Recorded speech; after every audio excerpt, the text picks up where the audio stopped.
Godzilla from Warhammer 40K. Chapter 51. Many people may be curious, why does Godzilla's mission target only have one white boss instead of killing all the greenskins on the entire planet? Well, let's just talk about it briefly here. The greenskinned orcs cannot be killed in a short time.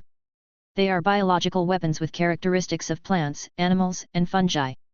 Their reproduction method is fungal characteristics, relying on spores and mushrooms grown from the spores to reproduce. This means that Godzilla cannot kill all the green-skinned orcs unless he nukes the entire planet. The number of green-skinned orcs is so large that even the Tyranid Zerg cannot match the number of green-skinned orcs in local war zones. Those are the Zerg, a Zerg that is characterized by its large population and fast reproduction rate in any world setting. It was surprising that they were outnumbered by the green-skinned orcs in the local war zone. Now, if you ask Godzilla to clean up all the green-skinned orcs on the planet, it is probably the same as asking Sun Wukong to kill all the monsters in the world. He can kill them, but he cannot kill them all. There is no way to kill them all. On the ground, a small number of Eldar ground troops are fighting among the green-skinned orcs. The discipline of this Eldar army is particularly neat. The Guardians and Howling Banshees cover each other, and the Rangers snipe in the dark, steadily moving everywhere. They are all green-skinned orcs advancing in the scrap metal city. They had been killing the green-skinned orcs for who knows how long. With the help of the narrow passage and tacit cooperation, the battle loss ratio between the Eldar and the green-skinned orcs was extremely exaggerated. Even so, the Eldar are still very troubled by the number of green-skinned orcs. A howling Banshee warrior's Banshee mask let out a sharp roar, stunning a green-skinned orc in the corridor, and then several agile white figures rushed out from behind, swinging out the Eldar power sword in their hands, knocking the green-skinned orcs unconscious. The skin orcs were killed one by one. The Eldar have demonstrated tactical prowess and cooperation beyond that of humans. With Kane on top, we can't kill all these greenskins. The howling Banshee was almost going crazy, but behind her, an Eldar commander commanded the squad under the protection of Eldar warriors.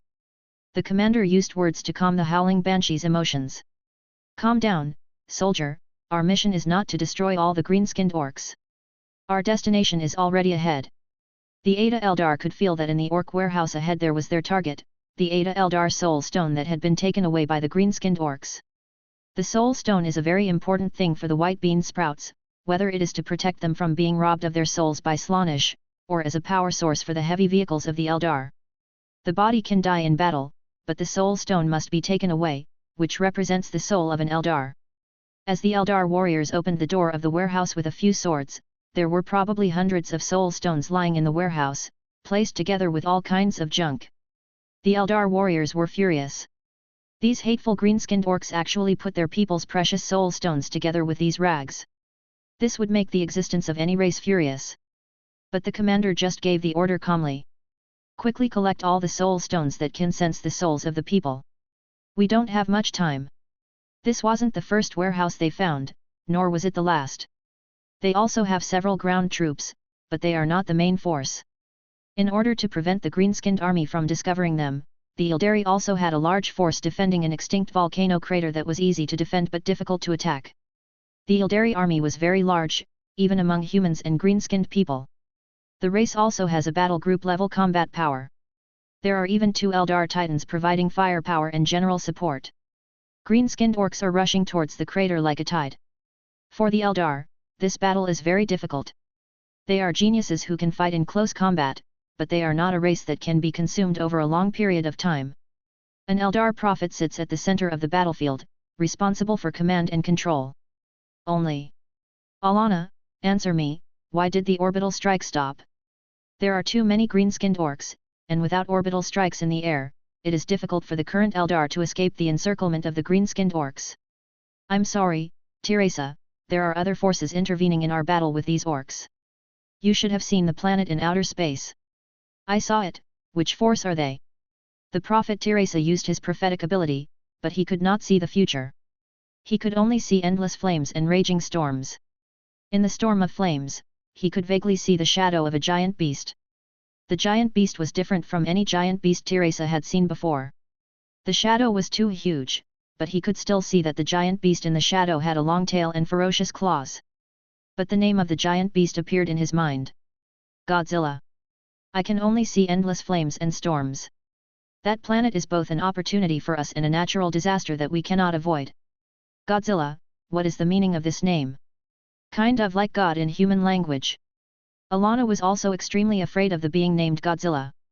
She felt that the being named Godzilla was very likely to have the same ability as Slaanesh, the greatest evil of their Eldar tribe, to transcend space and time, otherwise it would be impossible to break her prophecy. This is the confidence and arrogance of a powerful psyker. God? This word reminds me of bad things. Aswian, I will never do it. Lord Teresa. At this time, an Eldar rushed from the front line in a hurry. What's wrong? You're so panicked. Behemoth, there is a behemoth. What about the giant beast? Teresa has seen countless behemoths in his long life. Moreover, even the behemoths of the green-skinned orcs will never be able to break away from the joint attack of 2 Eldar titans. A warrior-level titan capable of destroying 3 human empires. He didn't understand what a giant beast had to be alarmed about. Ah, yes, the Eldar are such an arrogant race. It's not like the characters are forced to lower their IQs or anything. The Eldar have always been a race that won't shed tears until they see the coffin. No, Lord Teresa, that giant beast is attacking the green-skinned orcs. This joke is not funny. I swear in the name of Sileger, the Eldar laughing god, this is no joke, Lord Teresa. The Guardian was wearing a helmet and couldn't see his expression clearly, but his tone was full of fear and anxiety. Boom! There was a sudden roar from the ground, and Teresa still heard the roar despite being far away. The Eldar prophet suddenly felt bad. Godzilla, that giant beast has appeared in the field of vision of the Eldar on the crater. Almost all the Eldar felt a sense of fear from the bottom of their hearts the moment they saw Godzilla. Godzilla looked up at the top of the crater. The crater was not high, only a few hundred meters in height. Godzilla could clearly see the shining light emitted by the Eldar troops shooting and the bravery of the green-skinned boys. Charge! There are too many, and the mountains and plains are covered with green skins. Is there a large Eldar army over there? Chapter 52. Teresa rushed to the front line. The view of the crater was extremely broad, and he could see scenes dozens of kilometers away from the top of the mountain. Including the giant beast that made a big fuss among the green-skinned orcs. He originally thought it was the green-skinned orcs' own giant beast. After all, the green-skinned orcs themselves were known for their madness and betrayal, but the giant beast cleverly overlapped with the shadow Teresa saw. Godzilla walks in the flames. The flames are not caused by him, but caused by the cannon fire of the green-skinned orcs. But no matter how strong the explosion and impact were, it was meaningless to Godzilla.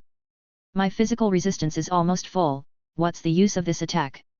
If the green-skinned orcs blasted Godzilla with a shell that was about the same size as a macro cannon shell, they might be able to barely break Godzilla's defense, but the ground artillery was obviously not strong enough, and the anti-aircraft gun couldn't be laid flat because of the angle.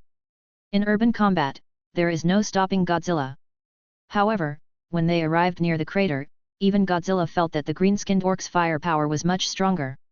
More than 10 ancient monsters appeared from the green-skinned orcs' position and surrounded Godzilla's position.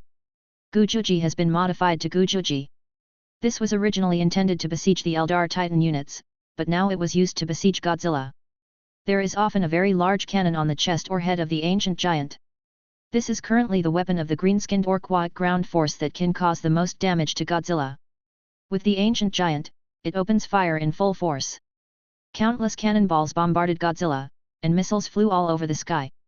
Finally, under the influence of the strange I am looking for energy, they landed near Godzilla, triggering a series of explosions.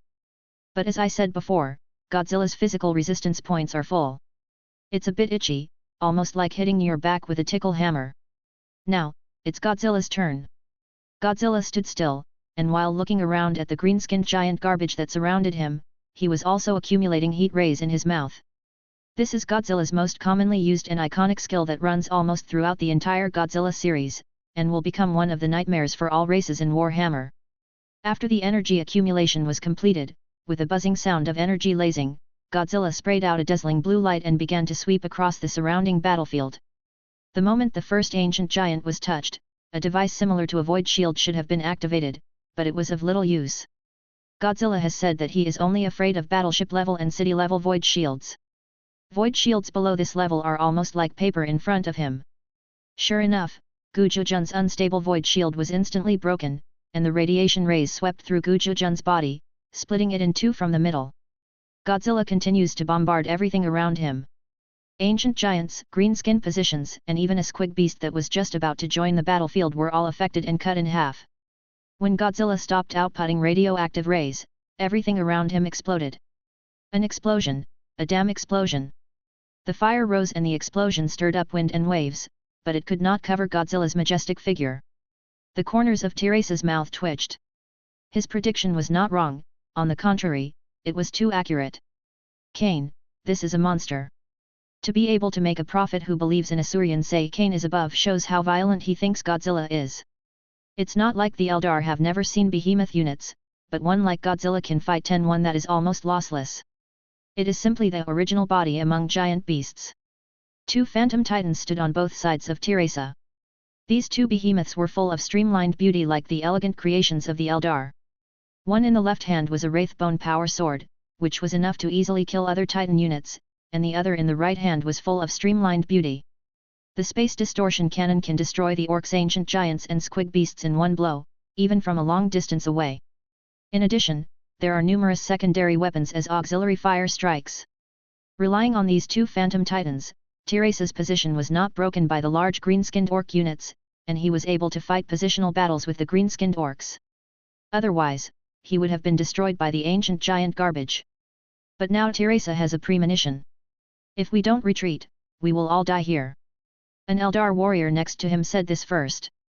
Normally, Teresa would definitely be a powerful psychic and slap him in the face of such words that disturbed the morale of the army.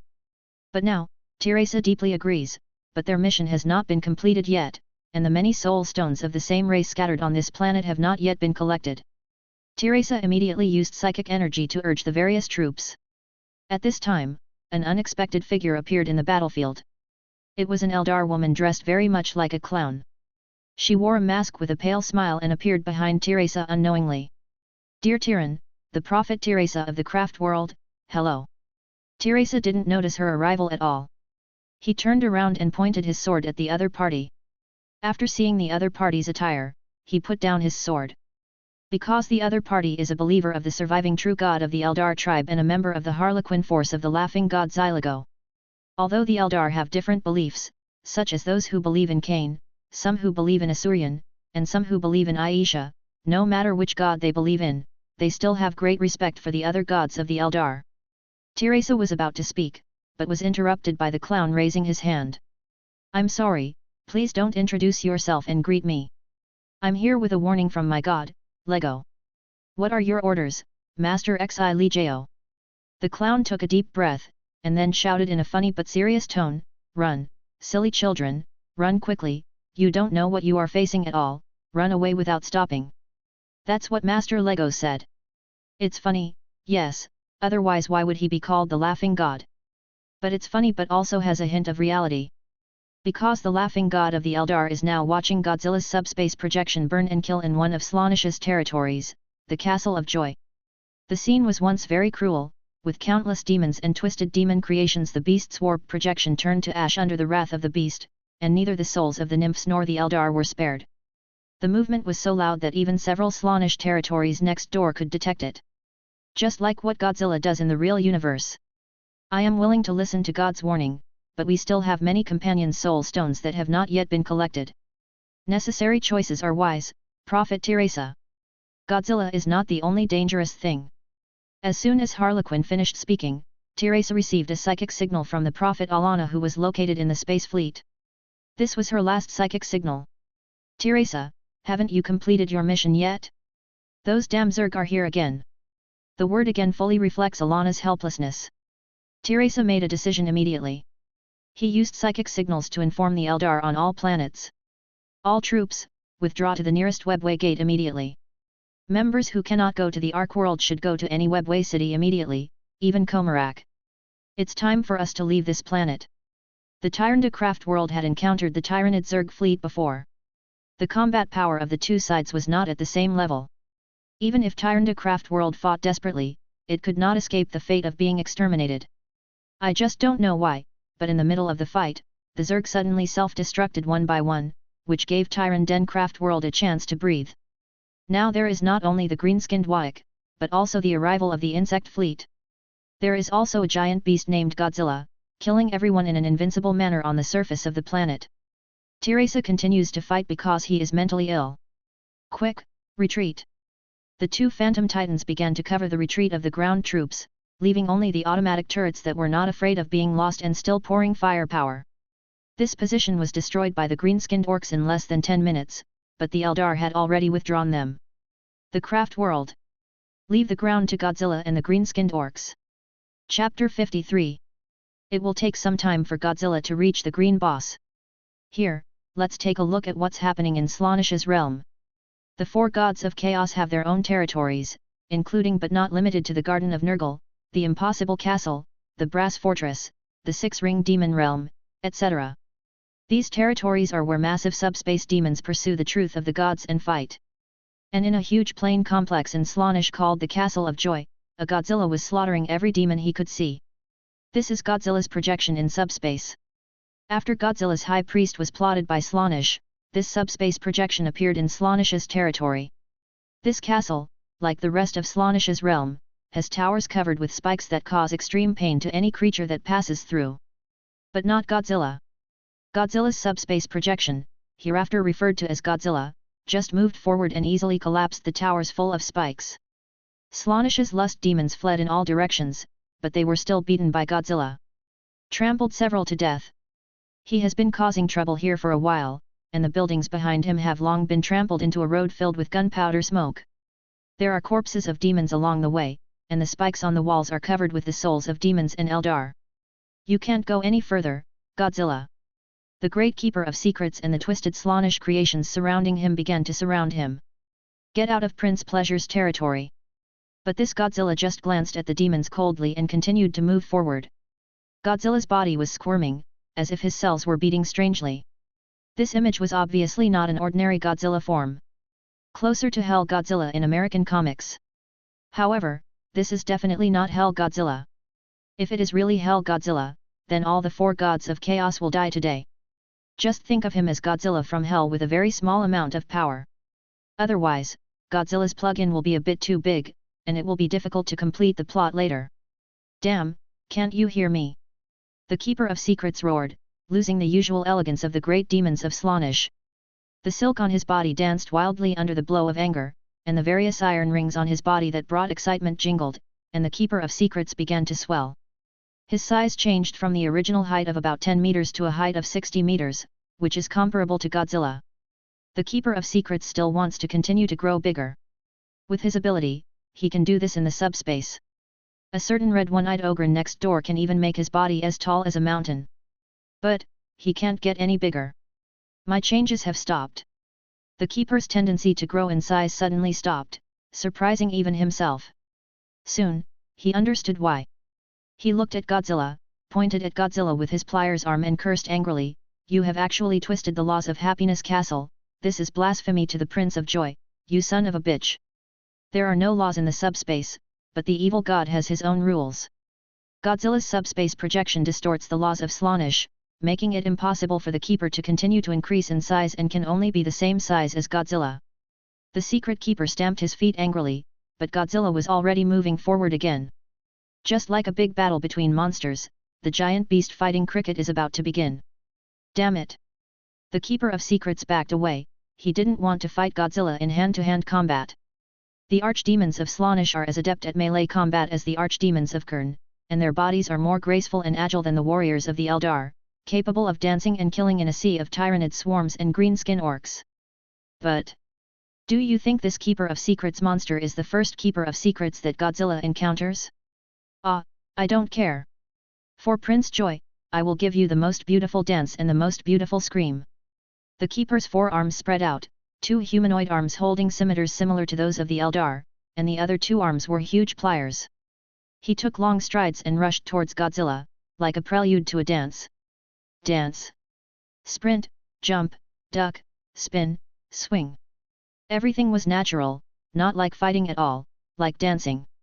Then, the scimitar slashed Godzilla's subspace projection, and the blade scratched sparks on Godzilla's skin, but it was not damaged at all. What? Before the Keeper could react, Godzilla also began to spin. A powerful and heavy tail flick hit the Keeper of Secrets on the head. The terrifying force almost whipped the poor Slaanesh demon's head away. The Keeper of Secrets immediately fell down, neutralizing part of the force of the flick. He raised his pliers arm to attack Godzilla's crotch, but in turn Godzilla stepped on the pliers. Ah! The pliers arm was completely shattered, and even for the great demon of Slaanesh, it was a heartbreaking pain. It wasn't over yet. The secret keeper wanted to pull out the arm from Godzilla's feet, but the energy surge sound of buzz, buzz, buzz sounded in his ears. When he looked up, Godzilla's mouth was already lit up. There was light. The light was so dazzling in the subspace that the secret keeper's eyes widened. No, no, no. The demon of Slaanesh frantically tried to pull out his arm, and finally slashed the arm that couldn't be pulled out, endured the pain, and turned around to run away. However, how could he run away? Blue radiation rays shot out, sweeping across all the buildings in front of Godzilla, while chasing the escaping Slaanesh demon all the way. Ah! As if being purified by sacred flames, the great demon of Slaanesh let out the most extreme wail. His body was melting and his flesh and blood was disappearing. Like other demons killed by Godzilla, he was transformed in an instant. Lost his life. Godzilla's array of combos is more elegant than that of Slaanesh's demon. Godzilla's attack caused the great demon of Slaanesh to scream in agony. This is Godzilla. He won't stop until he kills all the demons in this realm. And the god of laughter, Xi Lego, also known as Xi Kyuaki, was watching the show not far away. He wanted to laugh, but also felt scared. Godzilla was more powerful than he imagined. He might be able to use Godzilla to his advantage. Godzilla may revive the Eldar race, but Godzilla may destroy the entire Eldar race. Silejao pinched his sharp clown chin. I always feel like provoking this guy will have terrible consequences, he. He wisely did not provoke Godzilla's subspace projection. In Godzilla's current state, he would kill anyone who provoked him. Slaanesh is probably going to lose a wave of demon spawn. Who told you to provoke other people's chosen ones? The spirit race has become a joke, and you will become a joke too, Shailesh. The laughing god retreated from the battlefield before Slaanesh could find him. He had previously informed the clowns to advise the Eldar warriors of Tyranden's craft world who were trying to fight Godzilla. Speaking of which, it was a coincidence that Tyranden's craft world was supposed to be devoured by the Tyranids this year. But he was accidentally saved by Godzilla. If he were to attack Godzilla again, just thinking about the result that would be like a joke would make Silego laugh out loud. Probably it can make the God Emperor on Terra laugh, he. P.S. Brothers, I have collected more than 8,000 pieces. If I vote for recommendations, monthly votes, and a small amount of rewards, if my collection reaches 10,000, Sanjiang will probably have hope. Chapter 54. Back to Godzilla. After traveling across half of the planet, Godzilla finally arrived at the location of the green-skinned white boss. Along the way, Godzilla has killed hundreds of millions of green-skinned orcs, leaving a scorch mark of death on the planet. Now, in front of him, a huge green-skinned orc city like a human hive stood in front of Godzilla. Pirate Captain Golok is the strongest orc in Wijk this time. This sturdy orc boss is nearly 5 meters tall without wearing any power armor. However, ordinary orcs are usually bent over, but Golok's waist is straight. Golok, who is wearing a human-style navy suit, stands out among the orc bosses wearing power armor. He turned his back to everyone, not afraid of being attacked by others. Instead, he looked at the star map in the hall and thought about the next Wijk target. Golok is more like Brother Mao, cunning and powerful. In his eyes, the Eldar are just a small trouble, and he can just let his green-skinned leaders solve it. What he wants is a bigger Wijk. Boss! A green-skinned orc boy ran into Golok's palace. Godzilla is coming. We can't stop it. Only then did Gao Luke turn around and slowly walk down the stairs. He stood in front of the green-skinned orc boy like a high wall, too high. The oppression of a Wijk boss was too strong. I'm afraid even a Space Marine chapter leader would look dwarfed standing in front of him. Can't you stop him? There's only one of him, and our boys are endless. Are you telling me that you can't stop him? Golok lifted the green-skinned boy with one hand and almost crushed the green-skinned boy's head. Go back to me and let our most capable boy and biggest gadget appear. I don't believe he can stop my war fortress. Okay boss, I'll do it right away boss. Orc boy was thrown out. The guards of the orc boss also began to walk out of the room. These green-skinned orcs, second only to the boss, were almost equal to the honorable warriors of the Space Marines, and they were all capable of fighting. Golok was so angry. He was now leading Wijk, which could destroy an entire star sector, but his boy told him that a giant beast was raging in his territory.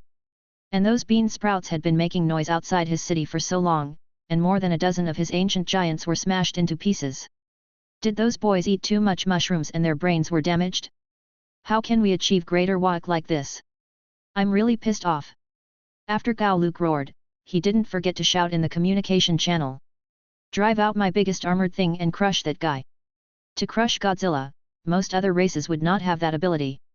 But it is really possible for the green-skinned orcs to create a giant unit that can crush Godzilla, but they probably won't be crushed to death. Soon, Godzilla had already rushed into the fortress city where the boss was located.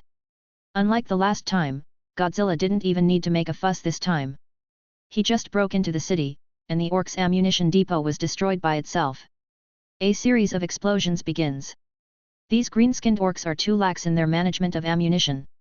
Godzilla moved forward, and several ancient giants appeared on the road to stop him. But this time Godzilla doesn't need to take action. Lizard giants and lizardmen, slightly smaller than Godzilla, also followed Godzilla's footsteps and appeared on the battlefield. Those giant lizard beasts took the lead, rushing up from both sides of Godzilla, charging with the artillery bombardment of the ancient giants. Although the number of lizard men was far inferior to that of the green-skinned orcs, their bravery was not inferior to that of the Eldar. Godzilla ignores the surrounding attacks and moves forward steadily with an almost invincible attitude. Isis is moving forward bravely as always. As for Katata, the new lizardman priest seems not to have completed her work yet, so she did not participate in this battle. Kill me. These weak guys are not worthy to stop my god.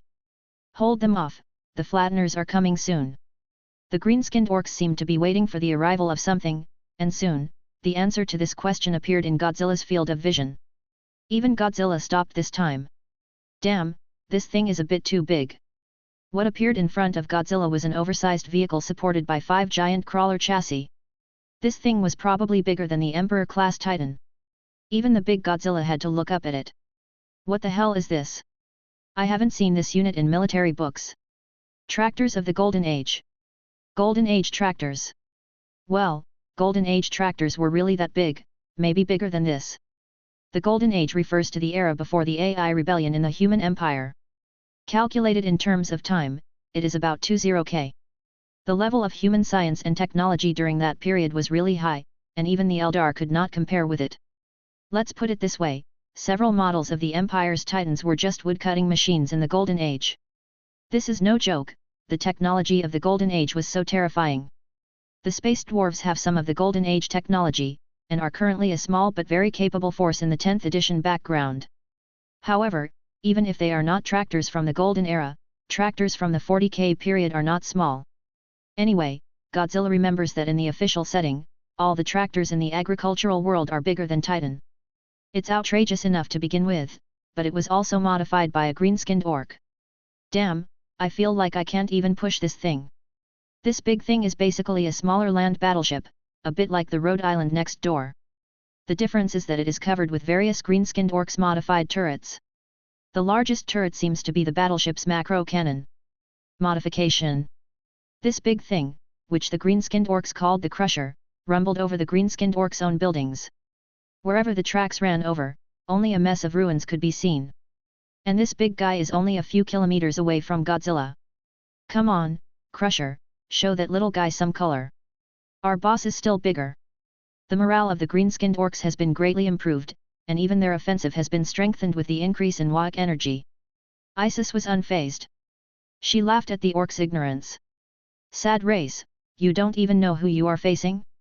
In front of you is the leader of the big plan, the king of titans who has transcended eternity, but you look down on him just because he is bigger than my god. Then it's not a pity for you to die. Isis is full of reverence for Godzilla, and her feelings are extremely sincere and loyal. Now, just take a good look at the power of my god. Just in time, Godzilla made a move. He opened his mouth, and the dorsal fin on his back began to flash with a dazzling blue light. Godzilla began to accumulate radioactive rays, preparing to test the capabilities of tractors in this golden age. Chapter 55. The Crusher advanced towards Godzilla with a terrifying sense of oppression. The speed was not fast, but the sense of oppression was extremely strong. Too big, big is good, big is strong, this is the consistent idea of the green-skinned orcs, and a big enough thing is a good thing. And Godzilla has already accumulated a fully charged radioactive heat ray. First, a radioactive heat ray to whet your appetite. The blue beam almost overflowed from Godzilla's mouth, completely filling Godzilla's mouth, and the uncontrollable energy bombarded the crusher in the distance. Almost at the moment of contacting the crusher, an invisible barrier emerged. Sure enough, there is a void shield. In the world of Warhammer 40K, half of the large units will have things like force field shields, which are generally used to defend against long-range attacks. For example, the more common Terminator units and Space Marines will have similar shields. Large units have similar force fields, and even planet-level void shields exist. Unless the attack intensity exceeds the shield's tolerance limit, it is difficult to break through the protection of the void shield. The strength of the crusher's void shield withstood Godzilla's radiation heat rays. A tractor is equipped with a void shield, so I said that the world of Warhammer 40K should not come. However, although Godzilla's attack did not break through the protection of the void shield, it stopped the crusher from moving forward. The crusher's engine was already at full power at this moment, but it could no longer move forward under the impact of the radiation heat rays. Boss, the crusher's engine is overloaded. We can't hold it up. Bullshit, my crusher is the strongest thing, how can it be overloaded? Throw the guy in charge of the engine into the engine. Several unlucky orc boys were thrown into the engine. I don't know whether it was the joy of the machine soul or the blessing of the Wike force field, but the crusher started to move forward again. The power displayed by this heavy vehicle, which is larger than the Emperor-class Titan, may be stronger than Godzilla. But, seeing that the crusher started to move forward again, Godzilla also stepped hard on the ground with his feet and supported his body with his tail. Not enough. Then, overload a little more. Godzilla began to output beyond his body's endurance limit. The blue light in his mouth gradually began to turn a little red, and red light appeared between the cracks in Godzilla's skin, which meant that the energy in his body was so much that it began to hurt this terrifying body. Godzilla is now moving towards the Red Lotus form. But if it is really the Red Lotus form, then Godzilla can wait for death, because the Red Lotus form really ended with killing a Godzilla. It has not reached the level of the real Red Lotus form yet. I want to see today whether your Golden Age tractor is stronger or I, the ancient behemoth from Terra, is stronger. Godzilla took a step forward against the backlash of the radiation heat ray bombardment. This scene was deeply imprinted in the eyes of Isis and other lizardmen. See. Isis raised her magic wand and shouted enthusiastically, "Our gods will destroy everything that hinders the great plan. Do you see this red lotus-like flame? You green-skinned orcs don't understand its meaning at all. The green-skinned orcs don't understand what the red lotus is, but he knows one thing. It's so hot, so hot. It's burning me to death. My butt is on fire." The high temperature overflowing from Godzilla can even melt steel, let alone green-skinned orcs. The green-skinned orcs' front began to be suppressed. The lizardmen were not afraid of the high temperature of Godzilla. On the contrary, they fought more and more bravely. Some lizardmen also lit up with red light similar to Godzilla. Their blood was boiling, their flesh was burning, and red stripes bloomed behind them, forming unique battle patterns. The ancient instinct awakened in them. Under Godzilla's great plan, the lizardmen began a new route of enhancement. Ancient Blood Lizard Warriors. These ancient blood lizard warriors rushed into the green-skinned orcs' line, forcibly tearing a crack in the green tide. And Godzilla was engaging in spear and shield attack and defense with the void shield. This attack and defense will soon be decided. Ripples began to appear on the void shield, spreading like waves, and its invisible shield was gradually covered with red and blue, especially red, which became more and more, occupying most of the space in the front half of the void shield. The heat has begun to break through the void shield and melt the outer armor of the crusher. The orc boys inside were running around like ants on a pot because of the heat. Finally, with a bang, the void shield was broken, and the red light went straight through the crusher, leaving a burning tunnel on the huge mechanical structure. The molten iron dripped down the tunnel one by one, and the edge of the tunnel was still glowing with high-temperature red light, and the air was distorted by the heat. The red radiation heat ray continued to blast towards the castle where the orc white boss was. What? Golok saw the red light from the window of the hall, but before he could move, the red radiation heat ray passed through the room where he was and blasted further away. It even shot out of the atmosphere and appeared in space. Finally, it blasted on an unlucky Zerg biological ship, causing the Tyranid biological ship to scream, and its body several kilometers wide was directly penetrated by the red light. Alana looked at this scene with the corner of her mouth twitching. She knew where the attack came from. It must have come from the giant beast called Godzilla. Looking around Alana again, I don't know when the starry sky between the Godzilla planet and the Savage planet has turned into a melee of the three-party fleets of the Eldar, Tyranids, and green-skinned orcs. The Eldar occupy only a small area and shrink their front. The fleets of the green-skinned orcs and the Tyranid swarm were fighting happily, but suddenly the green-skinned orcs' fleet began to fight among themselves. Countless green-skinned orcs began to attack their own fleet, and the battlefield became extremely chaotic. The orc boss is dead. When Tiresa saw the orcs fighting among themselves, he instantly guessed the cause of the fighting. He said, he was killed by Godzilla. Asurian, what the laughing god said is true. We should indeed retreat. This battle with the orcs and insect swarms has cost us too many warriors. We must withdraw from the battlefield and regroup our troops. Open the webway gate, we are ready to retreat. The Eldar craft world and the escort fleet began to retreat. They had to retreat. They had seen how powerful the Tyranid swarm was. If they fought against the swarm again, Tyranden's craft world would definitely be destroyed. Although I feel sorry for the warriors on those two planets, there is nothing we can do about it. May Asurian protect them. The craft world retreated from the battlefield, leaving the chaotic battlefield to the greenskin orcs and Tyranid swarms. Task 2 completed, 200 points will be awarded. On Godzilla's side, after blasting through the Crusher's defense, he also expressed his thoughts. It hurts me so much. The feeling of his body burning from the inside made Godzilla look up to the sky and let out a roar. That roar spread throughout the world, declaring his sovereignty. Godzilla is the real boss on this planet. Chapter 56. Even Godzilla cannot fully bear the pain after the nuclear organ is overloaded. Is it so painful to overload the organs in the body? It was my first time to be Godzilla, and today I realized that my internal organs hurt so much, and after the pain stopped, it started to itch again. It is common sense that overloading the organs in the body will destroy Godzilla's cell structure from the inside.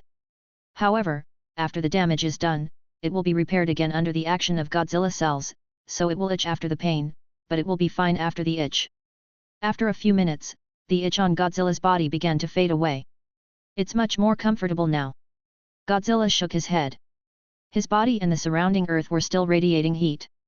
In the distorted light, Godzilla looked even more ferocious. But it doesn't matter anymore. As soon as the boss of the green-skinned orcs died, the other green-skinned bosses next to him began to rebel. This is the tradition of the green-skinned orcs. As soon as the biggest boss dies, other orc bosses will fight until the biggest boss appears again. It will take a long time for a Y-level beast wave to reappear. The mission is completed, and the reward skill is internal radiation. Okay, there are new skills. The effect of Godzilla's internal radiation skill is very simple. A violent explosion is formed in Godzilla's body, often in the form of white light. The impact of the explosion will spread around Godzilla as the center, and the spread range is very small. But the impact is huge. It can send giant beasts the same size as Godzilla flying. It is not the external radiation used by the legendary Godzilla when he defeated Ghidorah. The range of external radiation is larger and the destructive power is large, but the impact is small, and it is more of an impact of energy. The energy consumed by the two is also different. Although Godzilla claims to have unlimited energy, we all know that Godzilla has an upper limit. Hey, I completed 2 tasks. Which 2 are they? Greenskins and Eldar. What about the swarm? Just arrived. From the sky, as if in response to the system's words, Tyranid swarm's airdrop pods fell, covering the sky and the sun. Before the green-skinned orcs who lost their boss had time to be regrouped by the new boss, they were attacked by the Tyranids. Siege of the Zerg. Countless knife bugs, gun bugs, also called velociraptor bugs, and samurai bugs, which are nodes of low-level bug swarms, are like a tide, fighting together with the green-skinned orcs. A brutal war between creatures begins. At first, the insect swarm was at a disadvantage because there were still a large number of green-skinned orcs, the Wag fleet, remaining in orbit. However, without the boss, the green-skinned orcs would have to bear both self-loss and the two-sided attack of the Tyranid swarm at the same time, and they could not sustain it at all. Live. In just a few hours, a large number of the Tyranids' Air Force units were transferred from the space station to ground combat. Even though the green-skinned orcs' anti-aircraft guns fired round after round of intensive artillery fire, they were still gradually engulfed by the Tyranids. As more and more areas were opened up for safe airdrops, the number of insect swarms increased and began to suppress the green-skinned orcs on the ground. Until... Here comes the Great Devourer. Godzilla appeared in front of the Tyranids. Almost at the moment Godzilla appeared, all the Tyranids froze. It was not that they had broken off contact, but the supreme will of the swarm was stunned. In this stunned effort, a large number of Tyranid swarms were cut down by the green-skinned boy, and even a swarm tyrant was blasted into pieces by missiles. But this only lasted less than 10 seconds, and the Tyranids began to act again. They deliberately avoided the area where Godzilla was, and all the Tyranid swarms that could see Godzilla began to retreat as fast as they could. On the battlefield where Godzilla is nowhere to be seen, the Tyranid swarm is still chasing the green-skinned orcs, fighting fiercely. Why did you run away? Not to mention anything else, the loss of 3 swarm titans is enough to make a small branch fleet of swarm tentacles run away, not to mention the massive number of swarm troops you destroyed. The will of the swarm just wants to make a living, not stupid. The will of the swarm is indeed not stupid. In the setting of the Tyranid swarm, they will actively avoid areas where they have lost too many units. At the same time, the swarm will not go to a lifeless planet. They have little interest in Necron and demons. Tau, Empire, and green-skinned orcs are their favorite races, especially green-skinned orcs. Even if a large number of units are lost in the battle with the green-skinned orcs, a large amount of biomass will be obtained. Unless there is no hope of victory in the battle with the green-skinned orcs, the insect swarm will definitely fight the green-skinned orcs to the end. I'm not that great either. Godzilla looked up to the sky, his sight passed through the atmosphere and saw the insect fleet in the distant starry sky. The number of the insect swarm fleet is not large, but at a rough calculation, there are more than 100 insect swarm motherships, all of which are larger than the Imperial battleship level. There are also a large number of other biological ships of different sizes. This number of insect swarms not too small, not too big, not too big. It belongs to a branch of the insect swarm that is quite regular. But it's enough to capture the Ultramarines' homeworld or the Blood Angels' homeworld. No joke, these 2 planets were almost captured by the Tyranid Zerg.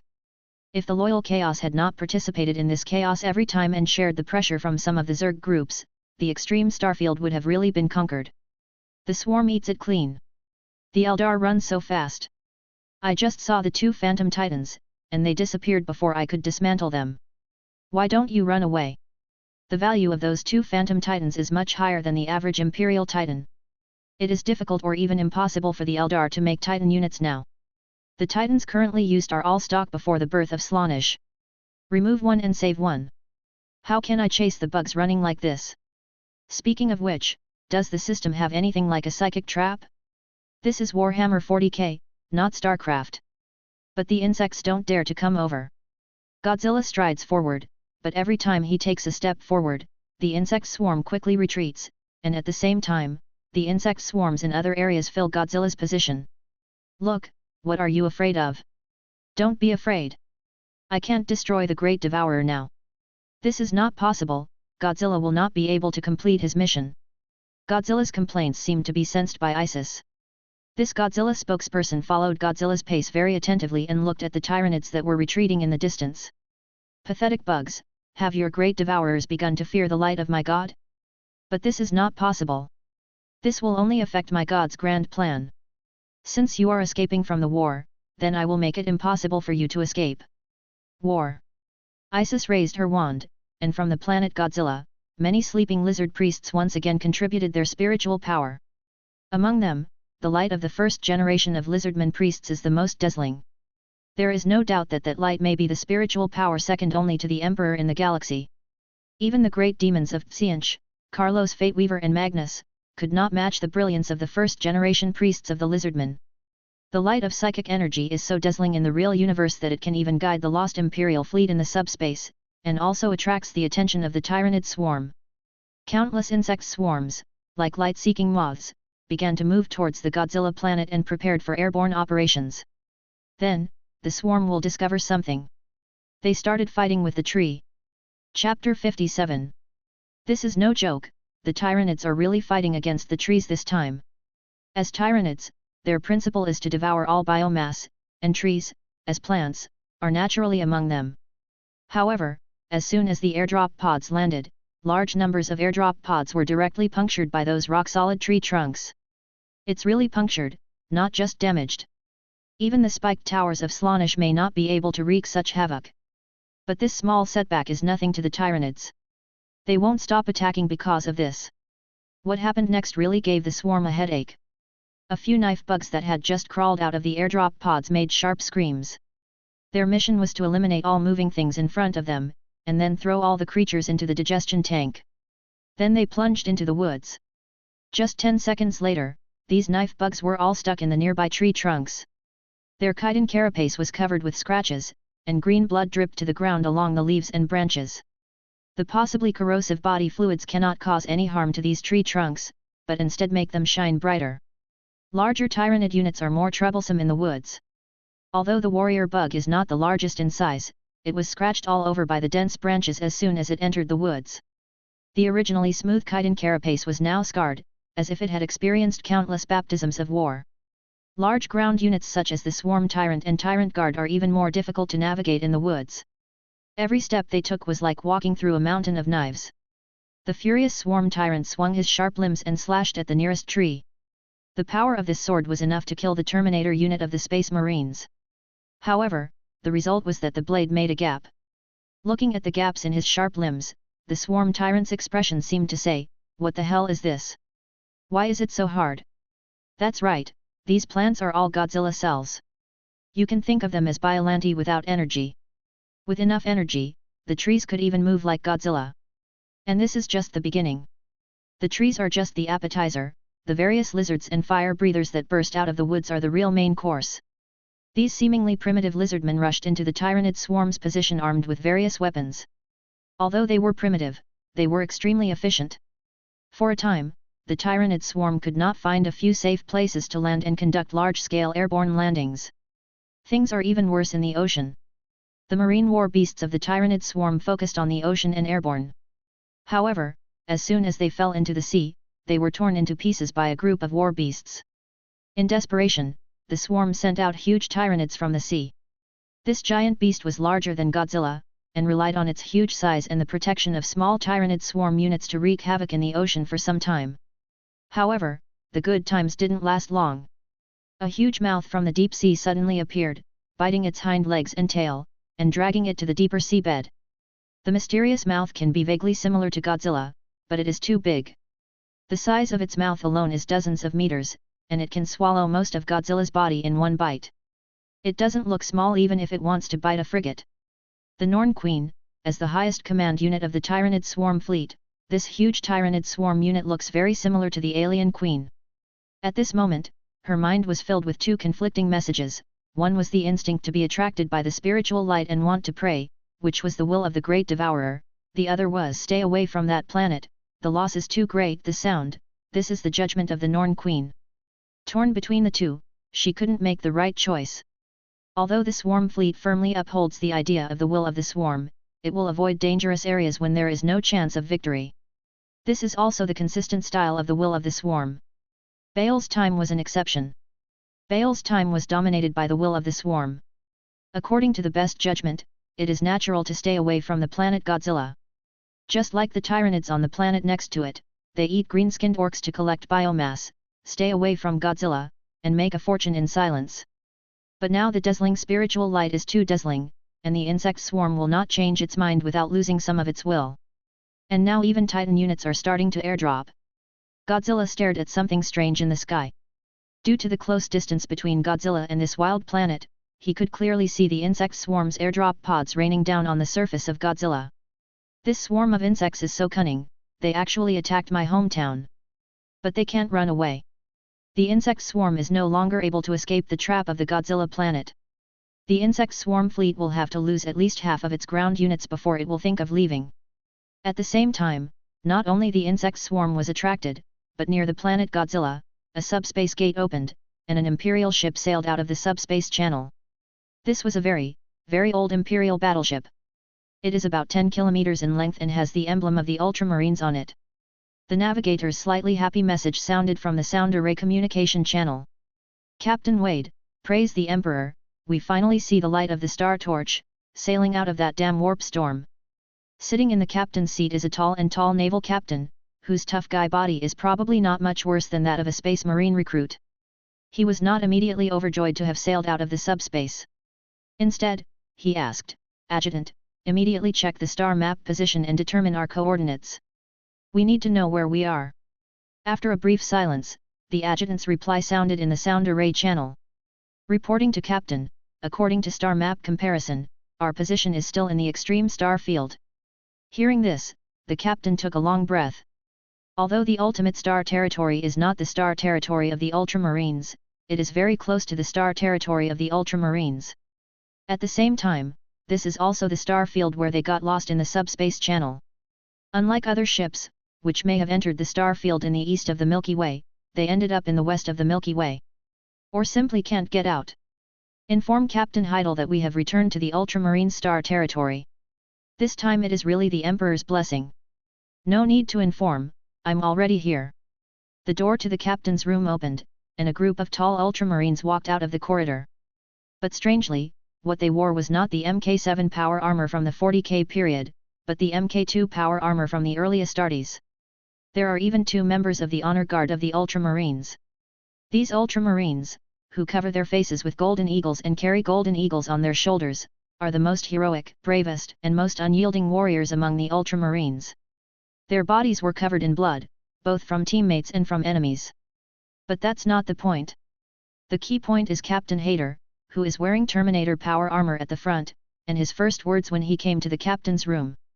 "When I return to Makraj, I will definitely report the Word-Bearer's unforgivable sneak attack to the Lord of 500 Worlds. This is a betrayal of the Empire. We must fight back." This is a 30K, Imperial Navy ship used by the Word-Bearers to betray the Ultramarines during the Horus Heresy. The Ultramarines on this ship are all members of the Ultramarines Legion during the 30K period, but they are not veterans of 10,000 years. In their understanding, they have only been wandering for about 20 years, and the first 15 of these 20 years all dealing with the traitorous Word-Bearers' forces inside the ship. Yes, subspace is such a wonderful thing. Not to mention the naval ships of the 30K period, it is possible to even collapse a naval ship of the 25K period. Chapter 58. Occasionally, some ships appear that have entered the warp in the past. Subspace is also a classic setting used by GW for reading. But the battleship's crew and space marines had little time to think about these things, because the Zerg fleet had discovered them, and they had also discovered these twisted biological ships. The Ultramarines saw the biological ships from the bridge. "Honor Makraj, what are these twisted alien creatures?" There were no insect swarms in the 30K era, but the arrival of the insect swarms was related to the Ultramarines. The swarm didn't hesitate at all, they rushed directly towards the battleship. "Did I just see something flying out of subspace?" Godzilla looked at the battleship.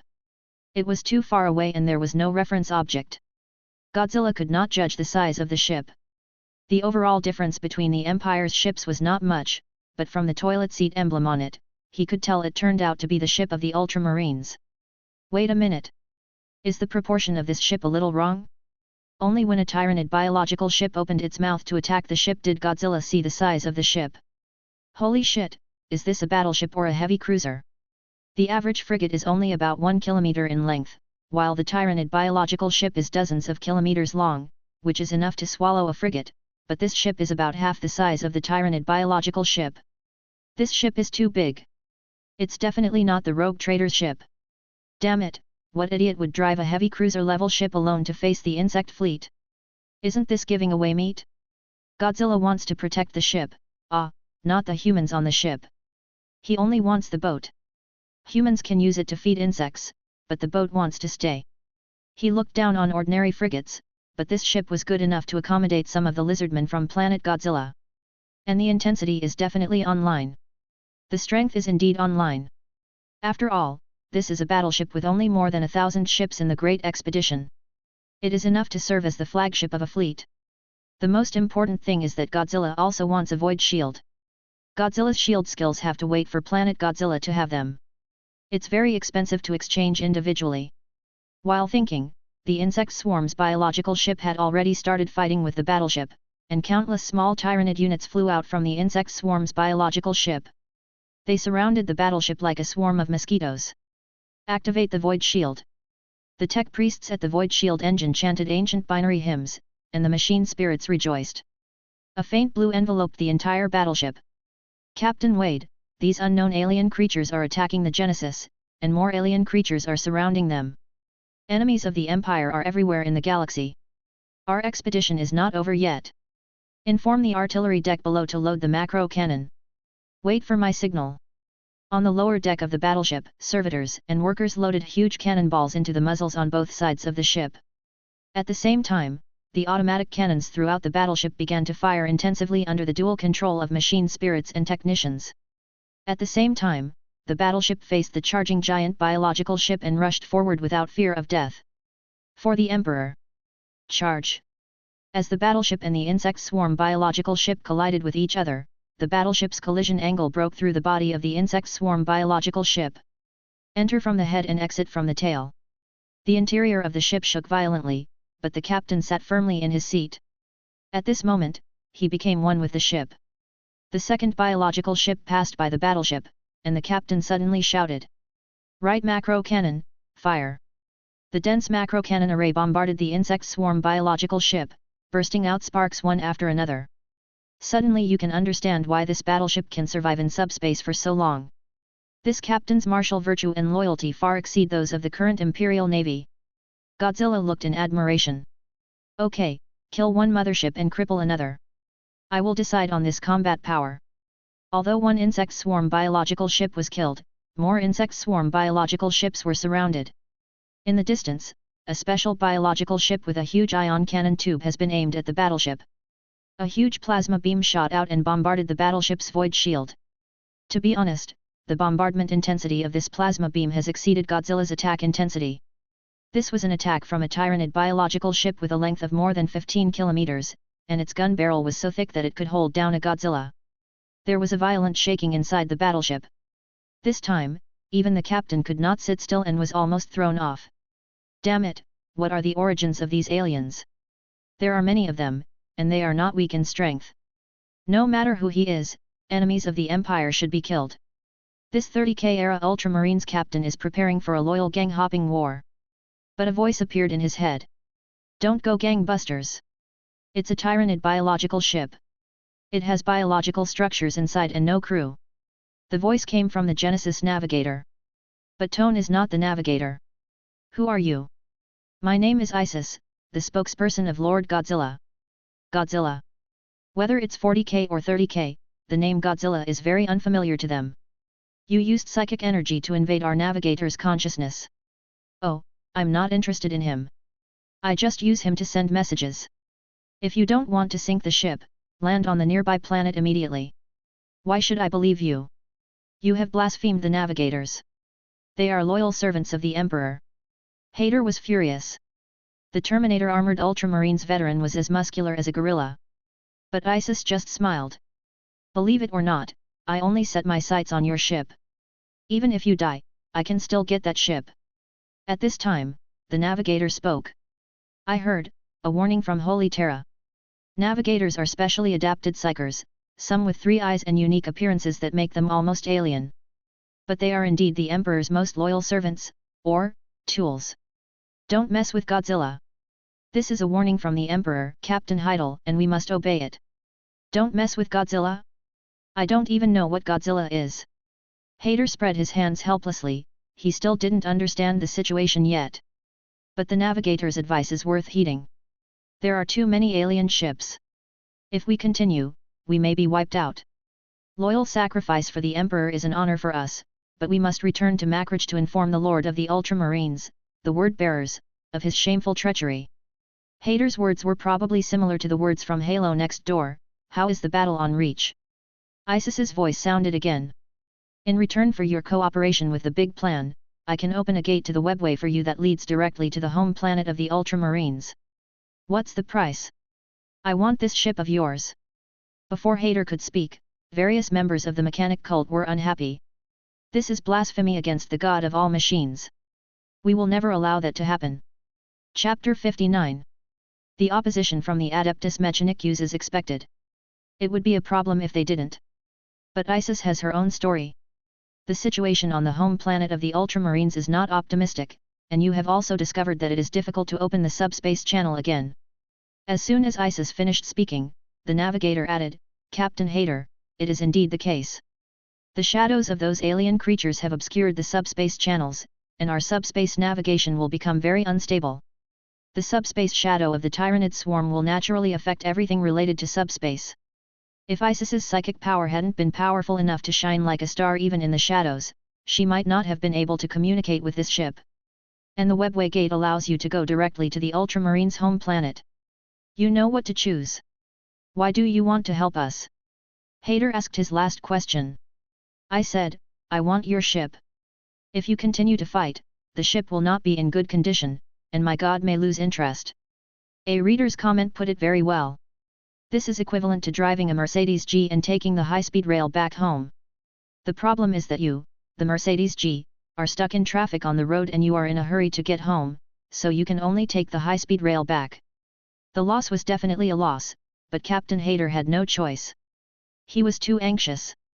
The word-bearer's betrayal was definitely not limited to the Ultramarines on one of his ships. It was very likely that they had already attacked the Ultramarines' home planet. But Hayter believed that his brothers could protect the mother planet. I'd like to hear Captain Wade's thoughts. Captain Hayter, my suggestion is that you return to Macrich first. The betrayal of the word-bearer's legion is by no means an accident. There may have been a large number of Ultramarine casualties. The destruction storm summoned by the word-bearers once confused the entire Imperial army in the galaxy. Even Robert Guillemot was worried about the fall of Terra and established the Second Empire together with the Lion King and the Angel. Well, it's a good thing that this company of Ultramarines doesn't know about the Second Empire, otherwise. If he goes back and says, is the Second Empire still alive, I'm afraid he'll get a sea tiger fist from Guillemot. Captain Wade, we believe in your loyalty to the Empire. So, this is the only option. Everyone is preparing to land on the nearby planet. Let's talk to this mysterious man and find out what kind of god he talks about. The Genesis is preparing to land on the wild planet occupied by green-skinned orcs. The area around Godzilla is a safe area, and the Tyranid do not dare to trouble him. After the Genesis entered the atmosphere, the Tyranid's biological ships stopped their pursuit and continued to target the Godzilla planet.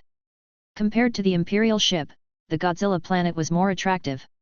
Captain Hayter and other Ultramarines from the 30K era also saw the giant beast. The 55-meter-tall Godzilla is as small as a mouse in front of the Genesis, but Captain Hayter still expressed his emotion. Your Majesty the Emperor, what is that? Even veterans of the Empire from the 30K era will be amazed when they see Godzilla. Godzilla is different from any previous giant beast. Just standing there gives the warrior a great sense of oppression.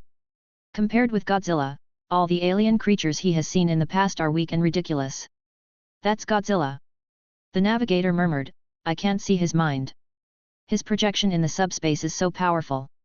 On top of the destructive storm that engulfed us, I can only see him fighting with a powerful there's a war, ah. The navigator let out a scream and the third eye on his forehead began to bleed, peering into Godzilla's warp projection weighing heavily on him. But the reason for the bleeding was that he had accidentally seen part of the power of Slaanish's realm. He was very lucky and was blessed by the Emperor. Psykers who are less lucky may have turned into Slaanish chaos spawn the moment they saw part of Slaanish's power. Godzilla did not attack the ship, and sometimes humans cannot fathom the behemoth's thoughts. Isis understands that Godzilla has an inexplicable connection with ancient Terra. Perhaps it is because of this ancient connection that Godzilla has a little preferential treatment for humans. But what Isis doesn't understand is that why doesn't Godzilla not go back even though he can already return to that ancient planet? She wouldn't ask, that would be the greatest blasphemy against the gods. They just had to abide by and follow Godzilla's grand plan. After a long process, the Genesis slowly landed on this land. This Imperial battleship is so big that it would never land on the planet. The gravity of the planet is difficult to escape, but there is no way. There are at least 100 insect swarm biological ships in the starry sky outside. A biological ship of this size is enough to impact the Imperial fleet in the Ultramar sector. The fall of the Genesis is only a matter of time. The connection port on the side of the ship opened. Captain Hayter walked out of the ship, looked at the alien races around the ship, and frowned. The company commander wearing Terminator power armor looked so confident that he didn't even wear a helmet. I am glad that you are willing to listen to me, loyal warrior of the Imperium of Man. Isis stepped forward and nodded to Hayter. Hayter looked at Isis, who had human-like features, and was a little confused. Are you a human? This is not important. Just think of me as an alien similar to the Eldar. Come on, I will keep my promise and take you to the gate of the webway. Hayter raised his hand and asked, wait a moment, I want to ask what will happen to the crew of this ship. Isis turned around and replied, as long as they do not attack us, I guarantee that they will be protected safely. Even if we take over this ship in the future, we will send them to the territory of the Empire, or you can take them with you. Let's go to Makraj. Let me talk about it here. Makraj. This planet is the Makraj planet in the Ultramar sector and the Ultramar sector. This planet is very important, probably the second most important planet after Holy Terra. No, I'm not sure Makraj is safe. If you can keep your word, keeping them and this ship here is the best option. Captain Heidel only planned to bring all the Ultramarines and some Space Marine vehicles. Then he could not guarantee the safety of the crew. Many Ultramarines were lost just in the battle with the Word-Bearers traitors in the ship. Captain Heidel clenched his fists at the thought of the Word-Bearers' shameful betrayal. He even felt that these aliens who did not attack them were more reliable than the Word-Bearers. Oh, you are different from other humans. The last time I met a human, he pointed a gun at me as soon as he saw me and said I was a heretic. He almost shot me in the head. Hee.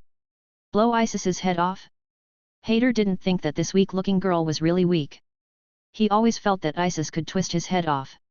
Moreover, Hayter looked at Godzilla. Godzilla ignored Hayter and the others. He focused all his attention on the battleship. It's big, it's so big, I can even get on this thing.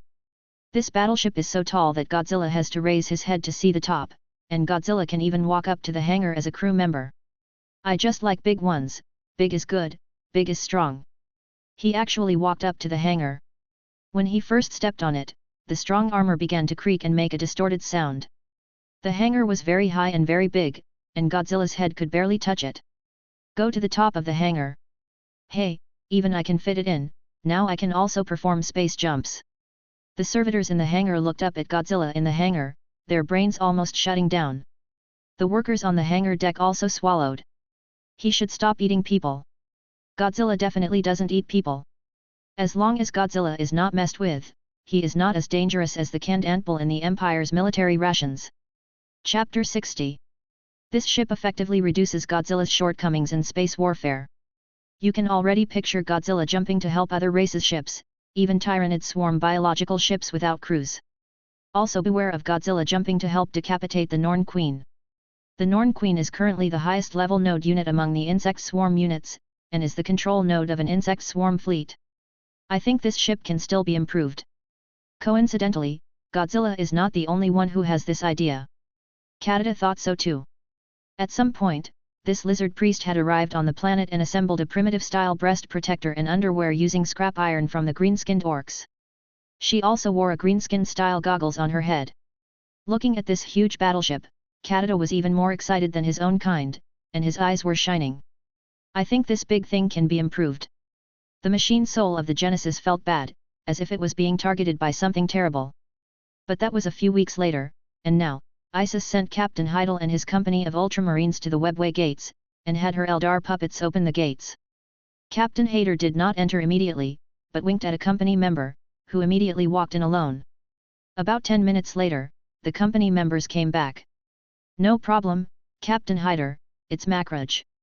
I can still see the Ultramarines fighting those damn traitors. When Hayter heard this, the fighting spirit in his heart suddenly rose. Sure enough, those traitors will definitely attack Makraj. Great, his brothers are still protecting the home planet. Before leaving, he did not forget to thank Isis. Thank you for your help, High Priest of Isis. I will always remember your help. Don't worry, this is a deal, go back. Isis smiled evilly. She did not tell Captain Hayter that 10,000 years had passed since Makraj. Go out, warriors of the Ultramarines, let those damn traitors know our loyalty. Captain Hayter began to lead the Ultramarines toward the gate of the webway. Walking in together were many vehicles and technical priests from the 30K era, some of which could no longer be manufactured in the 40K era. Isis didn't go to Makraj in person. Makraj couldn't go now, it was a mess. She already knew the current situation of Makraj from the mind of the Ultramarine. There were at least 3 Chaos Warbands besieging Makraj. It was unclear which Chaos Warbands they were. But it seems that there are indeed Chaos Space Marines of the Word-Bearers in the Warband. After watching Hayter and the others leave, Isis came to the Genesis. As expected, this battleship belongs to them. Wade Smith, the captain of the Genesis, is standing in front of the steps with the crew, waiting for her return. From time to time, there was a thumping vibration in the battleship, which made Wade feel a toothache. Is that big guy still jumping around in the boat? Yes, Captain. Be respectful, that person is our god. The first words Isis said when she returned to the Genesis were to reprimand Captain Wade for disrespecting Godzilla. She was absolutely unambiguous in her treatment of Godzilla. Sorry, ma'am, I mean no disrespect to that god, I wonder how we will be treated. Let's live on this ship first, other places are not safe. There are still airdrop pods of Tyranid swarms falling from the sky, but the green-skinned orcs on this planet can hold on for a while longer. After the swarms eat up the greenskins, the planet will be covered with Tyranid's special biomass. By then the greenskin won't be able to grow mushrooms. It doesn't matter, just keep killing until the Tyranid swarm becomes afraid, and the swarm will retreat on its own. Finished killing? This is as stupid as killing the green-skinned orcs. Well, not necessarily. There is another way to play. I want to join the gang. After Godzilla got a new toy, how could he not use it? I remember that there is a Norn Queen in the swarm, one of the most advanced swarm units. I want to join the gang. Execute decapitation tactics. Jumping gangs and decapitating people, the two most essential tactics of Warhammer 40K are now understood by you. What should I do if there are too many enemies to defeat in Warhammer 40K? Decapitation tactics. A being of Godzilla's level is often the enemy who is beheaded. Those who carry out the beheading tactic are either the boss of one party or the elite troops of one party. Godzilla executes the decapitation tactic with no big problem. It's just a bit too bullying. It's basically like the Emperor jumping into gangs. So, can this battleship join the gang now? Able. As soon as the system finished speaking, Isis seemed to sense Godzilla's thoughts, and she immediately shouted, Captain Wade, return to your posts with your crew, you guys have work to do. What's up? Our great god Godzilla will conduct a gang-hopping battle against this swarm and eliminate the node units of the Tyranid swarm. Insect swarm. Oh, by the way, you don't know what a swarm is yet, right? It doesn't matter, I will tell you when we take off. As soon as she finished speaking, Isis changed her expression and shouted seriously to the lizard man behind her, here come 5,000 ancient blood warriors, and we also want to get on the boat. The lizard man walked into the cabin consciously, and the crew had no time to stop him. Captain Wade looked embarrassed, but there was nothing he could do. After all, the deal has been reached. They are loyal soldiers of the Empire. Even if they are exchanged as bargaining chips, they will not complain at all. Go back to your respective posts.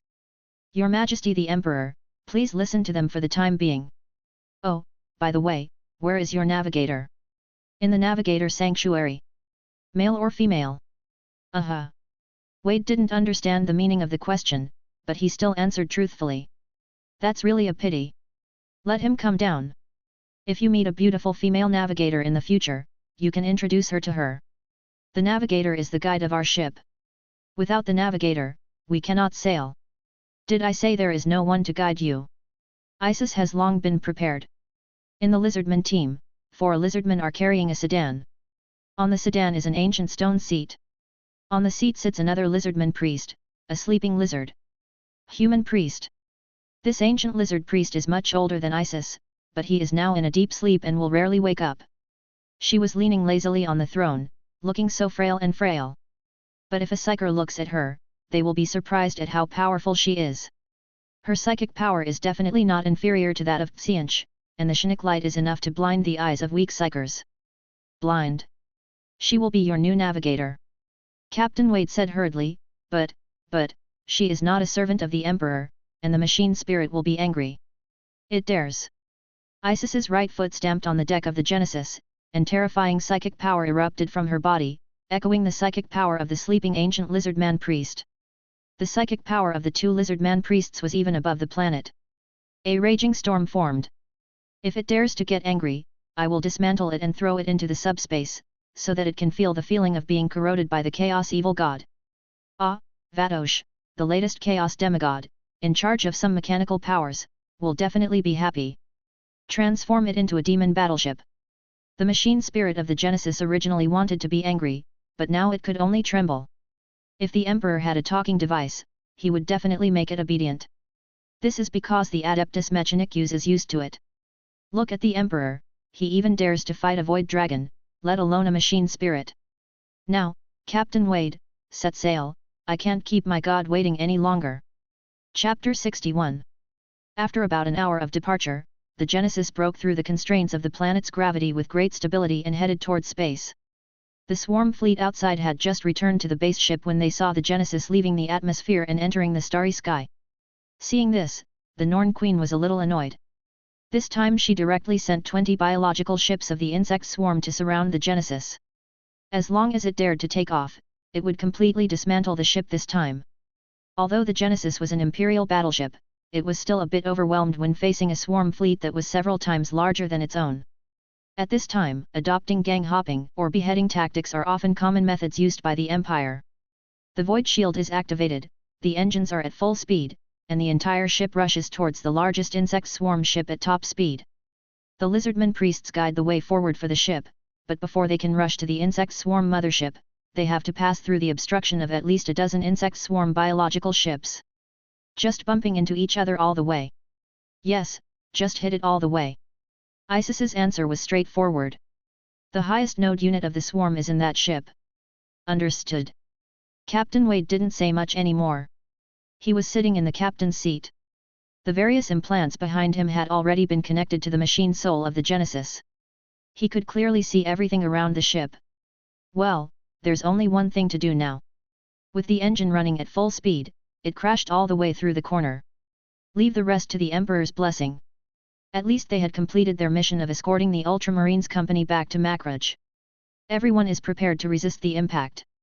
A ramming attack launched by a 10-kilometer-long ship is extremely outrageous, but this is the world of Warhammer 40K, so it is not that outrageous. The insect swarm biological ship began to attack the ship through various methods.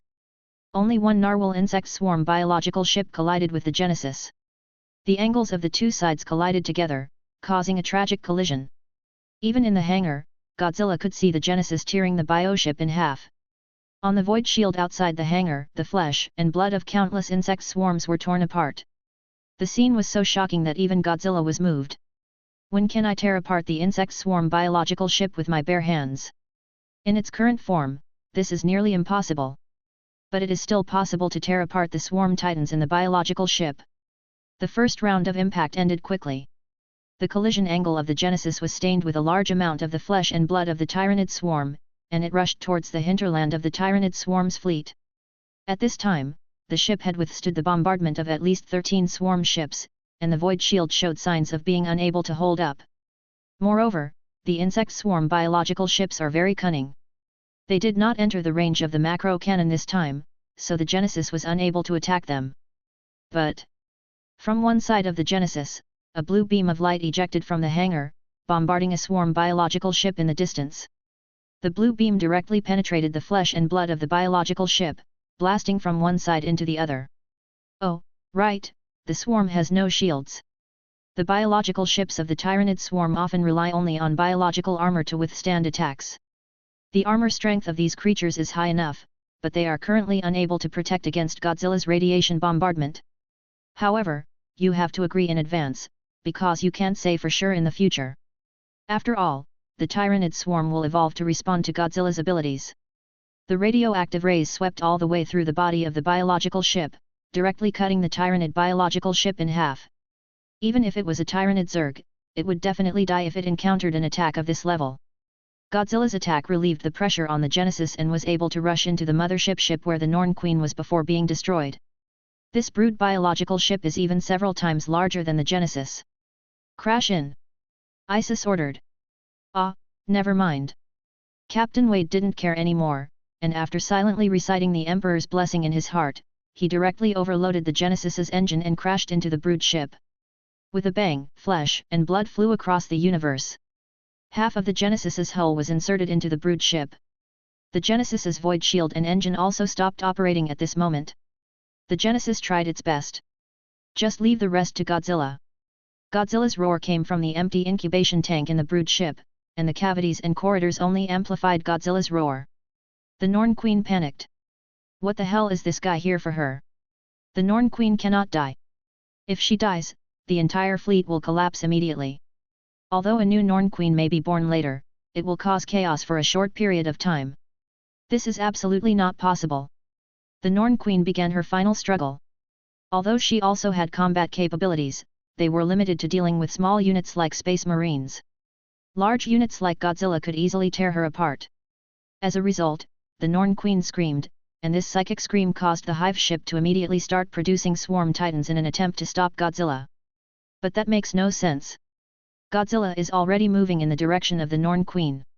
It will take some time for the Norn Queen to produce the Titan Tyrant, but Godzilla is only a few kilometers away from the Norn Queen. And it's a straight line distance. Godzilla faced the wall of flesh and blood blocking him and directly used his claws to tear it open. The interior of the Tyranid biological ship was extremely fragile and could not stop Godzilla's attack. The brute ship produces smaller units as well as Titan units. In order to protect the Norn Queen, it tried its best. Countless small Tyranid units crawled from all directions of the passage and began to attack Godzilla together. Acid and flesh-eating worms flew all over the sky, crawling all over Godzilla. It's just right to try out new skills. After the swarms crawled all over Godzilla, white light shone from the gaps between the worms. The next second, with a snap, all the small Tyranid units on Godzilla were blown away, and countless broken limbs and body fluids were scattered in the mother ship. The entire wave of swarm troops was blown to pieces. Woohoo, cool. Obsessive-compulsive disorder said it was really cool. The Norn Queen was dumbfounded. How to fight this? All the small units were blown up when they went up. Doesn't this mean that the small units going up are going to die? Godzilla has come to the chamber where the Norn Queen is. The Norn Queen looks very similar to the alien queen next door. Her body is connected to the mother ship, huge and bloated. This is the highest level node unit in the Zerg fleet. Godzilla roared at the Norn Queen, and the Norn Queen roared back. Beside her, there were two Norn messengers as guards. However, these Norn messengers were too small, and they seemed to be only 20 meters tall, which was not enough to stop Godzilla. Even if they couldn't stop Godzilla, the Norn messengers still stood between Godzilla and the Norn Queen. Chapter 62. Oh, isn't this the new unit that used the Imperial Army as a cushion last year? This is the first time Godzilla has seen two Norn messengers. It stands to reason that these things have the same unique properties as the Norn Queen. They are the latest new units to appear. Generally, they are only used when the Norn Queen needs to behead a unit. Will be created. They are divided into two types, one is the Norn Messenger and the other is called the Norn Assimilate. Probably second only to the Swarm Titan units. The biggest performance in the plot so far is the killing of 5 Imperial Guards, including the terrifying Shield Guard Imperial Guards. This is not a single Imperial army released by the Cadia Figure King. This is equivalent to an orderly command of the Imperial Guards squad. But the Norn Messenger could only reach half the height of Godzilla's waist in front of Godzilla. This body type is slightly short in proportion. I hope that next time the Tyranid swarm can reflect its characteristics of being fearless and getting stronger with each battle, and increase the size of the Norn Messenger. The requirements are not high, just the height of an Emperor-class Titan. Now I will be loyal once more. The Emperor will die in Chirji, and Godzilla will guard the country. If it weren't for Godzilla's existence, this fleet might be wreaking havoc in the extreme star field by now. The sole of Godzilla's foot stepped on a chamber full of Tyranid larvae, and juice exploded with his kick. Seeing this, the Norn messengers began to step forward to protect the Norn Queen. The two Norn messengers slashed at the thighs with their sharp-jointed limbs. There was no way, this was the highest position they could reach. But it is obvious to all how strong Godzilla's thighs are. When the Norn messenger's jointed limbs were cut, it could only make a shallow scratch. This was already the limit of the Norn messenger. Godzilla raised his foot and kicked the Norn messenger away, hitting the flesh wall next to the Norn Queen. Little brother, who do you want to stop? Godzilla looked at the second Norn messenger from a bird's eye view.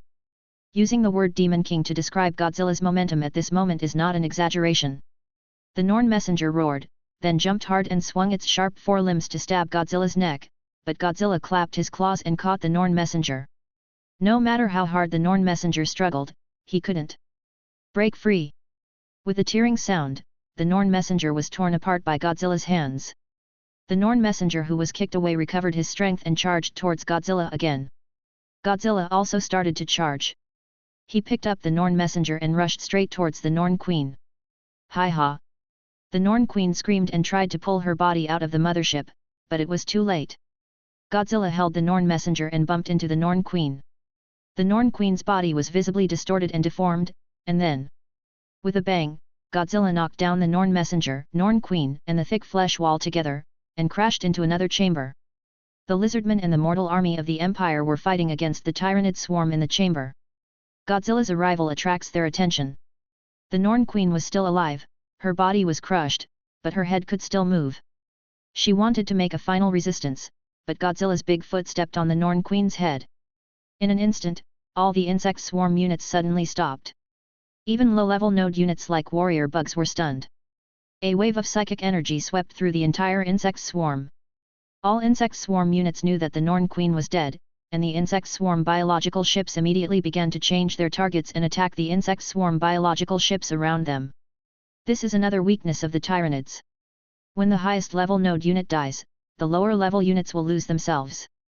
They will regard everything around them as enemies, competing and killing until the second Norn Queen appears. To a certain extent, this swarm fleet is no longer a threat. The casualties caused by ego depletion are far higher than the casualties other races inflict on the fleet. Praise be to the power of my God. Isis's voice echoed in the chamber, but it seemed that even some of the Eldar on Godzilla's planet could hear her voice. Another enemy force fell in the face of the grand plan. The King of Titans who surpasses all before. Godzilla, praise his name. Big plan Godzilla. Captain Wade listened to Isis's wild words. It's too weird to have gods or something like that. All we believe in is the truth of the Empire. If Guilliman heard this, he would definitely be moved to the point of crying. The Imperial people in these 40K are all crazy, but people from the 30K period understand the truth of the Empire. But Guilliman has not yet been resurrected. That's it, the Battle of Cadia. In the next battle, it's time for the Cadians, one of the pinnacles of the Imperial Astra Militarum, and Abaddon's main force of Chaos Space Marines to know Godzilla's power. Robert Guilliman, the original body of the 13th Legion, should wake up. Coming! Godzilla roared, declaring his victory. The lizard people became more and more excited to clean up the Tyranids around them. The internally consumed Tyranids were no longer dangerous, probably not as dangerous as undercooked ant beef. Even this brood ship was attacked by other ships of the Tyranid swarm. Captain Wade began to prepare to evacuate the brood ship. Sooner or later, those insect swarm biological ships would attack the Genesis, and they would not be able to leave until the Genesis's engine was destroyed. At the engine deck, report the engine restart status. No, the machine soul is not responding and the engine cannot be restarted. I come. Kadada reached the engine, took a deep breath, and lifted her right foot. The technical priests at the engine didn't understand what she was trying to do. It wasn't until Kadada kicked the engine hard with the sole of her foot, sending out a huge vibration similar to a Terminator stomping the ground, that the technical priests understood what she was doing. Messiah! What are you doing? Repair the engine. This will make the machine spirit unhappy.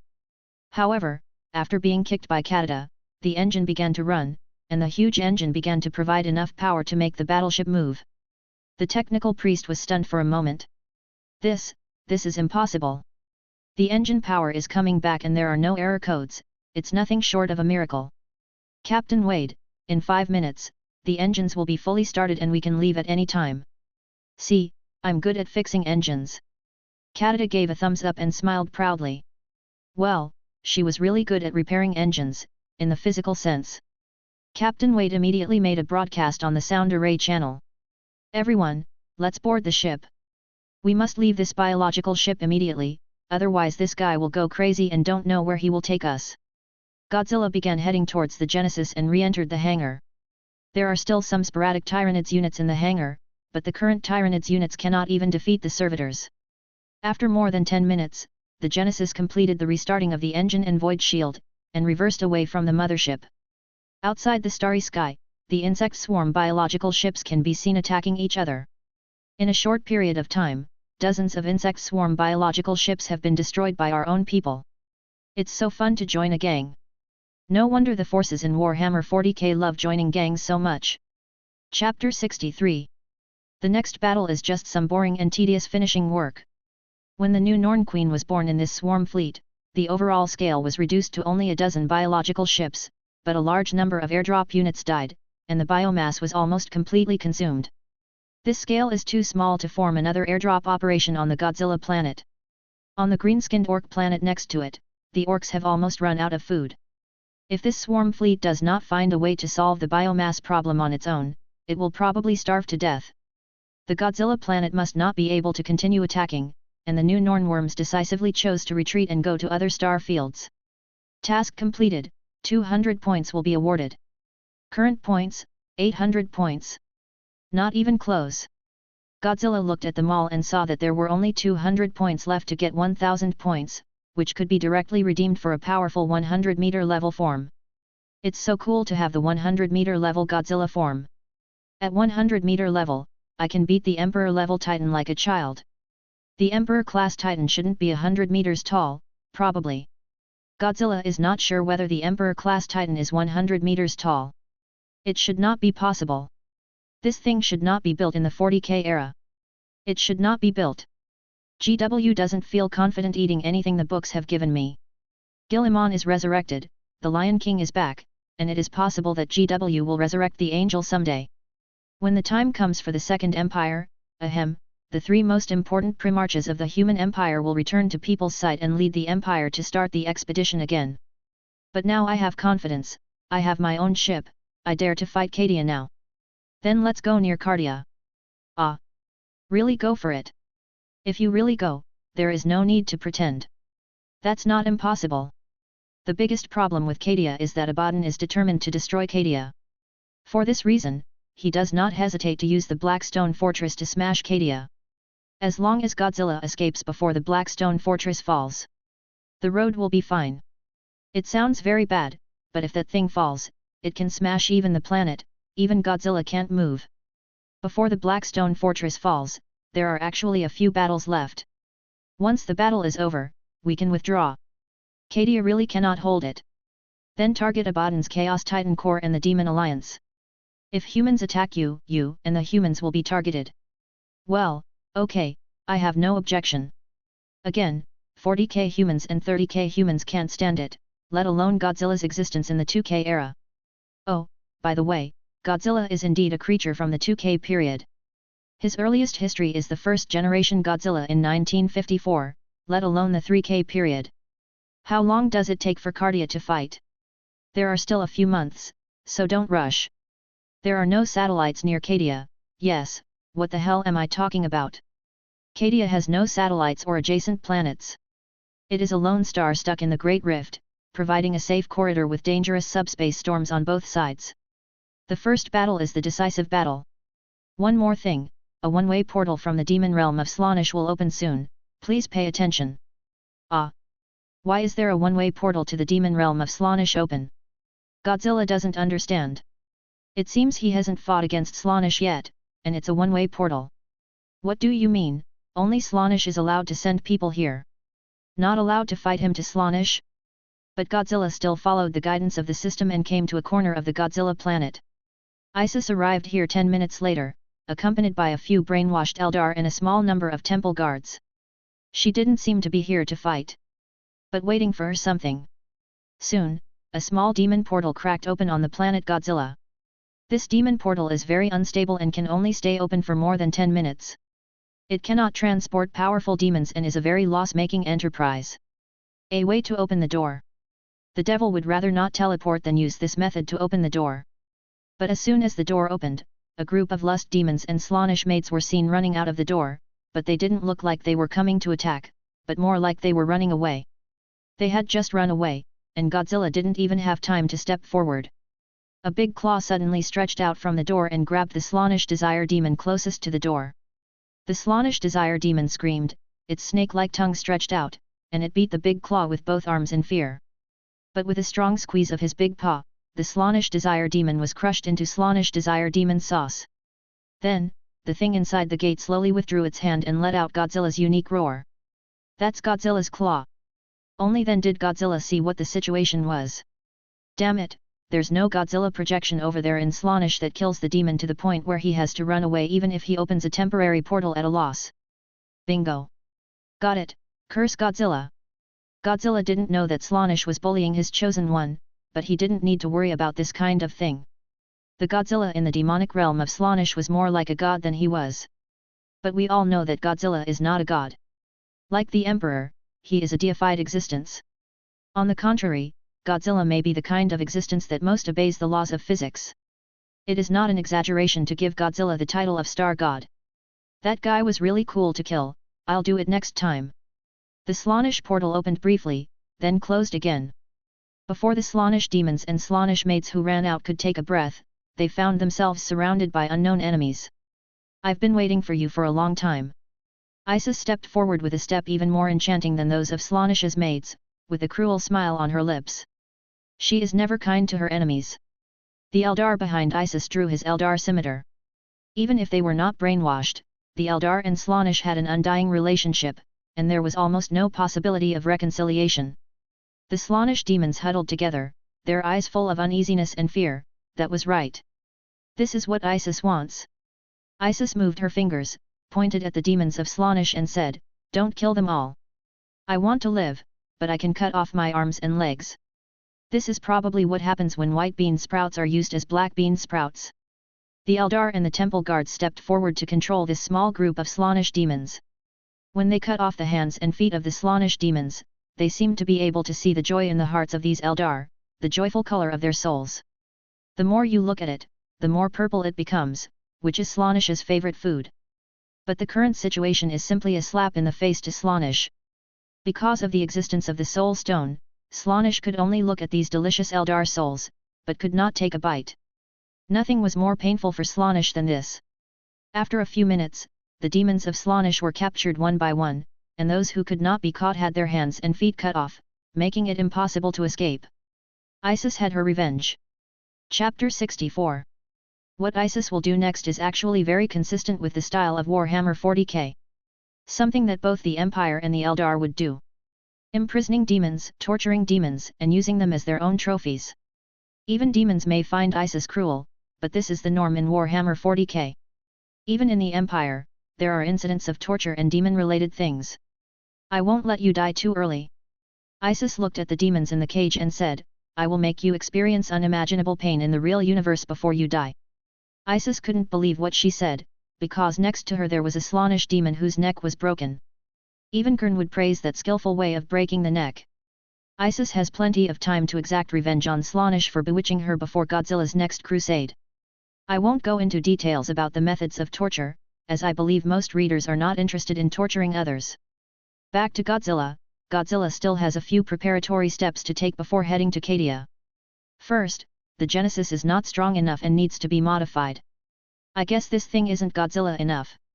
Godzilla has coined his own new adjective. It takes half an hour to circle the Genesis, but Godzilla doesn't care about this time, he just wants a stronger ship. I want a bigger, stronger, Godzilla-like ship. This does not require Godzilla to take action. Canada has already led a large number of new lizardmen to modify the battleship. They brought some local animal and plant organs containing Godzilla cells and began to repair key nodes of the battleship. Make a transformation. The tech priests initially tried to stop it. "Oh, Messiah, you can't treat this ancient machine so roughly. Don't stick the animal's flesh to the nodes. Oh Emperor, come and stop these savage creatures. That kind of rusty scrap metal cannot be placed on wet parts. Who's going to save this poor cogitator?" What Canada did was enough to drive any member of the Mechanics crazy. If Captain Wade's crew hadn't stopped them, these technical priests would have fought Canada to the death. But it's no use trying your best. They couldn't beat Canada. Canada looks weak, but like Isis, she can lift mechanical parts weighing several tons with one hand, and it is not a problem to kill a technical priest with one punch. "Calm down, tech priests." The crew comforted the tech priests. "We are now their subordinates, and this ship is also their property. This is different, this is blasphemy." The tech priests were so angry that they were spitting engine oil. "Look at this magnificent ship that once belonged to the Empire. What has become of it now? They even used plants to decorate the machine. This is a blasphemy against the teachings of the Mechanicum. These primitive people don't understand what machinery is at all." At this time, Canada spoke instead. "The transformation efficiency of your Mechanics is too low." "What? Low? Some people actually say that the transformation efficiency of the Mechanicum is low? This is something that the Emperor could endure, but even the Messiah of Om could not endure. Do you, a flesh and blood alien, know what efficiency is? Don't underestimate these materials. This part is better at energy conduction, this part is better at energy storage, and this part is better at instantaneous output of energy. Kadada explained the magical uses of the materials, but the technical priests of the Mechanics obviously didn't believe it. Do you dare to compete with us to see whose technology is more efficient? If the Emperor knew this, he would probably laugh. The efficiency of the Mechanics cannot be said to be non-existent. It can only be said that it is not even a fraction of the efficiency of the Golden Age. If he had not really had no choice, do you think the Emperor would choose the Mechanics? Who made the humans in the 30K era worse than the Mechanics? Competition? I don't have that much time. My God's big plan is echoing in my mind. He will go to the other end of the galaxy to fight the army from the Eye of Darkness. The other side of the galaxy? The Dark Eye. The Eye of Terror. Even the Imperial people during the Warhammer 30,000 era knew what the Eye of Terror was, a subspace product that was enough to shock any Imperial person at that time. Captain Wade stepped forward and asked, "So are we going to Cadia?" "I don't know, I just know that now I need to work and follow my God." Captain Wade was silent, and so were the technical priests. It took a long time before Captain Wade gave the order. "Tech priests, please don't have any objections. I know you have objections to their transformation process, but if what she says is true, we will have the opportunity to serve the Empire again." Loyalty. Even the tech priests said no more. Only a handful of tech priests wanted to see for themselves how efficiently these primitives could modify the ship. "Let us also assist you in your renovation project." "Thank you very much." Kadada expressed her gratitude to Captain Wade. "Any race willing to assist in the greater plan is an ally of ours." Captain Wade didn't know what the big plan these lizard people meant, but he was willing to sacrifice everything he had, even his own life and soul, to protect the Empire's territory again. Loyalty is incredible. The transformation plan began to advance rapidly. With the cooperation of tens of thousands of Imperial crew members and countless lizardmen, the battleship was undergoing transformation projects at a speed of almost one small change per day. Perhaps the biggest feature is that the original Navigator Sanctuary has been transformed into a temple, allowing the ancient lizardman priest to sleep peacefully. Secondly, there are important devices covered with Godzilla cells everywhere. Although the ship has not yet started, the technical priests have really seen an increase in energy transmission efficiency from the various binary codes tested. Especially the use of energy, this transformation can even solve the risk of overloading plasma weapons that the Adeptus Mechanicus has been unable to handle. Loyal plasma cannons cannot be overloaded. Finally, the ramming angle at the front of the battleship was transformed into something like Godzilla's head. If you didn't look carefully, you would have thought it was a green-skinned ship style. Unfortunately, there is still not enough time. Otherwise, Kadada will definitely install all the captured green-skinned turrets. A few months have passed before you know it. This time is insignificant compared to the more than 13 billion years of development of the universe, but for the Empire, the most critical battle is about to begin. Battle of Cadia. The origin of this battle was Abaddon's Black Crusade attacking the imperial planet Cadia, located next to the Eye of Terror. It was a tragic battle, and it was also the battle that brought light to the dark age of Warhammer 40K. This battle represented that Robert Guilliman, the regent of the Second Empire, the Primarch of the 13th Legion, and the father of the Ultramarines, was about to end his recent career. After tens of thousands of years of stagnant sleep, we have come to this distant and dark 40th millennium. And Godzilla will also appear in the eyes of the imperial public for the first time. The previous experience with the Ultramarines doesn't count. Too few people know about it. This time is the time to truly tell all the imperial classes, from civilians to high lords, about the existence of Godzilla. I'm thinking it's time to set off. Let's go, Cardia. Chapter 65. The first issue is the ship, and the second issue is the position. Which side will Godzilla take? Is it to help mankind break the chaos? Or help chaos crush humanity? No need to think about it. Of course, fight both sides. That's right. The style of Warhammer 40K is chaos. Don't ask whether there will be moral condemnation for not helping humans. If Godzilla helps humans, it will destroy the character. After all, it was Godzilla. He can be either an ally or an enemy of the Empire, such is the uncertainty of Godzilla. Captain Wade and others also understand this about Godzilla, so what they are most worried about is that the stubborn Imperial soldiers suddenly open fire on Godzilla. They can only hope that Godzilla will not attack ordinary soldiers and fight back. Your Majesty, the Emperor. Before the battle began, Captain Wade silently comforted himself, I will devote my limited life to the Empire with infinite loyalty. Cardia, here we come. Everyone in the Empire knows how dangerous Cadia is, but countless Imperial soldiers are proud to go to Cadia, which is the front line facing chaos. It can be said that if you want to make military exploits, you can go to Cadia. If you want to die for the Empire, you can also go to Cadia. This is also one of the places in Warhammer 40K that time travelers least want to go. As long as you are born in Cadia or arrive in Cadia, you will die a lifetime, and during the Black Crusade, there will be no life. This is Cardia. However, Captain Wade will soon know that it is no longer the 30th millennium, but the 40th millennium. The world has already changed dramatically. Subspace channel activated. Just like last time, Isis drove the terrifying psychic power to cover the planet Godzilla. However, this time Isis also brought the planet previously occupied by the green-skinned orcs. This time she actually brought 2 planets with her. Planets make warp voyages. The 2 planets were tied together by a spiritual link, and it was very strange that they did not collide. But this is the world of Warhammer 40K, and weird things are possible. You know, Isis is definitely the first person outside the forces of chaos who dares to reach Cadia from the subspace channel. I'm so excited. I don't know how the fight is going in Cardia. I remember that Cardia seems to have a big E-demon. Demon E is actually the living saint of the Empire. Because he has accepted the power of the Emperor, he always exudes holy light and is a relatively powerful existence. We will talk about this later. The reason why they are called E-demons is mainly because they, like demons, will be affected by the black stone obelisk and temporarily lose their power. Everyone understands the relationship between psychic energy and black stone. Fortress World, the normal state of Cadia is a melee. That big devil E seems to be a lesbian. The atmosphere suddenly became very awkward. I can only say that Godzilla is indeed Godzilla, and his focus is different from others. Others were focused on things like the Forge World, the Space Marine Garrison, the Demonic Titan Legion, and the Night Mecha Brigade near Cadia. What he was focused on was the rumored scandal between a certain living saint and a certain inquisitor. But soon, a violent vibration brought Godzilla back from his reverie. What's wrong? Into the eye of fear. Godzilla looked up to the sky.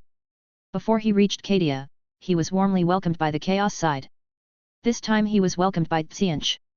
In the twisted subspace, the blue color permeates the starry sky, directly affecting the entire subspace navigation process. From the planet Godzilla, unstable demon portals opened, and rushing out of the portals were the demons of Tsianch, the pink horrors. These pink and blue demons looked like the same a flaming creature with multiple arms, some holding scimitars, and some holding flames. As soon as they appeared, they began to throw psychic flames of various colors everywhere. These special flames can burn any Imperial armor. But it had little effect on planet Godzilla. Those trees were still able to absorb the psychic flames. The trees became more ferocious in the psychic flames, waving their dangerous branches in the wind. Some fans feared the monster was cut in half. However, when the pink terror was cut in half, it split into 2 blue terrors. These blue terrors threw more blue flames, causing considerable chaos on the planet. Their presence was not without purpose, as the psychic fire slightly affected Isis's navigation of the warp. It was as if Tsianch's laughter could be heard in the starry sky. A few minutes later, the 2 planets were forcibly squeezed out of the subspace channel. Isis stopped guiding the psychic power and wiped the hot sweat from his forehead. Hey, I knew the devil would cause trouble. It doesn't matter, the result is still here. Tsianch's power has affected the navigation of subspace channels, but how could Isis be unprepared? Perhaps her power is not as good as that of the 4 Chaos Evil Gods, but with the assistance of many Lizardman priests, her power has already surpassed in addition to Chaos demigods like Vadosh and ordinary gods from the Eldar tribe. Tsianch failed to prevent Godzilla from reaching the obscure star realm and Cadian Gate area where Cadia is located. Looking at the starry sky, you can even see the Eye of Terror occupying a part of the Milky Way in the distance. This Eye of Terror is blooming like a flower and is particularly eye-catching. In the corner of the Eye of Terror, which is filled with surging subspace energy, there is a safe crack. This is the area blocked by Cadian. He is like a wound, making the Eye of Terror less perfect. Here we go, I'm afraid of my eyes. Godzilla crushed several blue terrors with one foot and looked up at the Eye of Terror. Everything around him is no longer safe. You may see any Chaos fleets and Imperial fleets here, including those Chaos Demon Primarchs and the famous Demon Archdemon. Maybe the four gods would let them go to the battlefield as soon as their brains twitched. Oh, I didn't expect that it was Tsianch who came to welcome me first. I thought it was my loving father who came first. Tsianch is not the kind of demon that appears often. On the contrary, the loving father often spreads his blessings. For the people at the bottom of the empire, survival is very difficult. The great unclean ones under the command of a loving father are often sad because of this kind of thing. They are all children of a loving father, but they have to live a painful life under the oppression of the corpse emperor. They often give these painful people a little something. Help so that they no longer fear illness. Ah, praise the loving father, he is the real father. It's okay, this is the 13th Black Crusade, you will see all the demons. But where is this? It shouldn't be near Cadia. Very close. Godzilla looked at the stars around him, wanting to see if there was any planet he knew. The story of Cardia was not only that one planet, Cardia, was attacked, but also several planets that provided support and cover for Cardia. Be attacked. Godzilla can see several very close planets, but doesn't know their names. This is the prison world of the 9th planet in the Cadian system, Saint Yerman's Hope. Oh, I know about this planet. The prison riot overthrew the defenders, and then the Lord of Cadia implemented an extermination order on the planet. Finally, with the help of a small team assault, the core of the planet's facility exploded, blowing up the entire world. In just a few sentences, Godzilla roughly explained an epic battle. Fight Slaanesh, okay.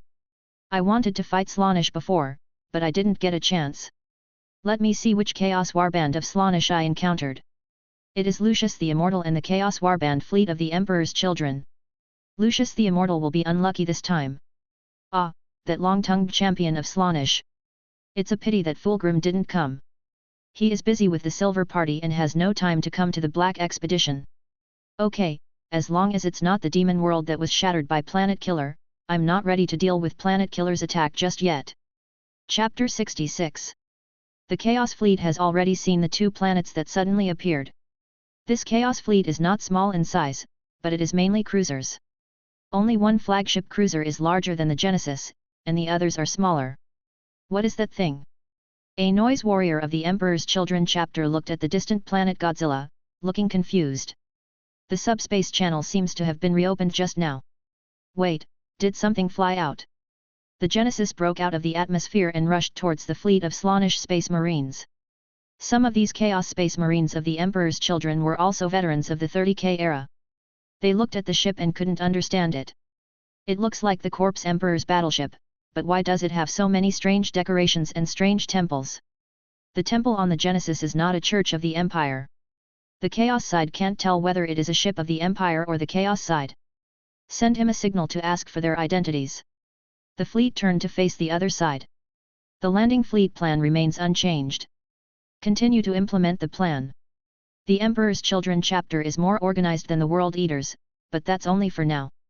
If the Noise Warriors enter combat mode, they may be even more high than the Chosen of Kern. The reason why they are called Noise Warriors is because when they fight, they use various weapons to emit sound waves that burst eardrums and turn the brain into paste. They are the same type of warriors as the Howling Banshees of the Eldar. Their fight scene is like a bar and disco, full of harsh and rhythmic noises. People with poor mental endurance may be driven crazy by the noise as soon as they enter the battlefield. This is Slaanesh, sex is not the point, sin is. What is the origin of this ship? Looking at the decoration on it, it looks like a ship of the Death Guard, the traitorous Space Marines of Nurgle. Don't know, but whatever he is, he only has one. Lucius the Immortal has landed on the prison world, and his second-in-command is now commanding the fleet. The second-in-command's command was very rational. Be prepared to meet the enemy. However, Captain Wade on the opposite side was very irrational. Traitor, traitor, traitor. Captain Wade let out a loud roar. His mood was as irritable as the machine spirit. With his passionate mood, the engines of the entire battleship began to increase power. Reload the main gun and let the enemy feel the wrath of the Emperor. At this moment, the workers loading the shells almost used all their strength to load the shells into the huge barrel. The technical priests in charge of the engines and void shields felt as if the oil in their bodies was boiling, and the gears began to rotate faster. Passionate. It was all set on fire by Godzilla. Yes, rush over directly, don't worry about anything, just fight and that's it. The Genesis did not slow down at all, much to the dismay of the Chaos Space Marines. Damn it, he didn't stop, all members of the fleet are ready for battle. Fire. With an order, the forward turrets of each ship began to pour firepower towards the Genesis, but all were blocked by the void shield. At the same time, the lizardman priest sitting on the temple woke up from his sleep and opened his eyes. Her eyes glowed with psychic blue light, and as she awoke, a terrifying psychic blast swept through Slaanish's fleet. Suddenly, various instruments of the Slaanish fleet began to fail. The dark technology priests are dumbfounded. They quickly connected to the cogitators on the Slaanish fleet, trying to restart the ships, but the circuits inside these ships were severely damaged. It turned out to be an EMP shock. This is not Warhammer at all. There are not many people who play EMP in Warhammer 40K. But this is very Godzilla. Planet Godzilla's skills include EMP electromagnetic shock, and he once used this skill to knock down an X-planet spacecraft. In the temple, the lizardman priest fell back to sleep. She could not wake up for a long time, but she had already gained a great advantage for the Genesis. The Genesis broke into the Slaanish fleet, and Captain Wade suddenly shouted, "Macro cannons on both sides, fire!" The macro cannon arrays on both sides of the ship began to fire out shells, and those cruisers that could not activate the void shields were immediately severely damaged.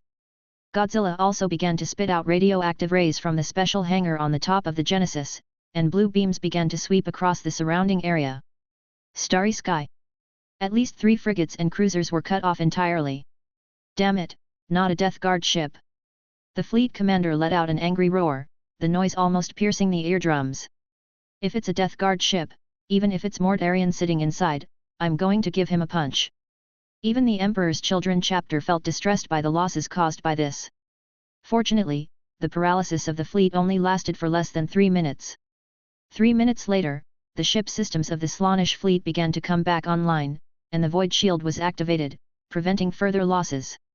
But the target of the Genesis is not them at all, but the prison world. Priest of Isis. Captain Wade asked Isis, "Are you sure you want to use people in the prison world as living sacrifices? I don't sympathize with them, I just think the blood of those criminals is too dirty.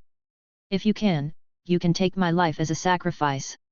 Your loyal life still has other uses, Captain Wade. The big plan still needs you." Isis was not angry at all. "Ah, by the way, I want to borrow your sound array channel. My god has a unique way of dealing with Slaanish's noise warriors." "Of course. As long as you can kill more traitors, you can even let me die." Captain Wade still remembers the battle to clear out the word bearers on the ship a few years ago. Those traitors had already betrayed the Emperor. No matter how you kill them, you can't atone for their sins. "Okay." Isis put her hand on the sound array channel, and ancient sounds came from the Genesis sound array channel. Boom. It was a dull sound like footsteps. Although the vacuum could not transmit the sound, the noise warriors who were some distance away from the Genesis still heard the sound. Boom. The rhythm began to quicken, from a single footstep to a continuous drum beat. Godzilla heard it too. "Who can play the BGM for me? Isn't this the Godzilla March?" In this vast starry sky battlefield, the sound of Godzilla's march began to sound. The ancient war song from the 2K era had an unspeakable magic. The workers loading the shells became more and more brave, and the operating efficiency of the servitors was even higher. "Start getting faster." The machine soul of the Genesis was in great joy, and Captain Wade could detect the excitement of the machine soul from the joints of his body. Praising the Emperor, "This feeling is so great. Marvelous."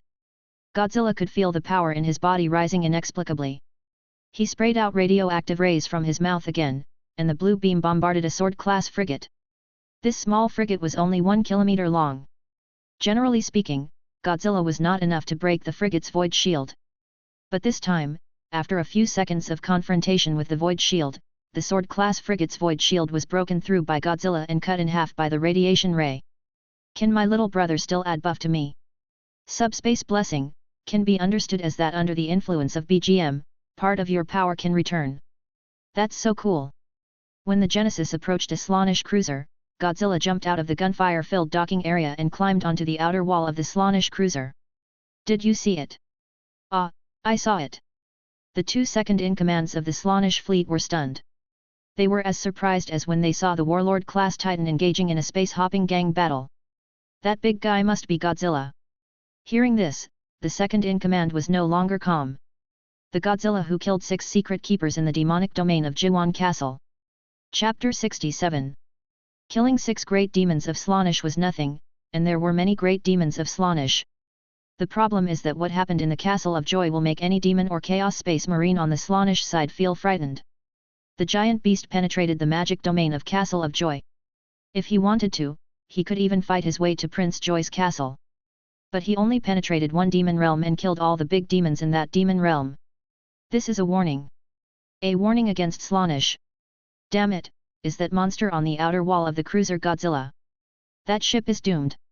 The Imperial and Chaos warships in Warhammer 40K have many huge bulges, which are very suitable for climbing. These ships are so big that Godzilla will not fall off if he stands on these bulges. Godzilla's claws penetrated the joints of the armor plates, and with a heart-wrenching sound of metal twisting, the armor plates were torn open by Godzilla, revealing the internal bridge. The Slaanesh believers and dark technology priests inside all took a few steps back. Godzilla has no regard for whether the ship can withstand his system. If the first floor corridor cannot bear it, then just remove the barriers between several more floors of corridors. Godzilla occupied a full height of 5 decks before standing inside the cruiser. Some people can only see Godzilla's thighs, and some people can only see Godzilla's head, but no matter which part of the Chaos believers, they have only one idea in their hearts. God, save us. The power Godzilla displays is simply exaggerated. They have seen gang hopping, including Space Marines and Terminators. Some lucky Chaos believers have seen dreadnoughts. That is the limit of gang hopping warfare. But no one has ever seen anything higher than a warrior-level Titan jump into the gang. Look at the armor plate. It was torn apart. The armor plate was so thick that even the dreadnought could only make a dent when hit by it. Godzilla tore the armor plate directly. When the Emperor's Children's Chaos Space Marines saw Godzilla breaking in, they immediately shouted, "Stop him, we can't let him wreak havoc in the ship." The Chaos followers looked at each other. Prevent? What to stop? Godzilla waved his claws, and the decks from the 1st to the 5th floors were torn apart from top to bottom, and the 1st to 5th decks were opened to Godzilla. The Chaos believers in the corridor picked up their weapons and shot at Godzilla, but Godzilla could even ignore the shots from heavy vehicles, let alone these plasma rifles and explosive weapons. It was better to use a chainsword to kill Godzilla. Pull. At least the chainsword can cut off some skin flakes. Slaanesh's Noise Warrior also raised the sonic gun in his hand, and shot Godzilla's body with a ring-shaped sonic attack. It must be said that the effect was not as good as the bolt gun. What? The Noise Warrior screamed in a high-pitched voice. This is impossible, it has no effect at all. Is he still a living thing? It is common sense that sonic weapons have a better killing effect on living creatures than explosive weapons. Noise Warriors have used sonic weapons to blast the enemy's head through armor more than once. Godzilla felt nothing. He waved his hand and grabbed it, and a Slaanesh Noise Warrior was caught off guard by Godzilla. Even a Space Marine was no different from a chicken in Godzilla's hands. He screamed, struggled, and was caught in front of Godzilla. The moment he looked into those beast eyes, unspeakable fear spread in his heart. This little thing looks quite unique. Oh God, help me! A Slaanesh space warrior with excellent psychological quality actually chose to pray to the gods under the pressure given by Godzilla. Snap! Godzilla's palm exerted force, and the ceramite power armor was crushed to pieces. Blood flowed down Godzilla's palm. Godzilla casually threw the Chaos Space Marine aside. Well, Guang is guilty and not too lewd. Let's get rid of this fleet quickly. I still have to see what the living saint looks like. You are also quite Slaanesh. A Godzilla who doesn't want to think about fighting, but thinks about girls all day long. Didn't I say that we don't want girls in the world of Warhammer 40K? No, no, no, I'm not looking for a girl, I just want to collect chess pieces. The Figure King and I have the same hobby. It is said that the Figure King will also participate in the Battle of Cadia. Is he here? No, the Figure King is not in place yet. It's not the time for him to appear yet. It's better to stop chatting now. This ship is about to be torpedoed. Ah! Godzilla was reminded by the system and immediately focused on fighting. Eating torpedoes, damn, where did the torpedoes come from? Wait, they're not going to bomb their own ships. With the style of Chaos Space Marines, it is not impossible to do such a thing. At this moment, in the captain's room, the captain of the cruiser was also arguing with the commander of the Slaanesh fleet. What? You crashed my ship on a prison world. Yes, there will be a grand sacrificial ceremony there to send the giant beast to the planet. But this cruiser will be completely scrapped. That's better than the entire fleet being annihilated. If the immortal Lucius hadn't been on the surface of the prison world, the fleet commander would have opened the subspace channel and escaped, and he wouldn't be fighting Godzilla here. Or, you can choose to have your ship bombed by a group of people. Damn it! Even though he is also a Chaos Space Marine, the captain of this cruiser still yelled at the commander, "If I am still alive, I will definitely fight you. Whatever you say, land on that planet immediately, otherwise, we will use torpedoes on you." The commander of the Slaanesh fleet has made the judgment that the best option is available. It would be foolish to compete with Godzilla in a gang war in space. The monster would cause huge damage if it got into any ship. The ship was almost abandoned. The second is to directly blow the ship to pieces. You'd better blast us to pieces. The captain of the cruiser cursed and said, "Blow us to pieces with this giant beast, don't let me look down on you." Facing the cruiser captain's curse, the commander of the Slaanesh fleet took a deep breath, and then shouted, "As you wish, torpedo reload and blast that cruiser and Godzilla to pieces." Ha ha ha ha. Accompanied by the shrill laughter of the noise warriors, the torpedoes were loaded into the launch tubes by the slaves of chaos. These torpedoes are not whirlwind fish, but torpedoes used in naval warfare. Even so, they are still powerful, and even battleships cannot withstand too many direct torpedo hits. But now there are at least more than 30 torpedoes targeting the cruiser. With this number, even the flagship cruiser would be severely damaged if it came close. You must know that the flagship cruiser is a behemoth with a length of more than 15 kilometers. The torpedo was launched, and under the action of the propeller, it passed through the short distance of the Star Sea and crashed towards the motionless cruiser. Godzilla saw the torpedo being fired from the damaged part of the ship. "Damn it, are you really coming?" Chapter 68. Boom! The cruiser exploded into gorgeous fireworks in the universe, and countless pieces of the cruiser fell like meteorites to the prison world next to it, along with Godzilla. He didn't die. But I can't fly. Godzilla waved his claws, trying to grab something, but it was obvious that no one could help him at this time. Under the watchful eyes of the Slaanesh fleet, Godzilla began to rub against the atmosphere of the prison world to produce sparks. The problem of Godzilla not being able to fly cannot be overcome in a short period of time. Isis was not in a hurry.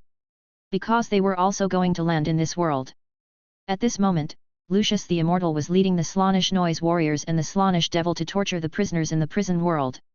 Before the Black Crusade began, they were going to hold a grand banquet to offer sacrifices to the Prince of Pleasure. The entire prison world might not be as grand as Fulgrim's party, but it was not much different. Those criminals and jailers, both men and women, were immersed in extreme pleasure at the moment. In a burst of purple air, everyone was immersed in their own pleasure. It was normal now, but soon these pleasures would not be able to satisfy their desires. They would crave more stimulation that could bring them smiles and pleasure, spikes, claws, tickling, etc. It doesn't matter, soon, they will not be happy anymore. Godzilla slammed into the surface of the prison world with a thud. Even for Godzilla, this hit was a bit painful. From the smoke and dust, Godzilla slowly got up. It's landed. Godzilla moved his body and looked into the distance. Most of the prison world is uninhabited wasteland, only a small area is suitable for living, and Godzilla's target is that small area. By the way, why didn't the system issue the task? No hurry, the monster unit hasn't been released yet. Okay, don't forget the task reward anyway. Godzilla began to move towards the prison world's base. The prison on this planet has only more than 10 million people. Don't ask why there are so few. GW's mathematics is difficult to explain. At the same time, there is already a small-scale Imperial Commando on this planet. This small-scale Imperial Commando is composed of Space Wolves, Howling Griffins, Iron Knights and other chapters of Space Marines, Astra Militarum, Inquisition, Mechanic Use Tech Priests and Death Cult Assassins. The purpose is also very clear. That is to overload the prison world's energy supply system and destroy the planet from the inside. This lineup is quite gorgeous. At this moment, they just took a shuttle and arrived on the surface of this week not long ago.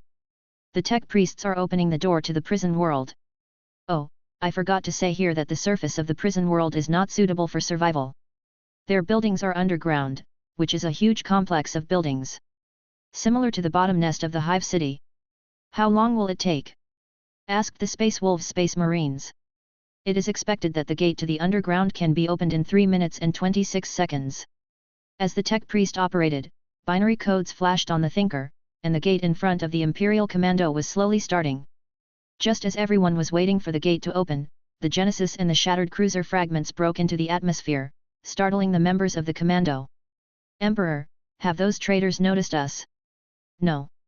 A tech priest looked at the Genesis and seemed to see the difference in this ship. That is not a demon ship. The tech priest's message can be heard on the radio channel.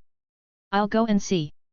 The death cult assassin, a woman wearing a red and black tights and a spiked mask, suggested, if they are on the side of the demons, I will kill them all.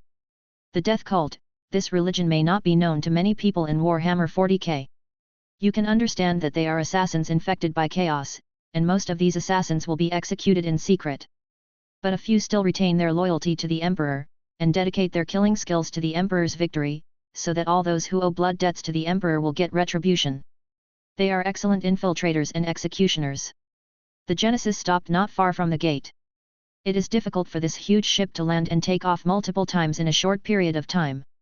Now, they have to be divided into 2 teams. Needless to say, the team that goes out is ISIS and a large number of lizardmen. Captain Wade also sent out Imperial soldiers who are willing to follow the lizardmen. They may not believe in Godzilla, but they understand that the enemy of my enemy is my friend. Even Captain Wade himself is ready to go to the battlefield with a chainsaw sword in one hand and a hot melt gun in the other. ISIS did not stop it. She seemed to know what would happen next. She silently asked these Imperial soldiers in the 30K period to follow her. The mighty army of lizardmen began to move towards the buildings of the prison world. Soon, the assassins of the death cult saw this army. At the same time, Godzilla in the distance also met ISIS and his men. ISIS followed behind Godzilla and would not go beyond a single step. It's an alien creature I've never seen before, and that big guy, he's really big. Godzilla's large size made the assassin dare not act rashly. No matter how skilled the assassins are in killing, they would not fight a behemoth over 50 meters tall. But it's hard to say about those humanoid alien creatures. Why do the soldiers of the Empire walk with these aliens? Have they betrayed? No, even if they will betray, those technical priests will not betray easily. Among the lizardmen's team, the death cult assassins also saw technical priests. Those technical priests' mechanical prostheses held huge axe guns and plasma pistols. They were obviously not ordinary civilian members in terms of combat power. It is extremely difficult to corrupt a tech priest, whose loyalty to the god of all machines is even greater than that of the Emperor. The death cult assassin wanted to continue investigating, but Isis's gaze suddenly came over, surprising her. By the time the death cult assassin tried to run away, it was already too late. A sound broke through the air, and the death cult assassin dodged at a speed that exceeded that of the Astartes. However, she dodged the thorns that were shot, but failed to dodge the throwing ropes that followed. The sling bound her legs. The seemingly fragile sling had extremely high toughness. Her legs could break the neck of an Astartes, but they could not break free of the thumb-thick rope. However, she also has her own special methods. The leg muscles contract and you can break free from any shackles in a matter of seconds. But she ran out of time. Following the teleportation light, Isis descended from the sky and pressed the death cult assassin's head into the ground. Ordinary people would most likely give up struggling when faced with such a blow with their legs tied, but the Empire's assassin was different. She had already shrunk her legs into a small form within a few seconds, and moved her legs in a way that ordinary people couldn't. Flexibility, reverse kick. If the sharp points on the toes pierce the flesh, even the head of a green-skinned orc will be penetrated. But the power of psychic energy firmly fixed the blow she kicked. Isis' fingers traced the assassin's tights. She looked at the Imperial assassin with a good figure and said with interest, "Oh, your skills are quite good, especially those spikes on your body. And it's poisonous." "Lord Isis, what happened?" Seeing that Isis beside him suddenly disappeared, Captain Wade quickly asked in the communication channel. He knew that Isis could hear and, as a psyker, she could even see into the future. There is an Imperial assassin watching us. Assassin of the Empire. Captain Wade did not have an assassin as a unit in his mind. Assassins were only trained during the apostasy period. As a person from the 30K period, he had no idea who an assassin was. But judging from his name, he should be a very dangerous person. Wait a minute, you said the Empire's assassins still have troops on this planet. There should be. It depends on whether you can ask the assassin. As she spoke, Isis pulled off the assassin's mask with her hand, and stuffed the tip of her tail directly into the assassin's mouth. The assassin was pretty good looking, with blonde hair and blue eyes, and no obvious implants on his body. Looking at the entire Empire, you can rarely find humans without implants in their bodies. Isis's tail stirred in the assassin's mouth. She smiled and said, "It's not okay to take poison. I want to live." Chapter 69. Godzilla arrived at the prison world's building first. Although the entire prison world is underground, there are also a large number of buildings on the ground. A month ago, the criminals in this world rioted, and the defenders of this planet had been killed. The people guarding the building complex were also Chaos followers of Slaanesh or Chaos Space Marines. Godzilla's arrival immediately attracted the guards' attention. It also attracted the attention of the Imperial commandos. Godzilla appeared in the sight of the Imperial Inquisition for the first time, but they instantly knew who Godzilla was and remembered the incident where the Emperor appeared nearly a year ago. "Don't mess with Godzilla." The words immediately echoed in the minds of Space Marines, Inquisition members, and tech priests. "That's Godzilla. It's Godzilla.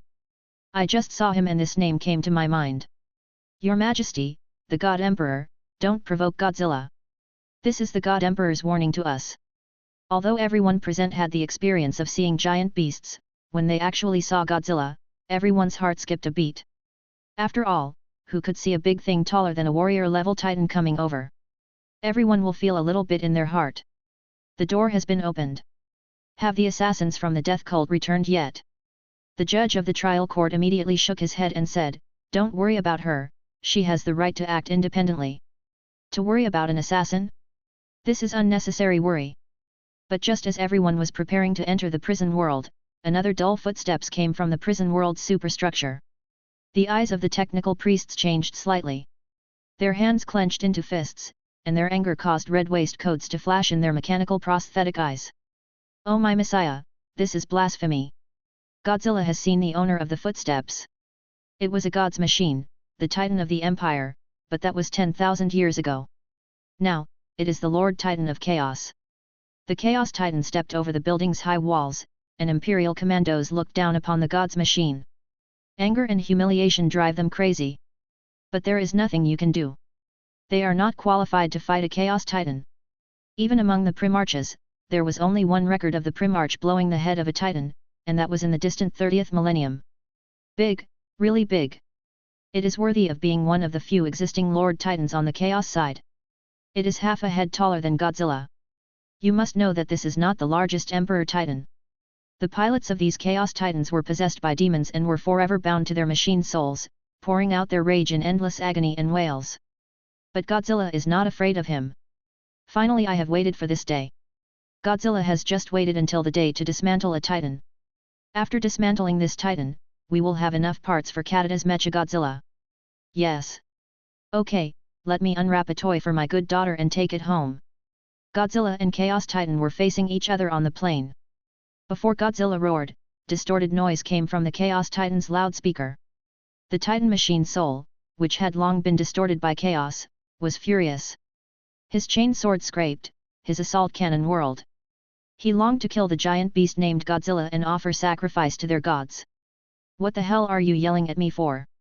Godzilla has such a bad temper that he has never been yelled at by anyone before. He began to step forward, his tail swaying behind him, ready to provide steady balance for Godzilla's sudden movements. The Chaos Titan fired first. The missile launcher on the shoulder began to fire intensive firepower. This level of firepower would be fatal to any ground position, but Godzilla pushed forward without fear. Explosion, explosion, wherever you look, there are explosions all over and around Godzilla. At that moment, the explosion is art. But explosions can't kill Godzilla. As Godzilla approached, the chain sword in the Chaos Titan's left hand began to speed up, and sparks almost appeared from the chain blade. The Chaos Titan also began to step forward, its thick and sturdy feet stamping on the ground, and every step seemed like the sky was falling apart. He swung the chainsword, which was probably the most effective attack on Godzilla since Godzilla's time travel. The huge chainsword cut into Godzilla's skin, breaking Godzilla's skin for the first time. Defense. But it's only limited to cutting through Godzilla's defense. This attack power is not bad. Godzilla's claws caught the chainsword, preventing it from advancing any further. There are few attacks that can make me feel pain. Okay, I'll give you the face, now it's my turn. Another tradition from Warhammer 40K. After you finish showing off, you will be deflated. Godzilla controlled the chainsword with one claw, and no matter how much the chainsword rubbed against his claws, Godzilla never let go. Godzilla's other claw slapped the joint of the chainsword, breaking the chainsword from the joint in one stroke, and the entire chainsword broke away from the Chaos Titan's arm. The chainsword was dropped by Godzilla and crashed to the ground. Well done! The tech priest shouted so excitedly that the people around him looked at him. He quickly coughed out 2 electronic coughs in embarrassment. Ah, what I mean is that, with the Om Messiah above, if God's machine is awake, it will definitely shout that this is salvation. Yes, the best salvation for the machine soul corrupted by chaos is to destroy him. The Emperor is probably eating psychic popcorn and watching this good show. Who doesn't like to watch the giant beast fighting the cricket? Godzilla didn't use the radiation heat ray immediately. He wanted these parts to be installed by Kadata to Mechagodzilla. After dismantling the left arm, it was the turn of the right arm. The machine soul of Chaos Titan was injured and was also furious. The 3-shot assault cannon on the left arm was aimed at Godzilla's face and fired 3 shots. Boom! Boom! Boom! 3 shells exploded on Godzilla's face. The explosion sounded like thunder, which made the technical priests sweat for Godzilla. We must win, we must win. The machine soul of this god's machine has not been at peace for a long time. He didn't care what Godzilla came from. As long as he was not the enemy of the Empire and as long as he could let this god's machine rest in peace, he was willing to temporarily treat Godzilla as an ally. When Godzilla's head emerged from the flames of the explosion, everyone was so excited. Look, this is the invincible posture of our god. Isis shouted excitedly in the distance. Praise it, and then join the glorious plan. The assassins of the death cult were all stunned. Is that thing fighting with Chaos's god machine? What kind of monster can fight with God's machine? And Godzilla also hit the head of Chaos Titan with his head. Even Chaos Titan's machine soul was dizzy and took 2 steps back. Chapter 70. In 3 minutes, the little monster may not be able to defeat Ultraman. But Godzilla can definitely dismantle this Chaos Titan. I want this assault gun too. Godzilla grabbed another 3-link assault cannon of the Chaos Titan. The Chaos Titan was a little anxious. If it was removed again, he would have no effective weapons. The missile launcher on his shoulder started pouring fire again, but Godzilla didn't care at all. Tickle me. Next time you want to scratch your itch, remember to find a few more companions, preferably some powerful demons. Today's Godzilla, if there are not a dozen big monsters, they all serve Godzilla. Another claw shot was taken, and the Chaos Titan's triple assault cannon was also taken down. This time, the Chaos Titan's arms were destroyed, and there was no longer any big threat. Even for the Prim Arch, if you cut off his arms, he may not be able to exert half of his previous combat power, let alone a Chaos Titan whose main weapon is arms. So handsome! For the first time, a technical priest felt that flesh and blood was so handsome. If he could go back alive, let's see if the body he discarded during the last transformation was still there. He wanted to pretend to be back. But most of it has rotted away. For the level of an alien behemoth, it is really worthy of praise. Okay, Tech Priest, we have other work to do. The Space Marines of the Space Wolves chapter also expressed their appreciation for Godzilla's power. But they remember their mission. What? That chaotic god machine? Needless to say, it is only a matter of time before the god's machine with its arms removed will be broken into pieces, and it will be broken into pieces within a few minutes. Go ahead and blow up the planet. Is this your purpose? Isis's voice suddenly appeared next to everyone, and they immediately became alert. A small psychic portal appeared in the middle of them at some point. Even the members of the Inquisition who were targeting psychic powers were not aware of it. Each one of them either raised their bolter or their power sword. For a moment, everyone was ready to fight at any time. But what came out was Captain Wade and his crew. Keep the muzzles down, my countrymen. After more than 20 years, Captain Wade returned to the Empire. Who are you? The Space Wolves Space Marine asked warily. Wade immediately introduced himself, Wade Smith, former captain of the Solar Auxiliary Army and current captain of the Genesis, pays tribute to the Space Marines of the Wolf Regiment.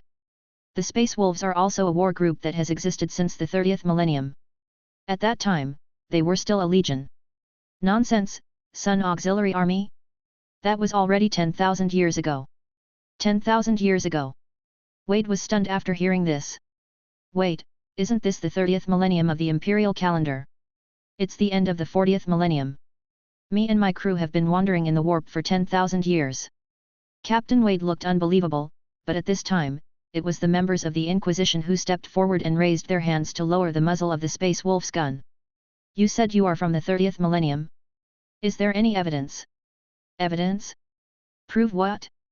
Prove that I am loyal to the Emperor or prove that I am not an enemy of the Empire. Captain Wade could understand these people's concerns, but he was a little angry. Look at that. Captain Wade pointed at the Chaos Titan that was being demolished by Godzilla and said, the enemies of the Empire are being defeated right in front of you, but you want to ask me how to prove that I came from 10,000 years ago. I can't prove it. Captain Wade really couldn't prove his identity. It is impossible for the Empire's database to record 30 records from the Millennium period. Those records about him have long been marked as dead in action and thrown into the ocean of countless records. But I am willing to sacrifice my life for the Empire. Sacrifice is the cornerstone of the Empire. Life is the currency of the Emperor. I am willing to use death to prove my loyalty. Captain Wade pulled out the dagger from his waist. This dagger is a warrior's last weapon. He faced what was probably holy terror and raised the dagger in his hand. I, Wade Smith, am here to devote myself to the Emperor's will. After saying that, he stabbed the dagger into his neck. This scene really frightened the Space Marines, and even the nearest Space Marine had no time to stop him. But Godzilla's roar sounded, and the Chaos Titan fell to the ground and was trampled under Godzilla's feet. The earth trembled like a heartbeat, and the thunderous echoes were as breathtaking as the scythe of death, which could be seen rising into the sky from miles away.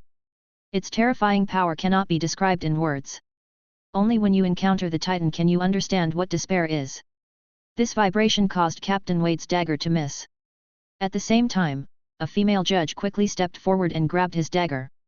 Although the dagger cut the judge's right hand, she could not feel the pain and said, "You are right, you don't deserve to die here." Wade Smith, that battleship that landed is your ship? Yes. What period are you from? I don't know. When I was lost in the subspace, my company and the Ultramarines were attacked by the traitors of the Word Bearers.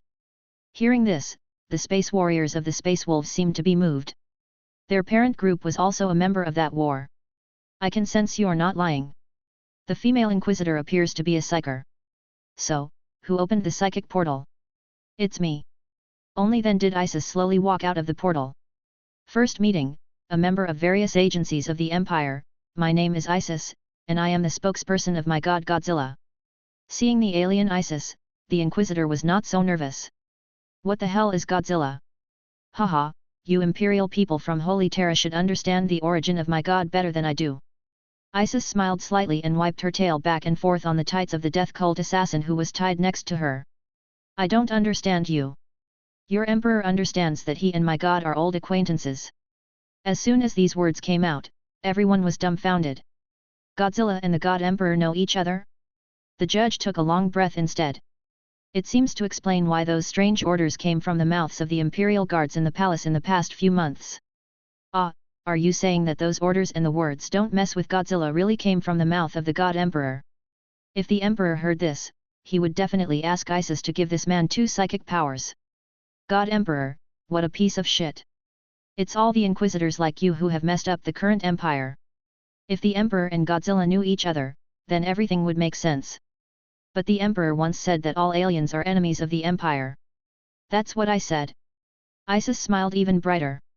It's as if there are no Ogrins in the Empire. That's a demi-human. What a coincidence. Isis flipped up her hair, proudly put one hand on her hips to show off her graceful figure and said, I am also a demi-human. Chapter 72. Isis said that she was a demi-human, and there was nothing wrong in that. She is indeed a demi-human. Humans in the 2K era did not have lizard tails and pointed ears. Rather, in the world of Warhammer 40K, apart from the Emperor and the Emperor's possible wife, how many people are not demi-humans? Now how to do? The Space Marines were undecided for a moment. If you asked them to blow the enemy's head off, they would be able to blow the enemy's head off with their fists even if they dropped their bolters. But what do you ask them to do when they face someone who may be a loyal warrior from the 30K era and an old acquaintance of the Emperor? It's too complicated to think about. It would be better to let the Ultramarines chapter next door handle this kind of thing. Isis saw their difficulty.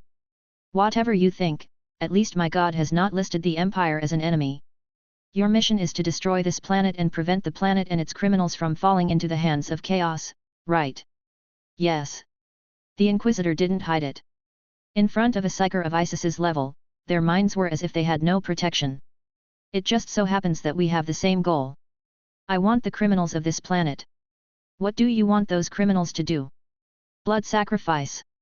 Although the words blood sacrifice sound very confusing, blood sacrifice still exists in many primitive and feudal worlds.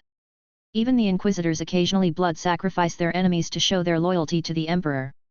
And killing the enemy is considered a blood sacrifice. You see, blood sacrifice is not a thing at all. The problem is, what is the blood sacrifice used for? Summon part of my god's power. Mission, curse Godzilla. Task description, among Godzillas, there is a very special individual named Diablo Godzilla. He is not a creature derived from Godzilla cells, but a giant creature condensed from the souls of those who died in the Pacific War. Beast, now, he will appear on this battlefield in response to Godzilla's call during the blood sacrifice. Mission reward, Diablo Godzilla form. What the hell, for Godzilla white eyes? White-eyed Godzilla, scientific name is Diablo Godzilla. Godzilla from Godzilla vs. The three sacred beasts of the nation is less famous than Godzilla the Dragon because this is the first time Godzilla appears in a pure villain form. And because of Diablo Godzilla's origins, which caused him to jump back and forth between anti-war and anti-defeat stances, his popularity naturally cannot be high. However, he is probably anti-war, because he not only destroyed the neon lights, but also beat up the so-called three sacred beasts that protect the country. Including Ghidorah, the Millennium Dragon King who rarely appears as a main character. Of course, most of Godzilla's themes are also anti-war, and Diablo does not dare to break the main tone of anti-war. You also named it Cursed Godzilla, you did that on purpose. Cursed, this word has a counterpart in Warhammer 40K, and that is the Emperor's Cursed Legion. The Cursed Legion is a special Space Marine chapter. No, it's hard to say whether they are Space Marines or not, because they are a group of mysterious and timely appearances on the battlefield to save those collapsed Imperial armies, and after leaving behind death and destruction, they are again the equally mysterious missing Space Marine chapter. The warriors of the Cursed Legion do not strictly wear standard power armor like the warriors of other chapters. Instead, they wear black power armor engraved with various patterns of flames, bones and skulls. This makes them look like Chaos Space Marines. But in fact, they do have a lot to do with subspace. They will appear in the subsequent Battle of Cadia, and different phenomena will appear with the opening and destruction of the Black Stone Array, which shows that they have a very close connection with the subspace. Some say they are warriors of the Fire Eagle Legion, others say they are the loyal spirits of the Space Marines after their death. This Cursed Godzilla is probably named after the characteristics of Diablo by the system. Diablo Godzilla is also a body composed of countless innocent souls. In short, it's good to have rewards. Godzilla loves rewards. But why did the mission appear after I dismantled the Chaos Titan? You guess. In a corner of the prison world, 6 demonic portals were opened under the rituals and sacrifices of Chaos followers. And, unlike the time of Kern, this time a Slaanesh demon emerged from each of the 6 demonic portals. Among them is Slaanesh's favorite demon.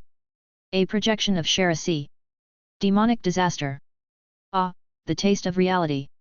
The great demon of Slaanesh walked out of the portal with enchanting steps and a spear and buckler in hand. Some people may think that he is just a great demon of Slaanesh, how powerful he can be. However, if you ask the Chaos Demons who is the strongest warrior among the Chaos Gods and Demons, then they will all unanimously say Shalashi. Demonic disaster. Shalashi was created by Slaanesh to fight and defeat the great demons of other Chaos Gods. The opponents he defeated were all ruthless characters. The great demon of Kern Skarbrand, this great demon of Gurn has slashed Gurn with a knife. The leader of the Death Army, the Regent Lady and her Death Champion, the Queen of the Arena Lilith, the Laughing One-Horn, the Phoenix Lord and others were under siege. Anyone among them would be more powerful than a Space Marine captain. At this point, Ifrini and the Death Champion were almost killed by Shalasi Demon Calamity, but they were forced to banish him back to the subspace by relying on the incarnation of death. Moreover, the most important old woman's sword in the Death Army's plan is in the hands of Zalasi Demonic Disaster. As long as that sword is still in Zalasi Demonic Disaster's hand, their plan will be postponed indefinitely. As long as this guy gets serious, he will be strong enough to kill Fulgrim, the Primarch of Demon Ascension, and he won't be joking at all. Lord Shalasi, a Chaos Space Marine of the Emperor's Children, approached and reported to the Tall Keeper of Secrets. Godzilla is already out there fighting the Titans. Well, I already know. Shalasi Demon Calamity smelled the scent of the Eldar in the air. It was the souls of a small number of brainwashed Eldar around Isis. Even if they were few in number and far apart, as a Slaanesh demon, he could smell them. The taste of I will do the will of my god. The terrifying psychic energy spread out, and Isis was the first to notice something was wrong. She was smiling for a few seconds, but became serious the next. Oh, you really dare to send someone here, s. Isis raised the corner of her mouth, now she could have a good beating. But it was Sharasi who came. She couldn't stop him, but she could stop the other 5 secret keepers. Isis sent a psychic signal to Kadada on Godzilla's planet. Kadada, are you okay over there? Give me a few more hours. Kadada is making final adjustments to Mechagodzilla. It's said to be an adjustment, but it's actually a procedure to inject her power into it and awaken Mechagodzilla. The thing she made is probably even unclear to the greenskins. But it moves quickly. Okay, then I will swallow up all these 5 great demons. As for Shalasi, I will leave it to my god to handle it. Can't beat him, Isis has to admit, she really can't beat this. It's not a shame, that's Shalasi Demon Calamity, the big devil ceiling. Among the lizardmen, the only one who can fight against Sharasi Demonic Disaster is their chief high priest. The strength of that high priest is already endlessly close to that of the god in chaos. Ah, you ask Godzilla? Godzilla can definitely win, Isis is so sure. Chapter 73. In the Battle of Cadia, don't be surprised to see any big demon from the demon side. Because the final result of this battle will be the awakening of an Imperial Primarch and the attention of 4 Chaos Primarches. This battle can be said to be the beginning of the 41st millennium. The Primarches will return and various expeditions will begin. Restart. The Imperium will struggle back and forth between imperial truth and the state religion. Ah, it doesn't matter what the Empire is like. After all, Godzilla is not the boss of the Empire, the Emperor is. After defeating the Chaos Titan, a red dot representing the mission's goal appeared in Godzilla's vision, representing all the goals in the entire prison world. Who is here this time? Such a big reward for a small task. Sharasi. Demonic Disaster. Oh, evil disaster, grass. Demonic disaster? Godzilla was shocked. Shalasi. Calamity is a unique existence among the great demons of Slaanesh.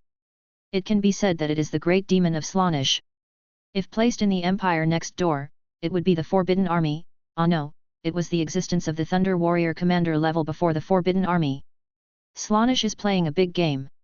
If she is killed by me, she will not lose blood. What cannot be killed is a demon after all. Demons are difficult to destroy in the real universe. You currently have no way to kill demons in the real universe. I know this, it will be available in the future. Godzilla currently has no way to psychically kill demons. In fact, the only way the Empire can truly kill demons is with the Emperor's sword and a few other methods. On it. Taking his paws off the Chaos Titan, Godzilla walked into the prison complex. The Chaos Warriors of Slaanesh and the followers of Slaanesh didn't dare to stop Godzilla at all. Only a few criminal slaves in the prison were attacking Godzilla with turrets. The sporadic artillery fire was not enough to scratch Godzilla's itch. It's time for us to go. Isis waved her hand, and the lizard people began to walk in from the door opened in the prison world. Seeing that the Imperial commandos were still hesitating, Isis did not forget to call them. Follow me, are you afraid that I'll trick you? Ah, no, how should I say it? The space warriors of the Space Wolves were a little embarrassed. The companion next to him patted his shoulder armor. Let's go, this time we accept the help of these aliens, demi-humans. We have more opportunities to show our loyalty to the Emperor. What was originally a lifeless infiltration operation turned into an assault operation with the help of the lizard men. The lizardmen fought with unparalleled strength against the demons of Slaanesh and the followers of Chaos in a small box. A lizardman and 2 demons of Slaanesh could fight without losing, but occasionally a lizardman would be defeated by a large group of lustful men. The Slaanesh demon fell down and was penetrated by the Slaanesh demon's sharp pincer arms. Isis doesn't care about this. It's normal to have losses in battle. It would be abnormal if there were no losses. The members of the Imperial Commando began to adapt to cover these lizardmen. For the time being, they temporarily regarded the lizardmen as allies. This kind of thing is not unheard of. There is a kind of big demi-human named Ogryn in the Imperial Astra Militarum. Their IQs are not high, but they are larger than space marines. They must lower their heads in the transport vehicle, otherwise they will not be able to get in.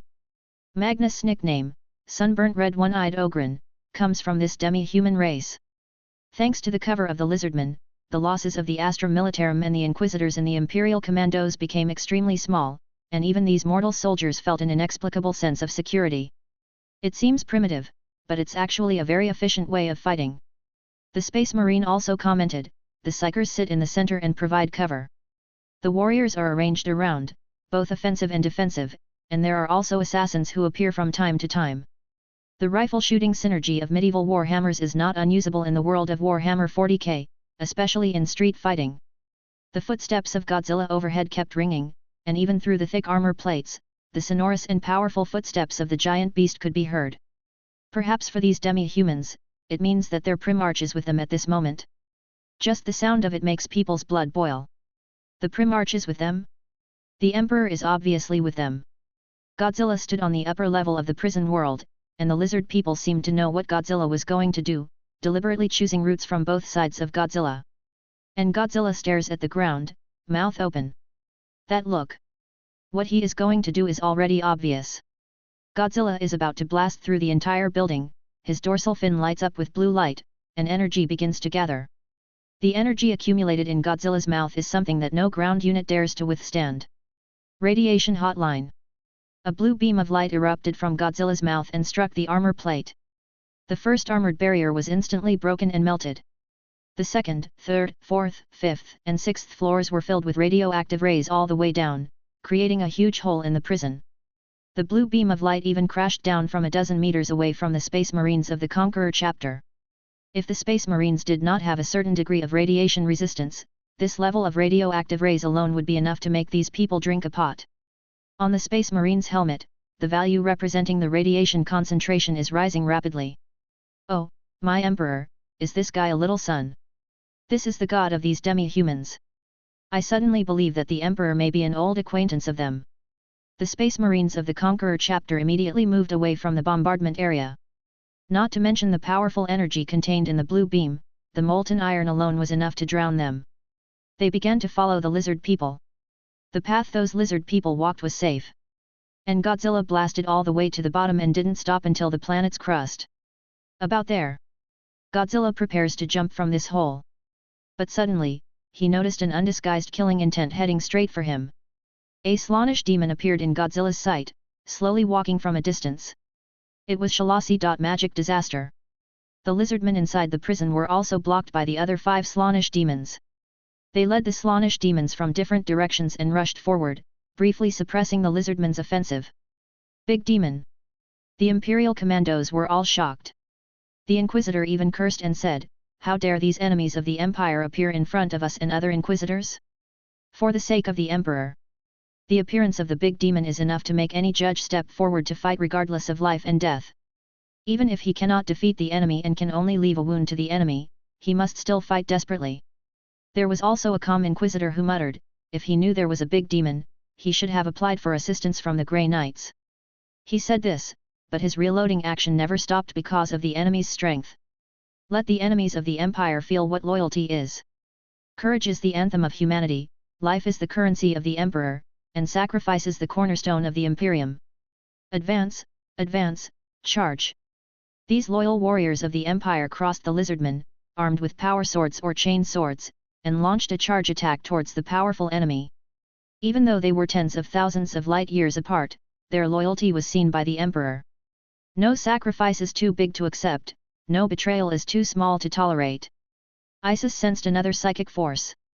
Space Marines in black armor began to appear beside the Imperial stormtroopers, raising their heavy bolters and flamethrowers, pouring firepower into the demons. The E-Demon army has also arrived. Chapter 74. The Cursed Legion is still here. This is normal.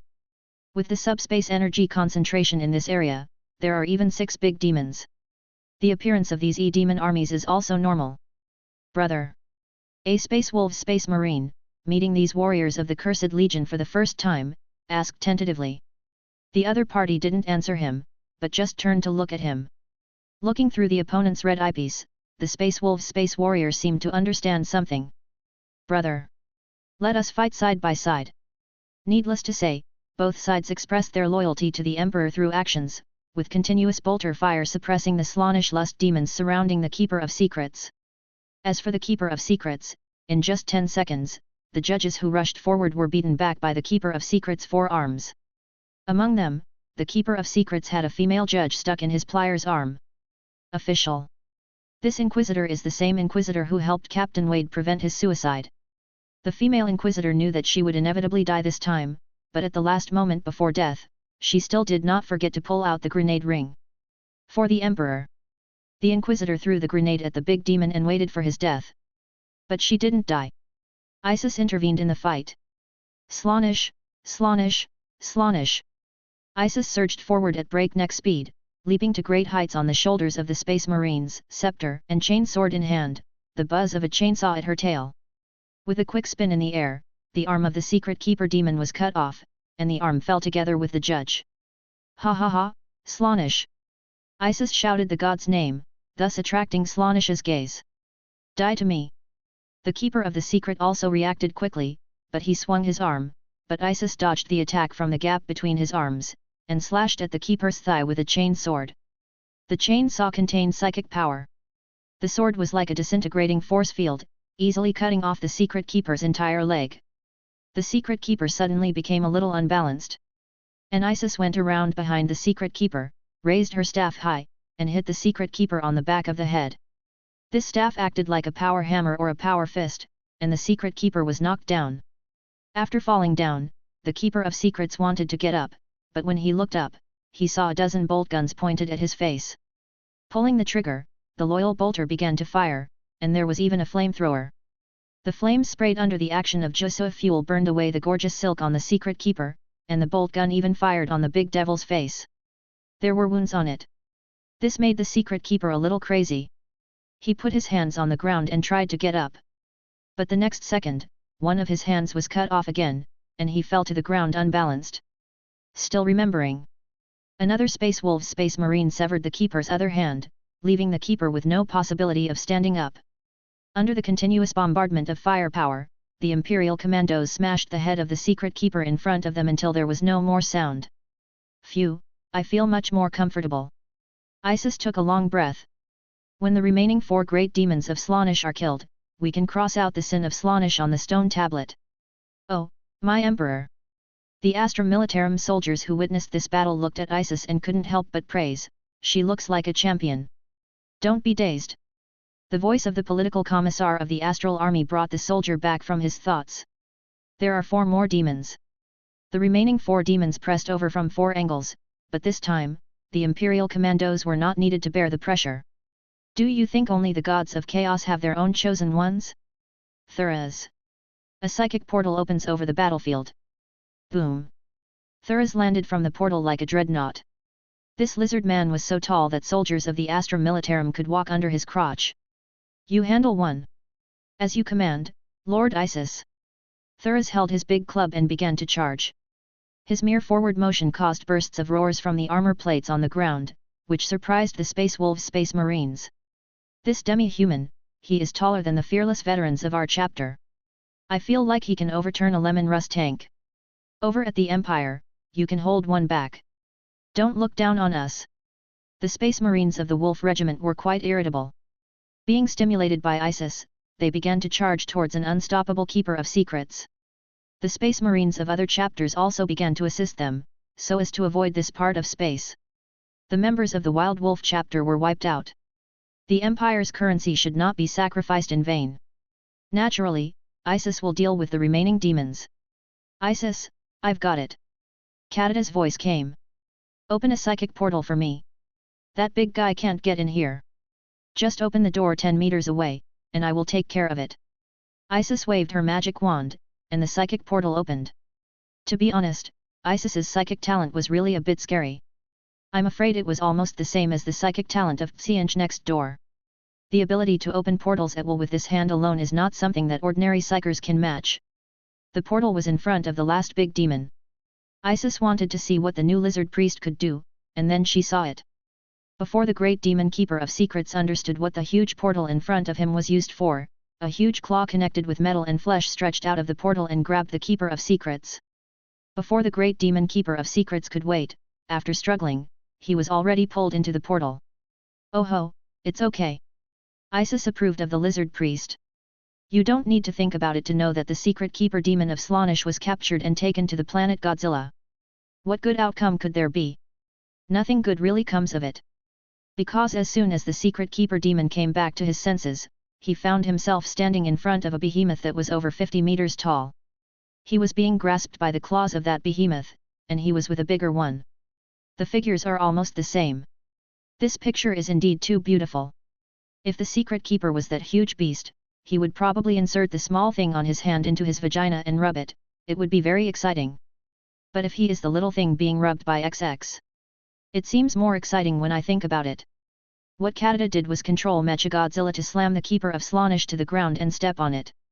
The ground roared, and even if the secret keeper was stepped on like this, he would probably be dead. There are only 3 of the 4 secret keeper demons left. Chapter 75. On Godzilla's side, Shalasi had already reached Godzilla's vicinity. Like other big monsters, he or she is not as big as Godzilla. In the world of Warhammer 40K, there is a principle that basically enemies of the same size fight against enemies of the same size. For example, the Empire's bosses fight Chaos Cultists, the Imperial Space Marines fight Chaos Space Marines, and the Terminators fight Possessed Warriors, Demon Princes, and the like. If you let the Dreadnought Mecha fight the Titans, the situation would probably be similar to what it is now. But we also need to see what kind of fearless mecha it is. Shalasi Demon Calamity is probably equivalent to the Dreadnought mecha that sits in an iron coffin with the Emperor, although he is also very afraid of Godzilla. Don't think that all demons are of the same level. The original demon Drachanion, this demon belongs to the undivided chaos. He is very powerful and once seriously injured the Emperor in the Webway War. The Emperor solved his trouble by sealing him within the body of a custodian. In addition to the 4 gods of chaos, there are many chaos demons in the warp.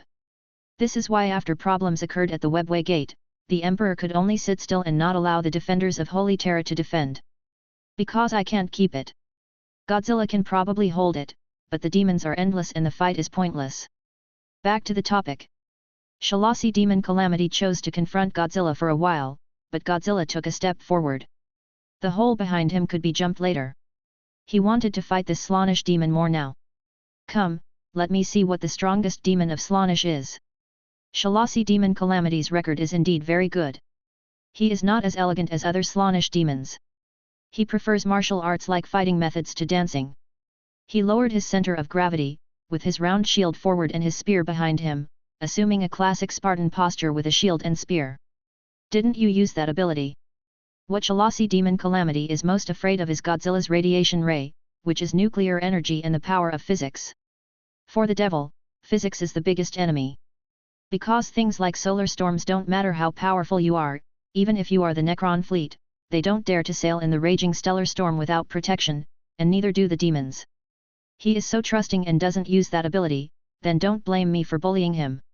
In close combat, even if Kern himself comes, Shalasi dares to fight him twice. His hoof-like feet slammed into the ground and he launched a swift charge towards Godzilla. The speed of its charge was completely out of proportion to its size. It was so fast that it set off a small hurricane, blowing everything around it on both sides far away. When Godzilla saw this, he quickly stopped and followed up with a swift tail flick.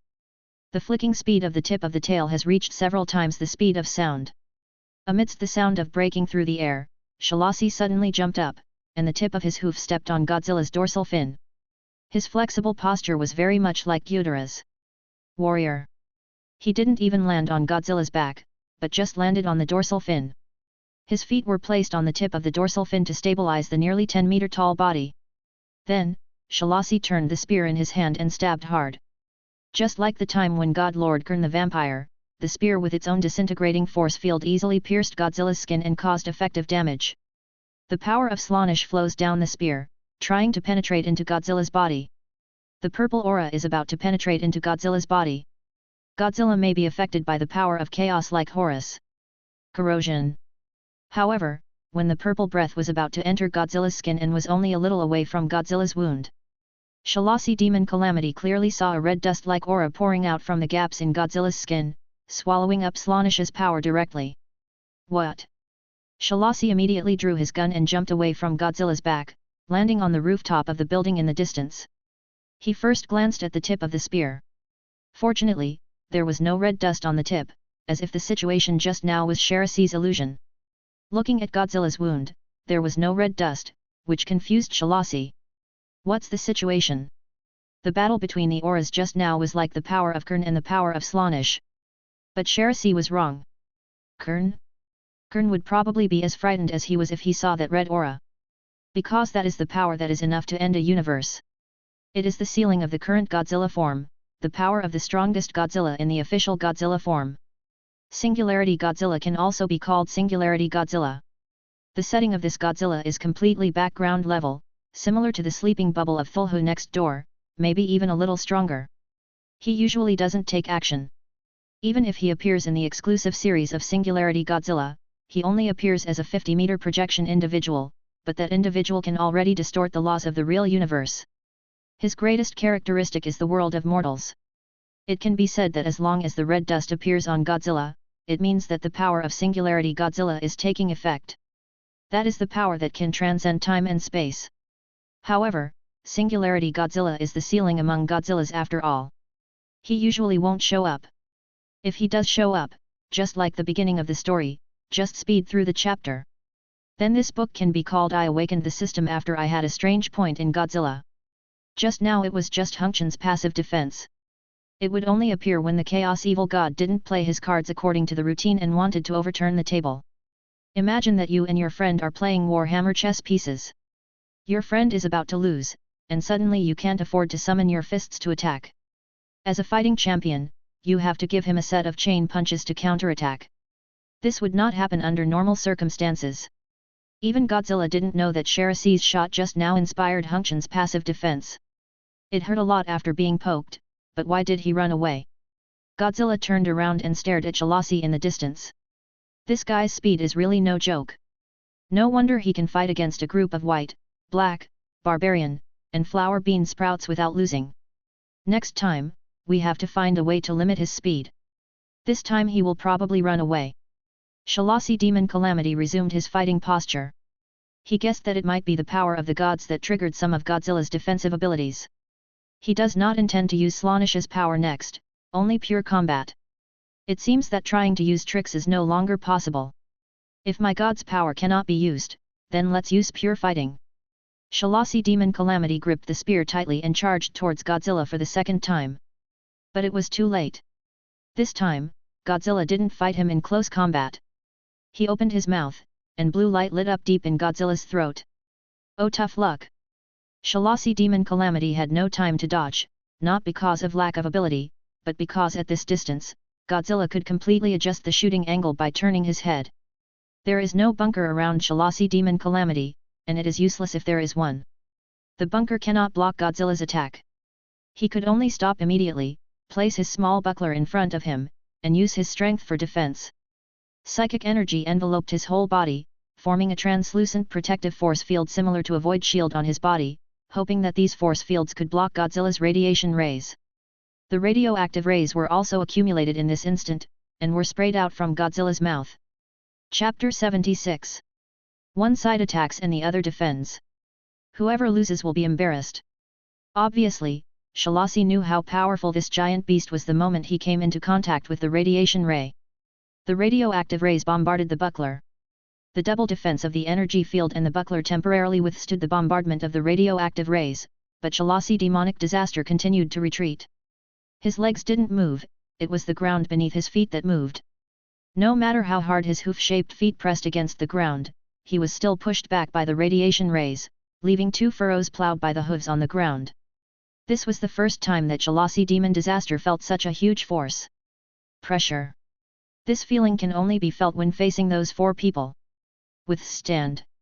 Shalasi demon calamity clenched his teeth together, fearing that the slightest slack would cause his defense to be unable to withstand it. But he still underestimated Godzilla.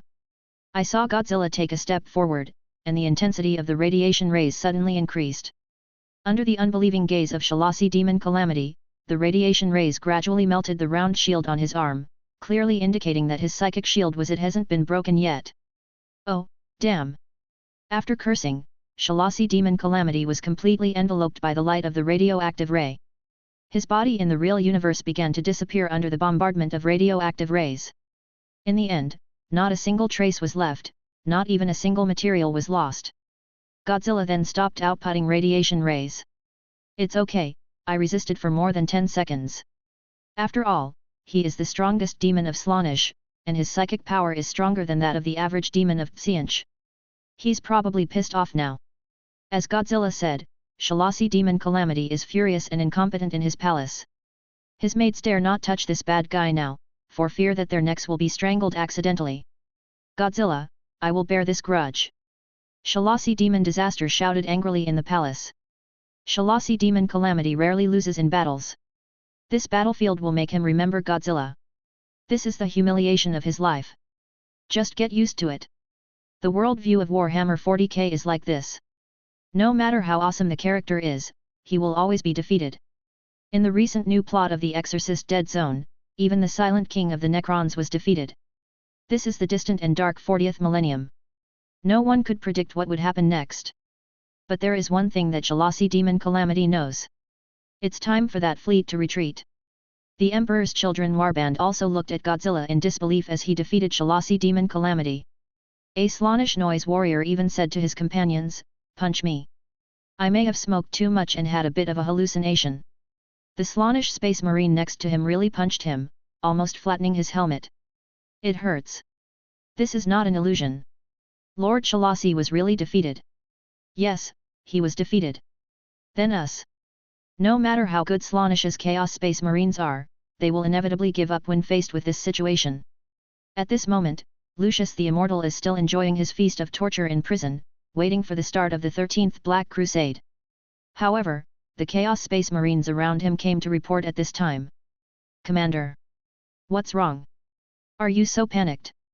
Lucius the Immortal used his snake-like tongue to lick the bloody sword in his hand.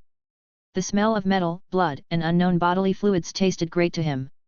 It's the smell of fear. Well, we opened the demon portal. It's as we planned. Any problems? 6 noble keepers of secrets responded to our call. Oh, we are all servants of the Prince of Joy. We should look after each other with our companions. This also includes Lord Sharasi, who is particularly noble and powerful among the secret keepers. Immortal Lucius showed an expression of surprise and enjoyment. The arrival of that adult will definitely give Cardia a little strength shock. But just now, he was defeated, and now there are only 3 secret keepers left. Well, that's what I expected. What did you say? Lucius the Immortal originally thought that the soldiers' report would be that Sharasi demonic disaster and the 5 great demons were undergoing wonderful torture and pleasure in this prison world, but it turned out to be this answer. Godzilla, that giant beast, broke into the atmosphere and defeated Lord Sharasi. In addition, there was also a false emperor's army and a group of primitive lizard humanoids that broke into this place. We are almost blocking it. Can't live anymore. The joy in the heart of immortal Lucius gradually subsided and was replaced by anger. What a bunch of trash. This prison world has been occupied by us, can't we even defend this small planet? The chaos being scolded felt very aggrieved, but there was nothing they could do about it. They couldn't really argue with the former Emperor's son's captain and current Slaanesh champion. Yes, there are some very powerful enemies among the invaders. We need your command, Lord Lucius. Lucius the Immortal walked up to the Slaanesh space marine and looked at him condescendingly for a few seconds. Finally, he stretched out his tongue and licked the face of the Slaanesh space marine. The snake-like tongue slid over the other person's face with saliva. The saliva left traces on the face and flowed down the side of the face. Very perverted. But very Lucius. He's such a pervert. It smells of fear, you didn't lie. The Chaos Space Marines of Slaanesh seemed to have become accustomed to Lucius's various perverted behaviors, and they did not move even if they were licked. Okay, before the Black Crusade begins, let's see what those false Emperor's minions and those human-like lizard creatures are capable of, he he he. When Lucius laughed, his voice became high-pitched and raspy, as if he was speaking through his throat. It didn't sound like a man at all, more like a sissy. However, don't underestimate him just because of his performance. After all, he is the former 13th Company commander of the Emperor's Children, the current champion of Slaanesh, and a member of the Fulgrim Guard. In terms of strength alone, he and the Ultramarines warband next door Long Kalga is almost on the same level. After all, this is a champion of Slaanesh who has lived since the 30K period and is blessed by the power of Slaanesh. Come, my warriors! He opened his arms, and the Slaanesh space marines behind him also escaped from the tortured pleasures and turned to seek more exciting and pleasurable paths of pleasure. Go and fight with the enemy. Offer our happiness to our true God. These Slaanesh space marines are obviously more powerful than the new recruits, and most of them have twisted daemon limbs of Slaanesh. Following Lucius's order, they began to rush towards Isis and the lizard people. Chapter 77. There is a reason why Lucius the Immortal is so confident. He has a very incredible ability. If anyone kills him, as long as he feels the slightest joy or satisfaction in his heart, he will burst out of that guy's body. And this ability is not only effective for living people, not to mention tyrannid swarms, even inanimate individuals such as Necrons will be resurrected and broken out of their bodies by him. Don't ask about the principle. If you ask a demon in the world of Warhammer 40K what the principle is, it's basically the same as asking why Tom and Jerry never die in Tom and Jerry. You see, the alien next door is called Little Lucius. This twisted and evil ability is enough to make anyone suffer. Besides, Lucius himself is also a powerful warrior, so he basically doesn't have to worry about dying. Apart from Guilliman's Emperor's sword, there are few ways to kill him. He he he. When Isis, who was deep inside the prison, heard this laughter full of joy and sarcasm, she knew that the biggest trouble of their trip was coming. Lucius. The first thing that appeared in front of them were the 10,000-year-old veterans of the Emperor's Children. With the blessing of the power of Slaanesh, these veterans' senses became extremely sharp. They broke into the array of Imperial commandos with a speed that ordinary space warriors could not reach. Members of the Space Wolves and Conquerors chapters joined together to barely resist the attack of these Emperor's Children veterans. Traitor! He he he he, the puppet Emperor's lackey. Both sides were cursing each other with the filthiest words they could think of, but the Space Marines were obviously not good at talking. While they were cursing, they were waving the chain swords and power swords in their hands, sparks of metal friction flashing in the small corridor. The battle losses on both sides began to increase. The Imperial commandos had lost many troops and there were also wounded. But even the seriously injured female judge was holding on to the wall and shooting at the enemy at the end of the corridor. Die, die, die. Isis, on her side, has to face the biggest trouble among the Chaos Space Marines of Slaanesh. Lucius. He he he. Lucius walked over from the end of the road with a perverted look on his face. Just get used to it. People on Slaanesh's side are either lustful or perverted. Fulgrim plays better than Lucius. Do you know me? Lucius' tongue licked his face, making him feel sick just looking at it. Of course. Isis' tail swung deftly behind her, also very Slaanesh. During the confrontation between the two, Godzilla's footsteps were heard constantly above their heads, and dust fell from their heads. Finally, the two rushed towards each other in unison. A chain sword with psychic powers collides with an exquisite power sword with a golden phoenix engraving. It doesn't matter, you will die here anyway. Lucius let out a lewd laugh, which made both men and women shudder, as if they might be killed at any time. Behind his back, injections filled with special medicines were injected into his body, making his already extraordinary speed even faster. His senses were so fast that watching the battle of the Space Marines seemed like slow motion. Only he dared to use those potions. If ordinary Slaanesh Chaos Space Marines used them, they would be extremely high and die immediately. I'm so high. It just so happens that I think so too, so you can just go and die. Isis was also merciless. She could easily kill Lucius, but she didn't do that. Maybe she had already seen the possible future after she killed Lucius. It's so disgusting. Just imagining Lucius' big bald head full of scars coming out of his chest, oh, even in this distant and dark 40th millennium, it is inevitable that it will be a little too disgusting. Isis couldn't kill Lucius without feeling anything. So, Isis has a unique way of dealing with it. After several exchanges, she jumped back to put some distance between herself and Lucius. Then she covered her eyes with the gauze scarf wrapped around her waist. Lucius' expression that was excited just now suddenly turned serious. What are you doing? Nothing, I just want to try to see if killing you unconsciously will trigger your resurrection ability. You will die. If I die here, it's part of the bigger plan. Big plan? Lucius tilted his head and didn't understand. What was the big plan? You don't need to understand, I'm on it.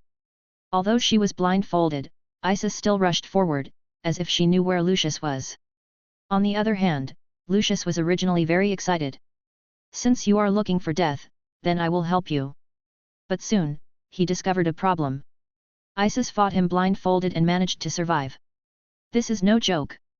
Lucius's resurrection ability has limitations. He needs to make the person who defeats him feel happy, even if it is just a little bit of joy. Even if the opponent is not alive, he can resurrect from the opponent's body. This is the blessing of Slaanesh. But what if the person who killed him didn't realize he had killed Lucius? Just like if Lucius fell into the sun, he would obviously not be able to resurrect from the sun, so he would really die without knowing it. Originally, Lucius's combat power was not afraid of a one-on-one duel, but the combat power displayed by Isis was a bit too outrageous. Although he could not see it, he could accurately block every sword of Lucius. This guy wasn't kidding, she really wanted to kill herself. This is not fun anymore. Lucius didn't want to die so early. He hasn't had enough fun yet. Oleg. While fighting, Lucius sent a communication to the fleet commander in low Earth orbit. Sir, what are your orders? Teleport me to the ship. Well, but your party isn't over yet, and there's a battle on the ground. The party's over. Okay, teleportation will take some preparation time. Although rarely used, Lucius has a teleportation beacon on him. Soon, a white light lit up on his body. Isis seemed to be aware of this and accelerated the attack. But while blindfolded, it was really difficult for her to kill Lucius in a short time, which gave Lucius enough time to teleport. Hey. After blocking another attack from Isis, Lucius said with a lewd smile, goodbye in the future, little lizard man sister, I will make you feel the ultimate joy when we meet next time. After saying that, he was teleported away. Isis then pulled off the veil that covered her eyes. You ran so fast, hey, next time you won't be the only one facing me. Boom. At this time, Godzilla had just jumped down from the damaged area he blasted, and came directly to the bottom of the prison world. This prison world is hopeless. Chaos followers and Slaanesh demons have filled every part of the prison. Only a pure nuclear explosion can purify it. All Godzilla wants to do is nuke the planet. But not now. Now, it's time to meet Diablo. Chapter 78. Next, Slaanesh's party turned into a party for the Empire and the Lizard folk. To deal with those criminals and Chaos followers, even the Astra Militarum can be regarded as one stop against 10. The killing began in the prison, and the blood of the traitors became the best props for loyalty to the Emperor. The Cursed Legion disappeared at some point. They completed their mission and disappeared into this prison world. As criminals continue to die, the subspace concentration of this prison is gradually increasing. This time, it's definitely not the devil. Isis's body was already covered in blood, making her look lustful and crazy, but she was actually conscious of what she was doing. What comes next is the point. As the killing began, a stream of spiritual beings poured into Godzilla's body, which caused some changes in Godzilla's body. Hey, I keep forgetting to ask one thing. If I have Diablo form, will it cancel out the abilities of my previous form? No, skills are superimposed, and you can make some changes between each form, but it will not affect the skills. You can understand that the form is the skin. Besides, in the future you will gain the ability to spawn a subspecies of Godzilla, which is not available now.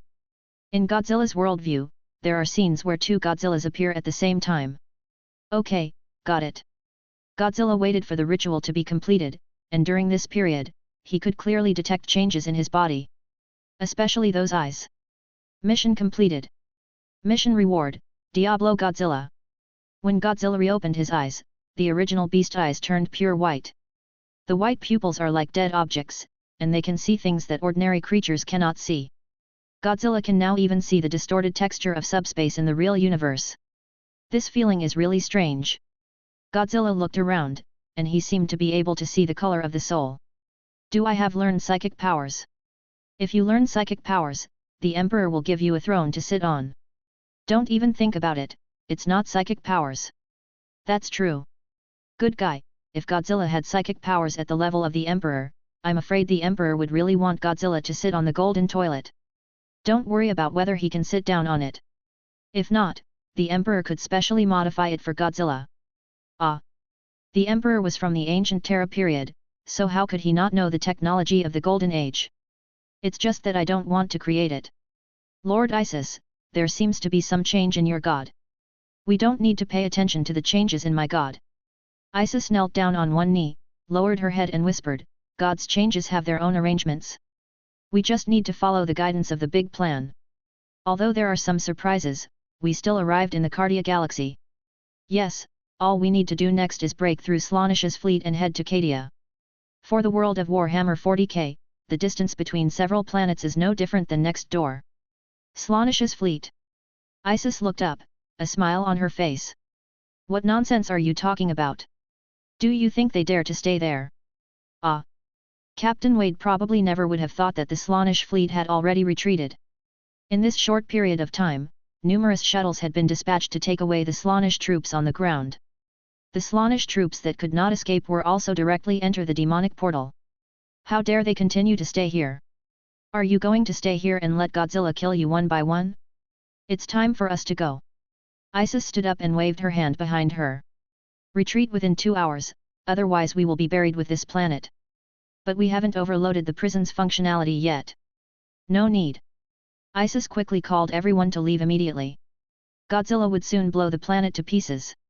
Everyone boarded the ship one after another, and most of the members of the Imperial Commandos were lost. However, there were still survivors who followed them to the Genesis. There was no need for too much greetings. It didn't matter whether they were loyal or not. As long as they were not enemies of the Empire, the top priority now was to leave this planet. The Genesis's engines have already been started and are ready to go. After more than 10 minutes of waiting, Genesis took off. At the same time, Godzilla also regained his composure. He has now completely transformed into the form of Diablo Godzilla. Unfortunately, no one can watch this scene. There are only dead people around Godzilla. Comfortable. Godzilla stretched, his tail swaying behind him. Okay, the others have almost left, and it's time for me to clear the place. Although there are still some chaos cultists and Slaanish demons alive in the prison, it's none of Godzilla's business if they don't escape. Godzilla began to accumulate power directly on the spot, and the nuclear reaction organ in his body was radiating energy. This energy was transmitted from Godzilla's body all the way to the dorsal fin, and then from the dorsal fin to the mouth. Blue light lit up in Godzilla's mouth, and the blue light was vaguely mixed with white. If there were an instrument to measure Godzilla's current numerical value, he would see an extremely terrifying number. Even the Empire's cyclone torpedo may not be able to match Godzilla's current energy response. The Empire failed to implement the extermination order on this planet. It doesn't matter. Godzilla will make this planet disappear. Taking a deep breath, Godzilla lowered his head and aimed at the core area of the planet, and sprayed out radioactive rays again. Boom! The radioactive rays penetrated deep into the planet like a drilling machine and began to trigger a series of natural phenomena. The Earth's crust began to become unstable, causing extremely violent earthquakes. The magnitude of the earthquake was so great that even the outer perimeter of the prison was squeezed and deformed significantly. Then came the lava spewed out by the surge of the Earth's crust. This lava was originally the main energy source for the prison, but now it became a life-threatening killer.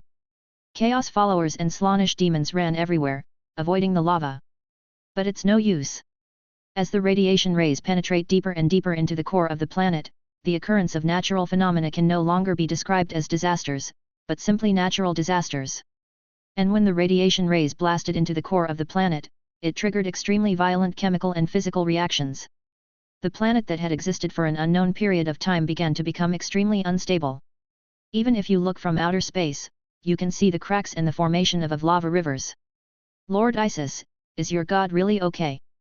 Captain Wade is more concerned about Godzilla's safety than the planet. Your worries are unnecessary, we will just watch from here. Isis understands Godzilla's character better than Wade. When it's time to follow, he should follow Godzilla. When it's time to watch a show, he should watch Godzilla's performance. Chapter 79. The explosion of a planet is particularly brilliant. The entire prison world collapsed and collapsed from the inside, and was eventually blown into countless fragments in a dazzling explosion, spreading throughout the universe. But don't think this is awesome. The Imperial Order of Extinction burned more worlds than you think. In these distant and dark 40 millennia, the collapse of a desolate planet was too small to cause a ripple in the universe. But it was so dazzling that Captain Wade had to temporarily look away. It was so dazzling, like the star torch of the Empire, that he could not look directly. But Isis looked at the light and fell into an intoxicating emotion like fascination. Her current emotions are probably similar to those of the Battle Sisters who met the Emperor for the first time. She is full of love and reverence for Godzilla. Those emotions are very complicated, not the relationship between a man and a woman, nor the relationship between a father and a daughter. If you have to say it. Loyalty. Loyalty in the world of Warhammer 40,000 best fits this situation. Praise Godzilla. Isis knelt on her knees and looked devoutly at the exploding planet. Other lizardmen also knelt on one knee and looked in the direction of the explosion.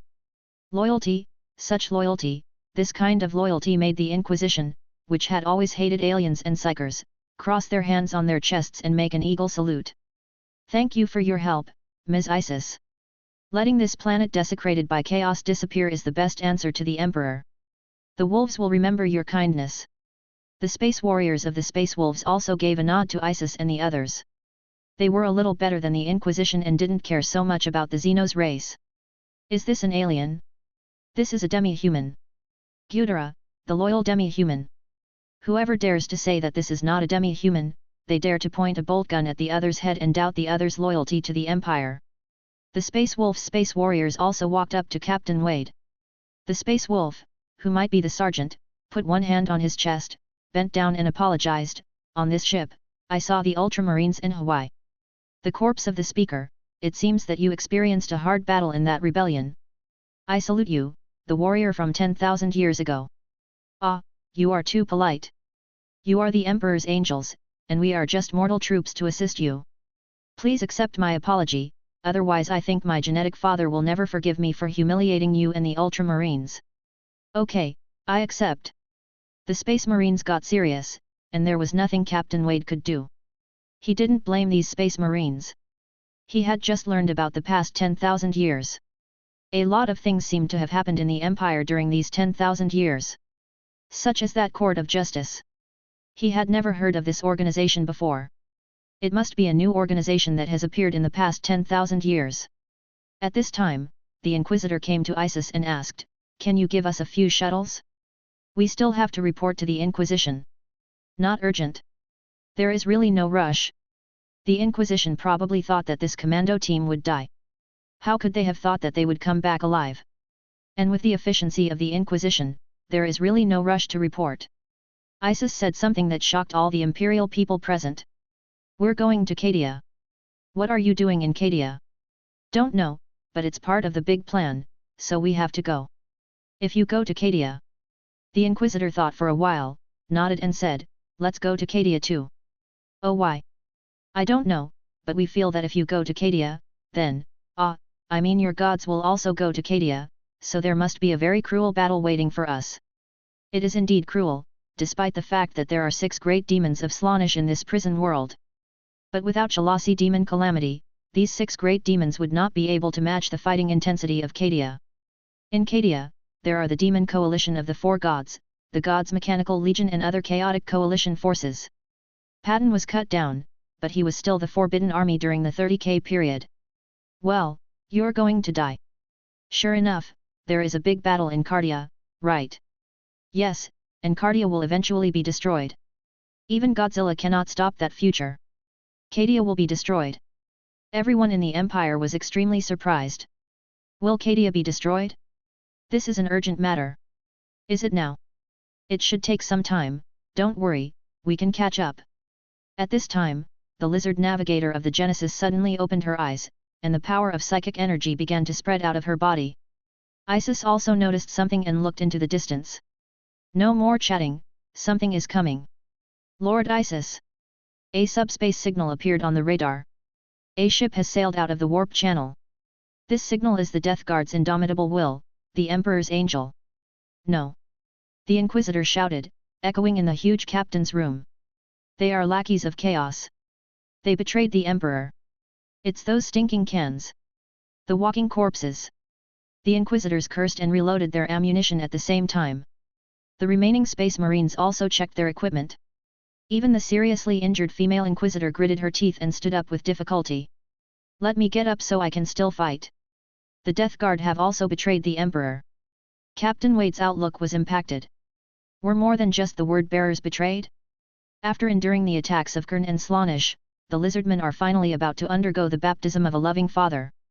Captain, Captain, the indomitable will is approaching, please give instructions. Captain Wade came to his senses, but before he could speak, Isis spoke. Don't fire yet, open the hangar door that can be used to land on the ship, and let the soldiers ambush in the hangar corridor. Everyone can go to the hangar deck. Isis's last words were to the Imperial Commando. This small Imperial Commando did not hesitate at all and immediately went to the hangar deck to conduct defensive operations. Captain Wade, don't fire until I give you the psychic signal. Let them jump over. Yes, I listen to you. This world and my world have changed a lot. The Death Guard, once the glorious 14th Legion of the Empire, have now betrayed the Empire. Several legions have betrayed the Empire, and Captain Wade doesn't know how to judge. I can't tell who is the enemy and who is the ally. It doesn't matter, just listen to me. Isis raised her lips. It was finally Nurgle's turn. She wanted to give the Death Guard Legion a small greeting gift. A meeting ceremony called Death. Chapter 80. The two battleships soon began to meet. The Death Guard's indomitable will was a capital ship of the Death Guard. Regardless of the fact that there is only one ship, the General Imperial Navy fleet would not dare to provoke them. Even if a fanatical navy provokes them, the only result will be death. The Death Guard commander on this ship is also a captain of the Death Guard. Strange, this is the Cardia Galaxy. The company commander of the Death Guard was also a little confused. His destination was not the Cadia Galaxy, but the galaxy next to the Cadia Galaxy. Originally, his mission was to spread the Nurgle plague in nearby systems, causing chaos and reducing Cadia's reinforcements. But how did he end up in the Cadia Galaxy? And is that a battleship?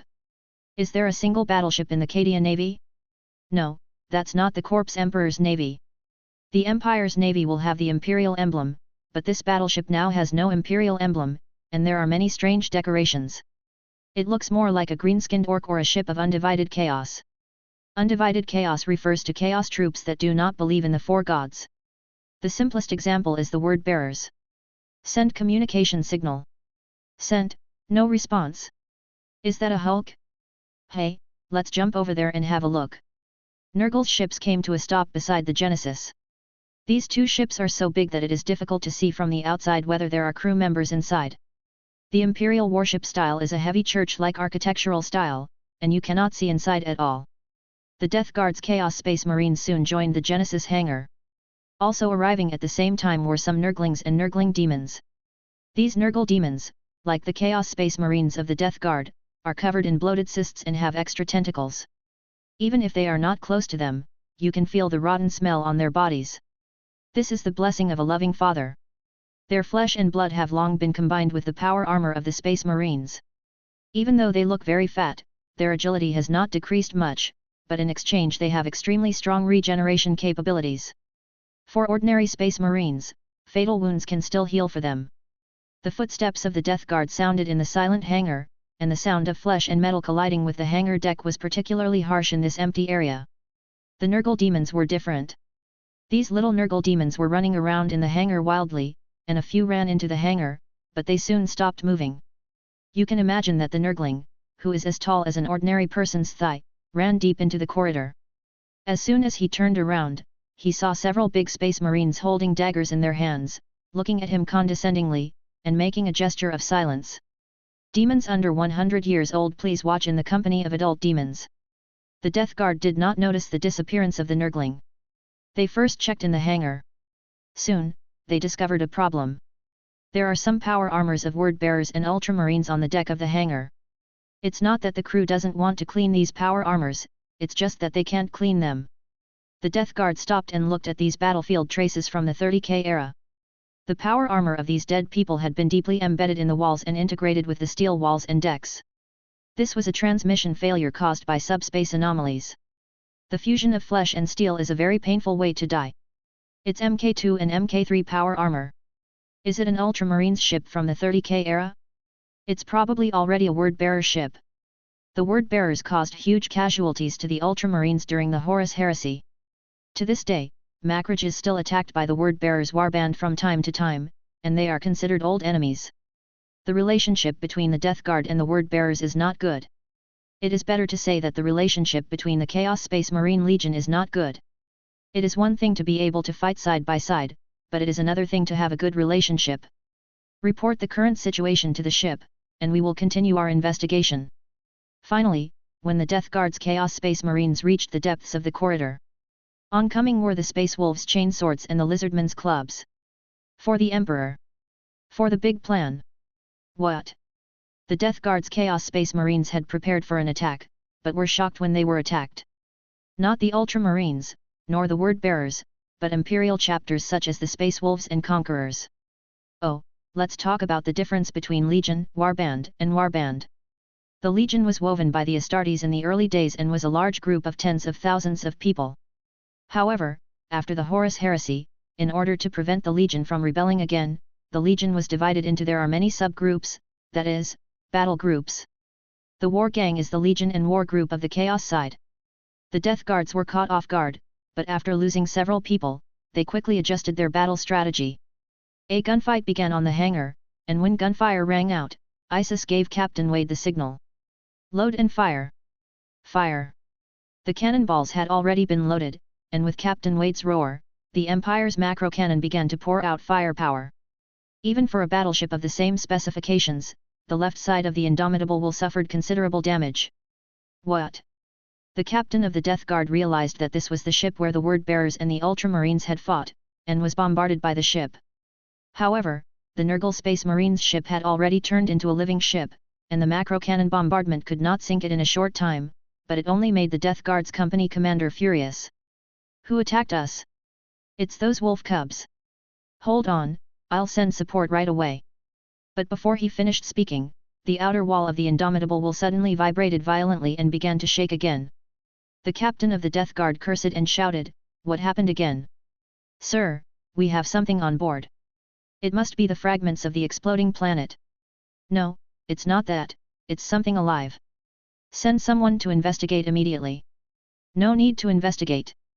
The Death Guard pointed to the rear of the company commander, and the Death Guard commander turned back in confusion.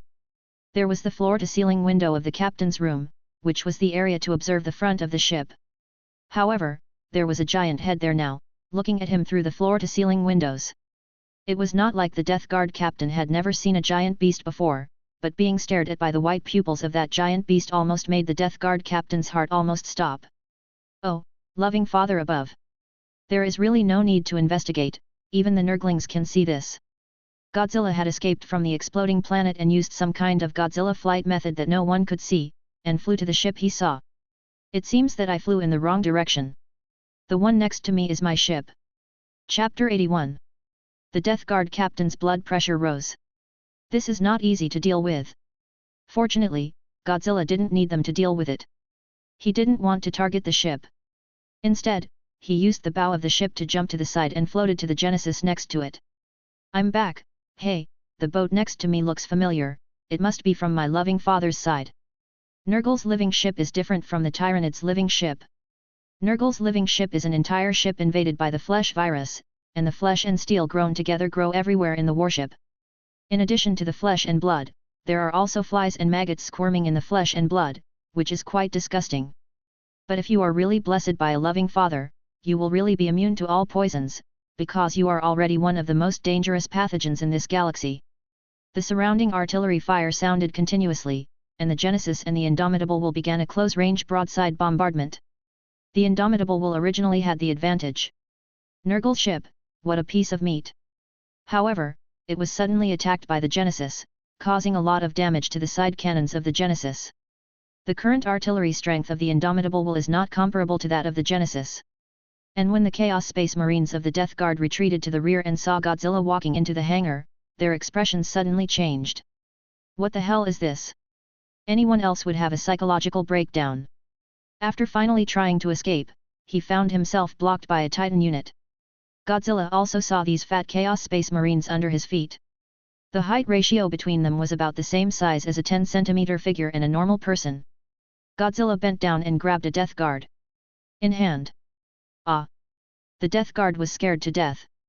After struggling, he raised his bolter with his free hand and fired at Godzilla. It's not very harmful, but it's very insulting. So Godzilla did something that shocked all Warhammer 40K players. He threw the Death Guard into his mouth. If you eat all this, aren't you afraid of diarrhea? I haven't tried it before, let's try how it tastes. Needless to say, the consequences of whatever gets into Godzilla's mouth are Ghidorah, which can bite off a head for you, not to mention a stinky can of a Death Guard. Well, it has a bit of a taste. Is that called a bit smelly? If you were an ordinary person and dared to taste the mucus on the Death Guard, you would probably have mutated it by now. Godzilla chewed a few mouthfuls, and there was a crunching sound in his mouth. Whether it was the flesh and blood blessed by Nurgle or the ceramite armor, there was no difference in Godzilla's mouth. He chewed the same. It just tastes bad. Pooh! Godzilla spat out the nearly chewed Death Guard, and the lump of meat or metal fragments that could not be distinguished fell next to the other Death Guard Space Marines. The psychological shadow on these Death Guards was almost visible. Find one that looks tastier. Ah, this is good. Godzilla bent down and waved again, and this time he caught a Nurgle Plaguebringer, the most basic demon unit of Nurgle. The Plaguebringer, who is 1 person tall, is rotten all over, but it is better than the Death Guard. At least he is a pure flesh and blood unit without metal. With one bite, a stream of green liquid spurted out from the corner of Godzilla's mouth. Well, this one tastes much better and is juicy. The Emperor would give him a thumbs up when he saw that scene. Fortunately, the germs carried by these Plaguebringers are not strong, and Godzilla has no problem eating them. Many people may think that it is just Nurgle, and viruses are of no use to Godzilla, but the power of Nurgle does not lie in ordinary viruses and bacteria.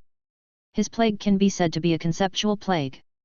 For example, the metal-infected plague is no longer the category of ordinary viruses.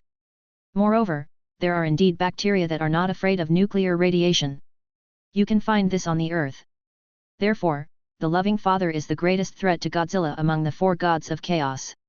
Of course, not now. The Death Guard doesn't have enough people to fill Godzilla's teeth.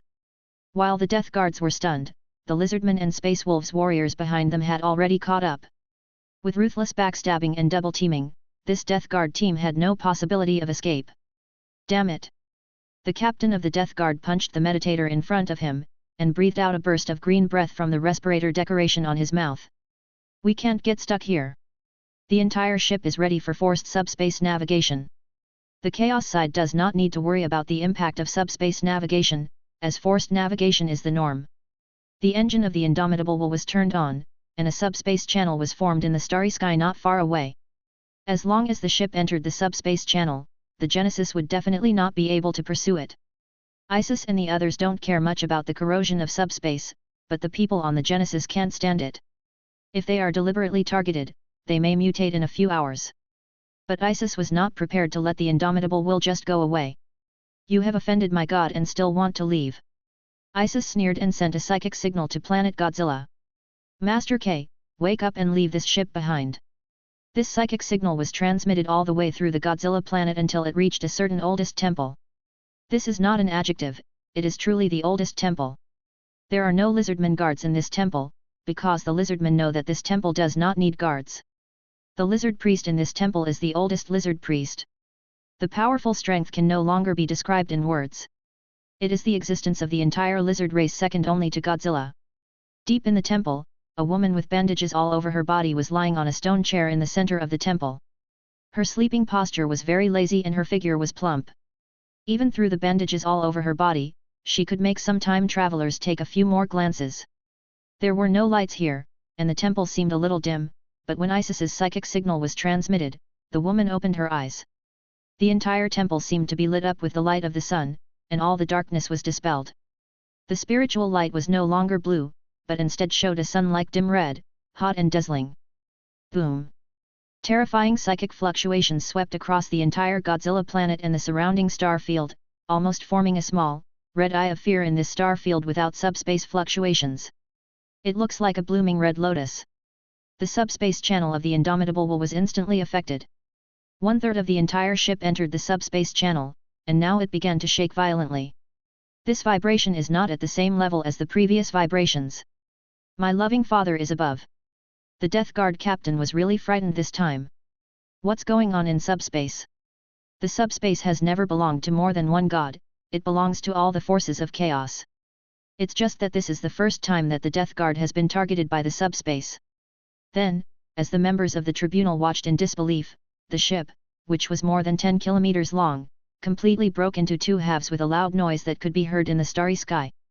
About 1/3 entered the subspace channel, and about 2/3 stayed in the real universe. Well, it's not bad, Master K, you can continue to sleep. The woman with her whole body covered in bandages closed her eyes again and continued to sleep. Chapter 82. 2/3 of the Death Guard on this ship were left in the real universe, and they were all stupid. They had seen too many ships swallowed by the warp. This was the first time they had seen a chaos ship that could be swallowed by the subspace. This situation usually only occurred in the internal fights between evil gods in the subspace. The evil gods would use their own methods to control the subspace. Oh, the subspace evil gods mentioned here are not only the 4 or 5 big guys, but also include a group of unknown chaos demigods. In short, it is extremely rare for the chaos side to be targeted by subspace. However, the Emperor said that just get used to it. In the future, the E-Demon and the E-Demon army will often go to the subspace, such as a certain Grey Knight Grand Master. The Genesis slowly drove to the wreckage of the indomitable will and fired a series of hook locks, leaving the huge former Death Guard battleship behind. I can't describe my feelings in words. Although I know this is wrong, my love for these alien races is close to that of my Inquisitor mentor. Just accept this feeling, I have the same idea as you. Although only 5 Space Wolves Space Marines were left alive, words could not describe their feelings. Victory, victory, victory. This was such a hearty victory that the Inquisitors temporarily forgot that Isis and the others were an alien race. They really wanted the Imperial Military Ministry to award Isis with a medal. Not only did he defeat an army of Slaanesh demons, he also easily left behind a ship that was desecrated during the 30K period. The technical priests have to erect a monument to Isis in the nearest Forge world. Whoever dares to object will be blown off the head with a melta-gun. Praising the God of all machines does not affect their respect for a warrior who has made great contributions to the God of all machines. The battle isn't over yet. Isis heard the whispers of the men. There are still half a ship full of people that you need to clean up. Leave it to us.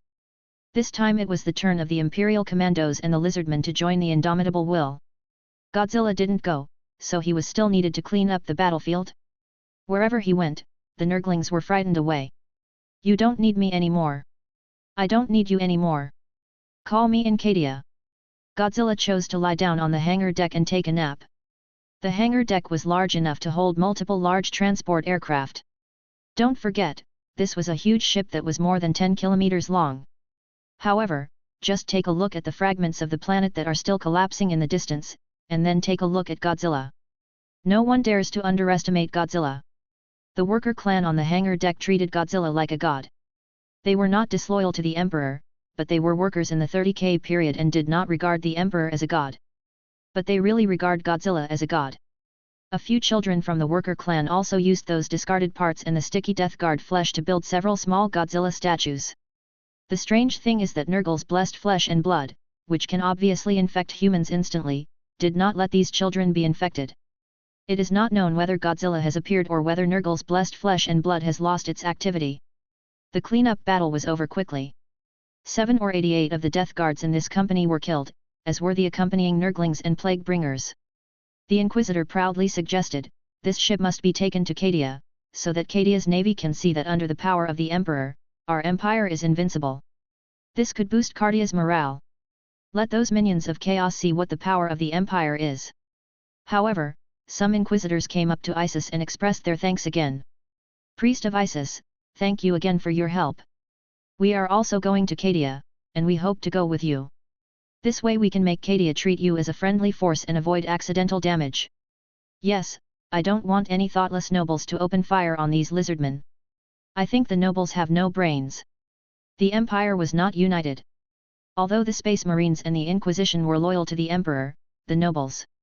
Let's put it this way, after killing all the nobles of the Empire, 8 out of 10 are related to chaos, and one of the remaining 2 is an absolute egoist who is only interested in profit. The remaining 1 has no faith in the Emperor. Put a question mark. Although the Inquisitors are crazy, they know the consequences of attacking these demi-humans. Besides, they are not enemies yet, attacking allies?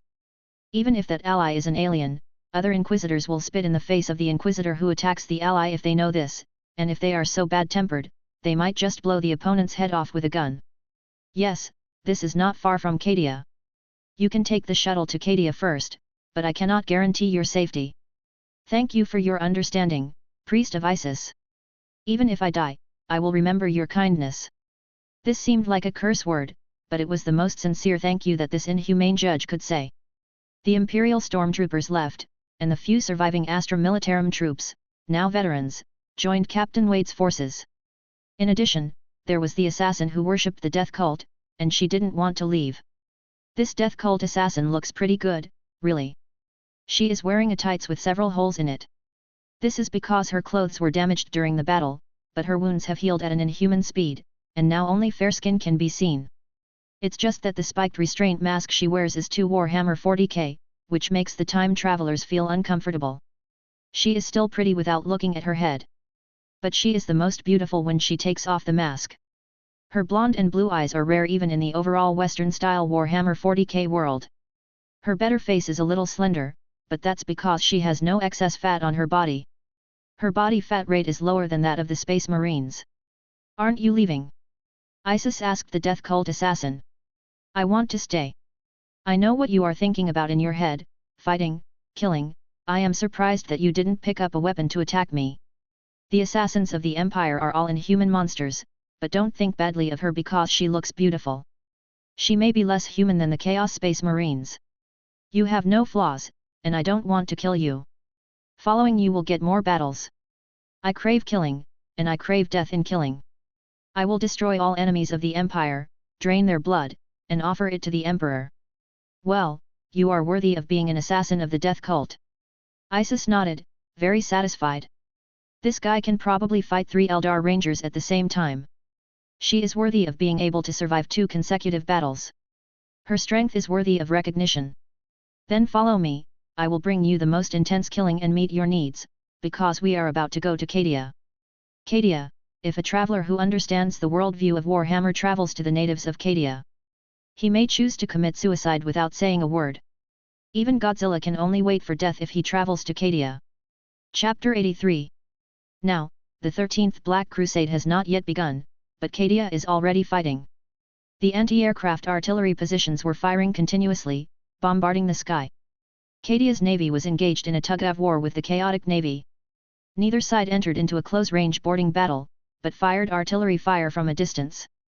At the same time, the ground of Cadia was also under attack from Chaos Believers. These Chaos Believers appeared from nowhere and attacked the trenches of Cadia. There is almost no peace in Cadia these days.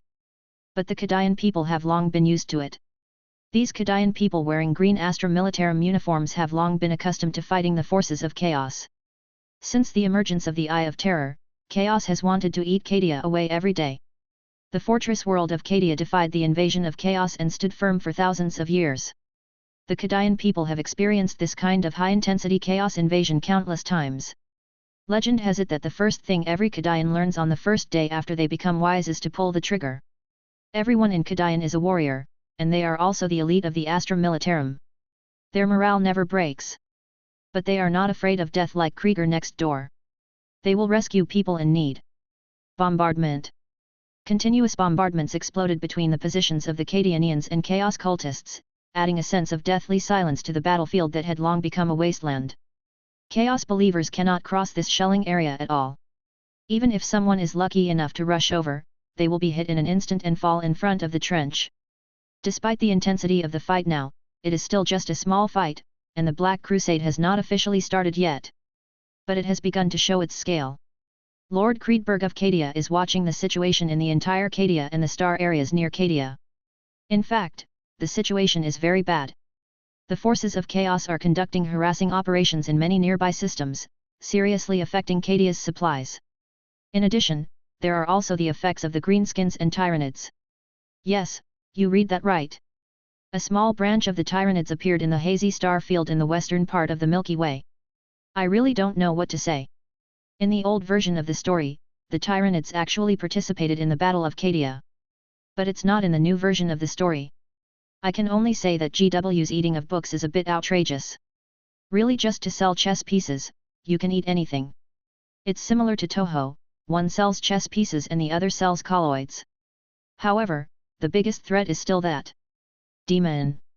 Although the Black Crusade has not yet begun, there are still many chaos forces here. The demonic coalition of Kern, Slaanesh, Nurgle, and Tsianj are approaching this planet from an unknown demon portal. But Kadian defended against these demonic invasions. This time, these demons are not making a fuss. They really want to devour Cardia.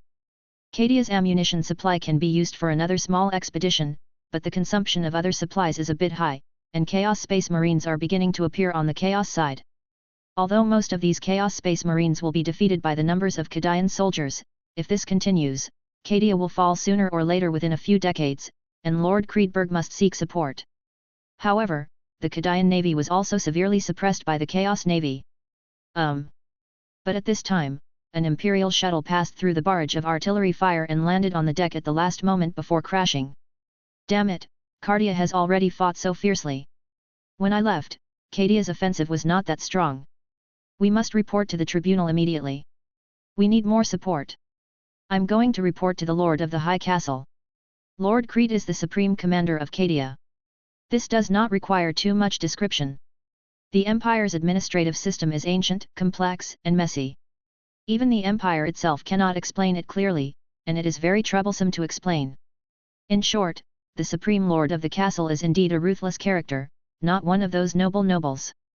The High Lord of Creed was still thinking about how to deal with those enemies, when an Inquisitor pushed aside the Krieg soldiers who were blocking him and walked straight into the command hall. Supreme Castle Lord, I'm sorry to interrupt your thinking. I have something to report to you.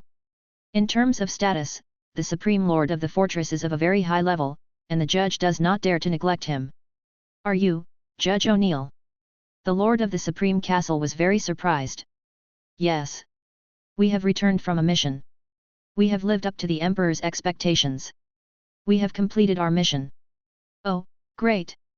This is the only good news I've heard in the past few days. The destruction of that planet will definitely thwart the enemy's ritual of sacrificing criminals. A rare smile appeared on the face of the Supreme Lord. He was really tired these days. That's exactly what I'm going to say next. We didn't complete the mission on our own. Those damn enemies summoned the big demon and the blasphemed God's machine. We were powerless to fight against it, but we got the help of an alien race. Help! The Inquisitor almost didn't get over this habit of speaking, and he even slapped himself on the face. Sorry, it was my slip of the tongue. In short, this demi-human race helped us defeat the demons, complete the mission, and also defeated multiple Chaos Space Marine forces, allowing our commando team to survive. What? The Supreme Lord of the Castle did not react for a moment. These few sentences contained too much information. You mean demi-humans? Are you sure it's not an alien conspiracy? I'm sure, because they destroyed at least 3 Chaos cruisers and an unknown number of Chaos frigates. The enemies they destroyed were enough to arm a fleet. In short, I am willing to believe them once. The judge is such a straightforward person. Trust is not absolute, it is absolute distrust.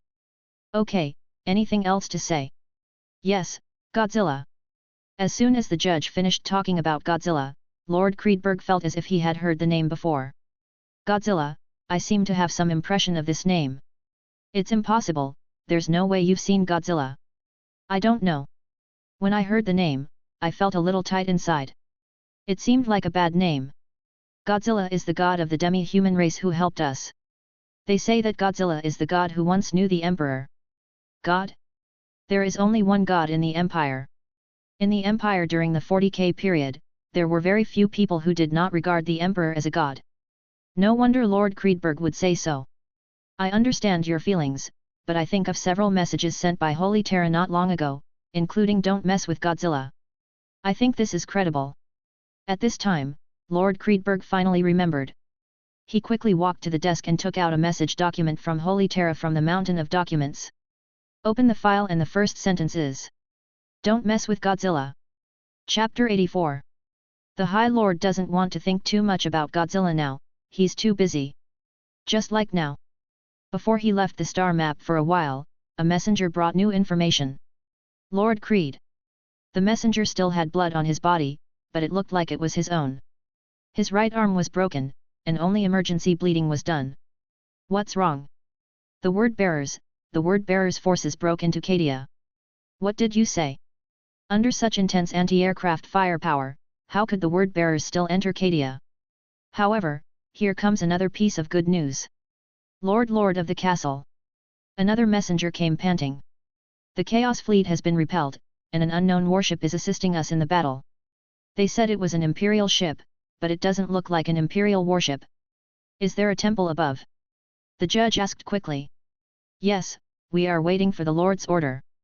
The Inquisitor suddenly became anxious and said to the Lord of the fortress, "Don't attack them, they are allies, and there are more than a dozen Space Marines from 3 battle groups above them." This does not mean that there are only a dozen Space Marines in the 3 battle groups, but that there are still a dozen Space Marines left in these 3 battle groups. The casualties were heavy, but compared to the Chaos side's losses, this Imperial Commando team definitely won a resounding victory. So, that giant beast is on that ship too. I believe it's probably up there. Go down the order, no firing. The Emperor's first order after thousands of years is don't mess with Godzilla. It would be foolish not to listen. Moreover, the Inquisitors already know the strength of the giant beast. The top priority now is to deal with it. Invasion of the word bearers. Are there any Astartes in Cadia? The Astartes of Cadia all have their own missions. Then there's nothing we can do but leave it to us. It is unwise to let Cadia's soldiers fight the Chaos Space Marines. The battle loss ratio will be very high, but Cadia is already somewhat short of troops. I wonder who the commander of that word-bearer unit is? I hope it's that person. Who? The judge asked. Erebus. Erebus, if you are a Warhammer player, when you hear this name, you may have already raised your bolter. This guy is not well known, but he is definitely in the top 3 of Warhammer's most wanted to kill characters ranking, so much so that there are many memes in the Empire, such as if you have 2 guns, should you shoot Horus, Lorgar, or AI? Rebus? I'll hit Erebus with 2 shots. From this you can see how much Erebus is hated. Describe this word-bearer's words in 1 sentence. He planned the entire Horus heresy. Coincidentally, the word-bearer's commander who wreaked havoc on Cadia was actually Erebus.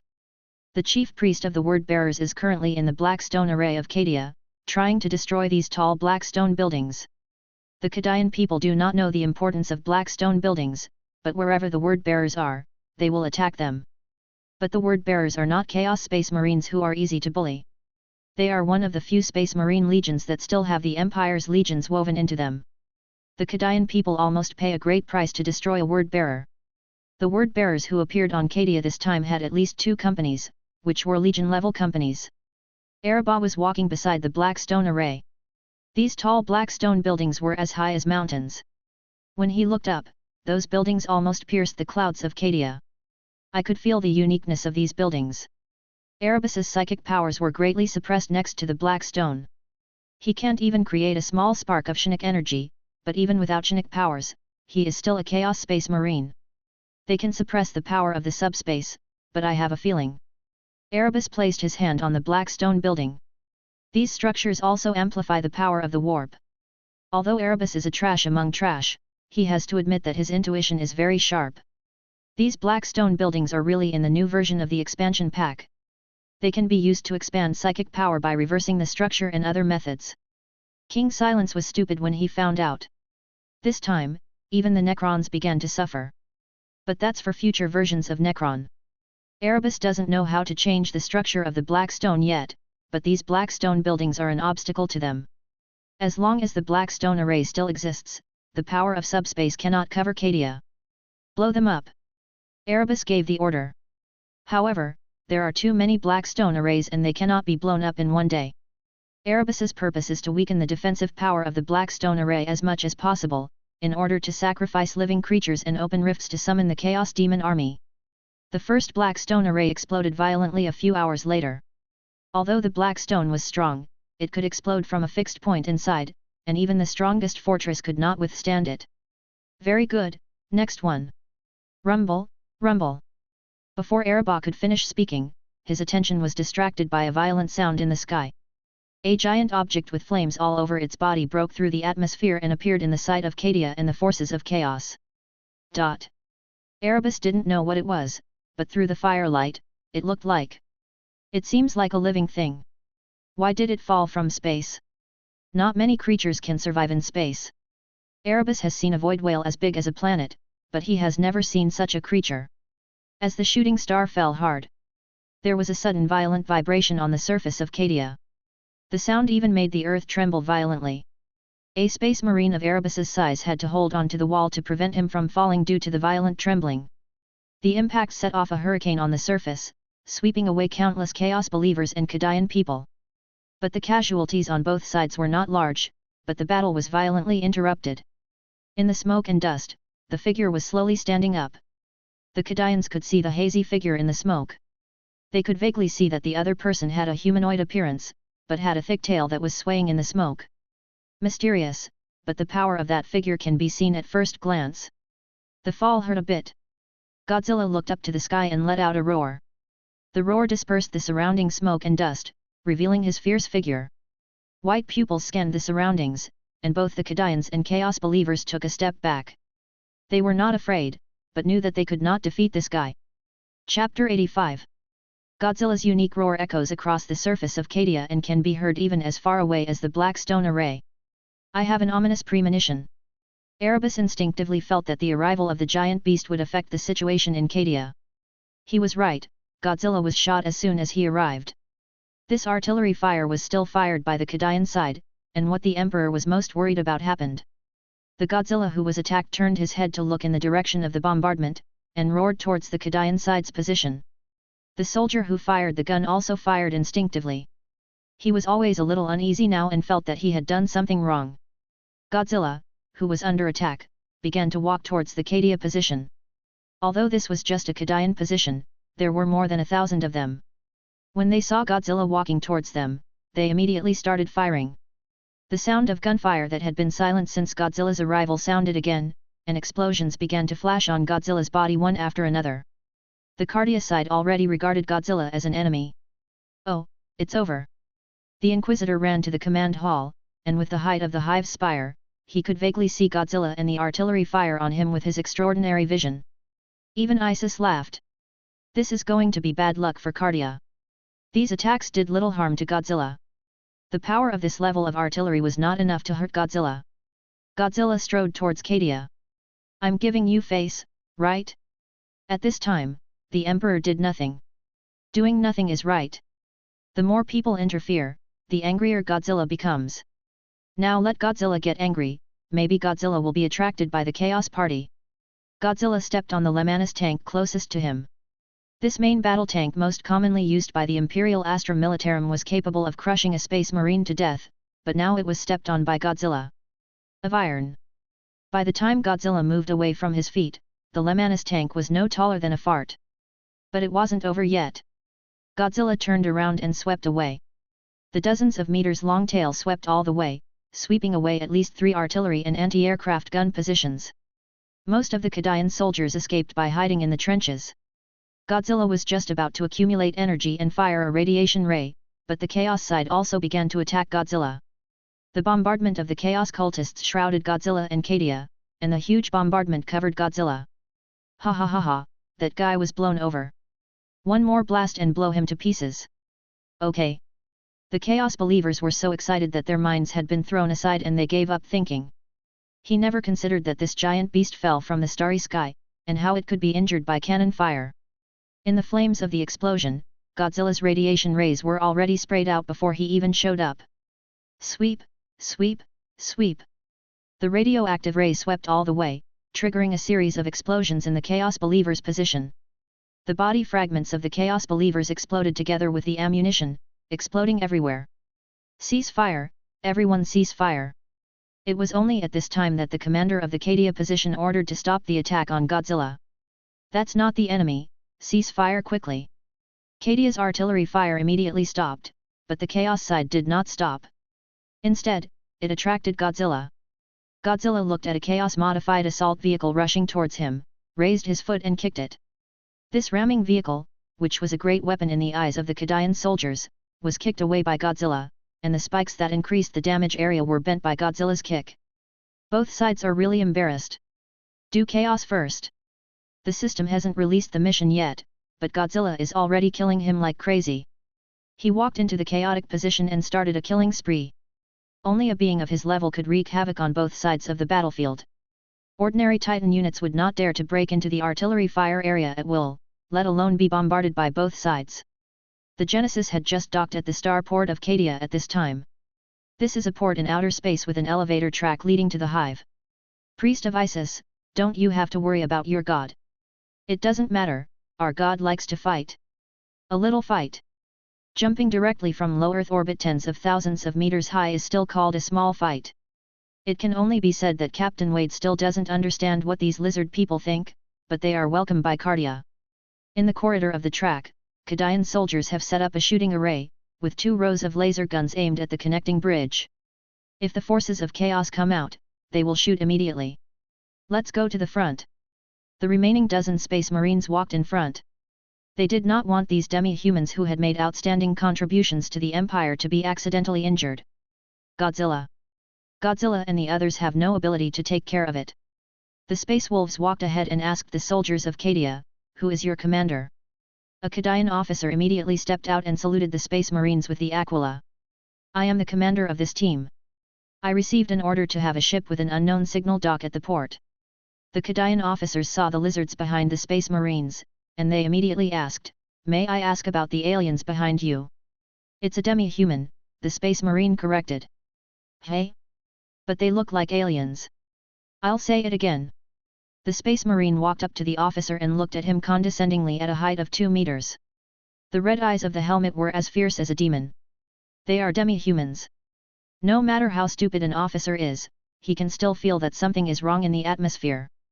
He looked at the tech priest behind the Space Marines. The tech priest also said coldly in an electronic voice, "I guarantee in the name of the god of all machines that they are demi-humans."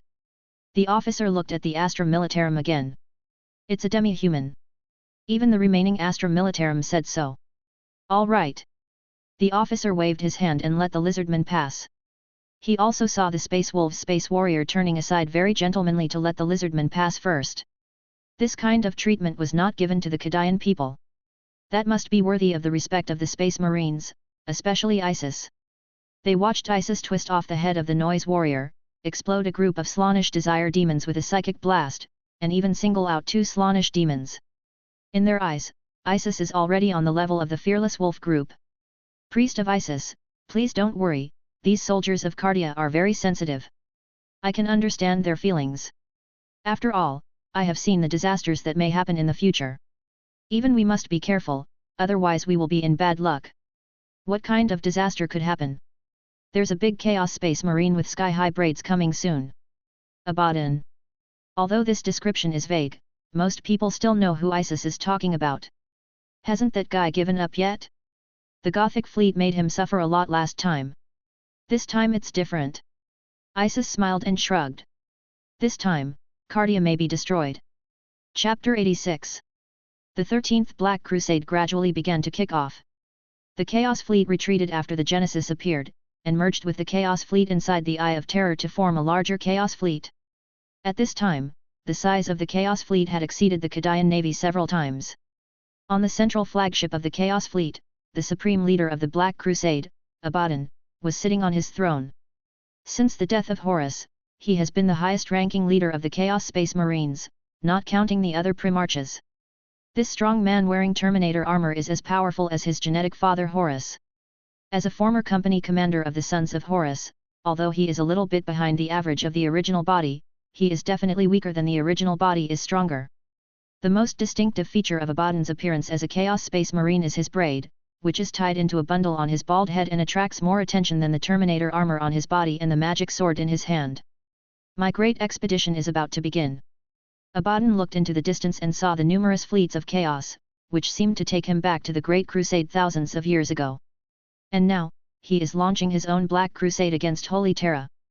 At the rear of the fleet, the Blackstone Fortress and Planet Killer, which are countless times larger than the battleship, are slowly advancing.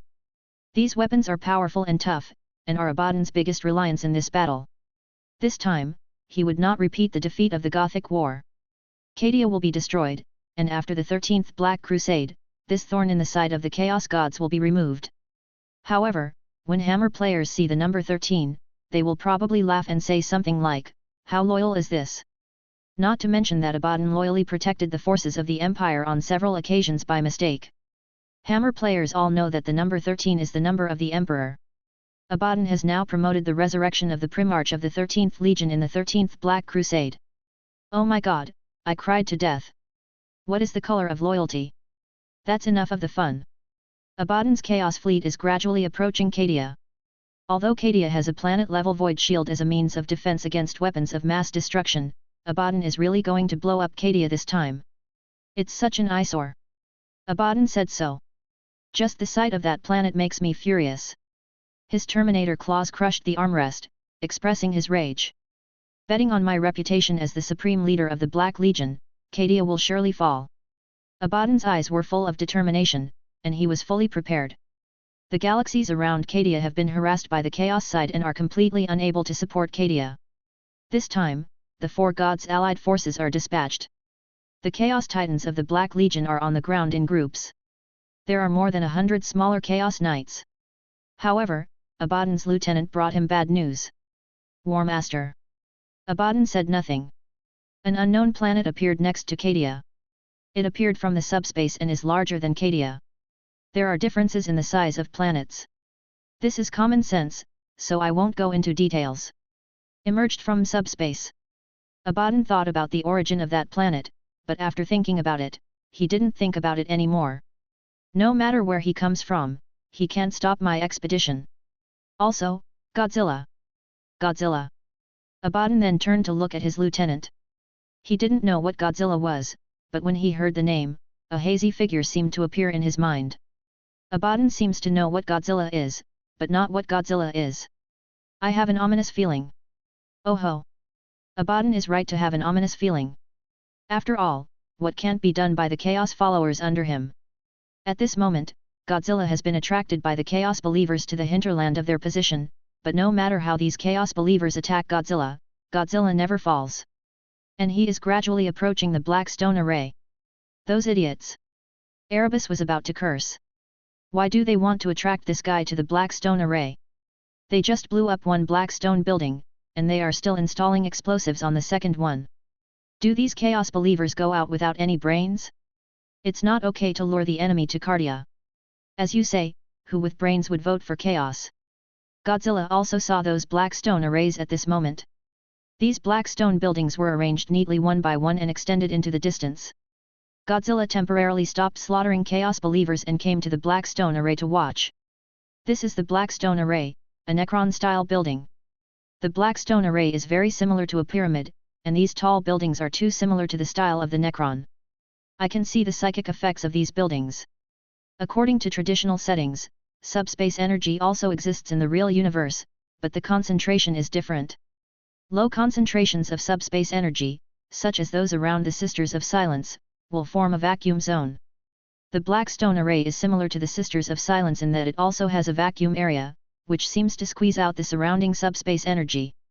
Isis will be fine, I quite like that villain. Isis will have no problem, in addition to being a psyker, she is also an extremely strong warrior. Yeah, too. Just like the Space Marine Librarian, without psychic powers, people can still blow your head off with a hammer or a flag.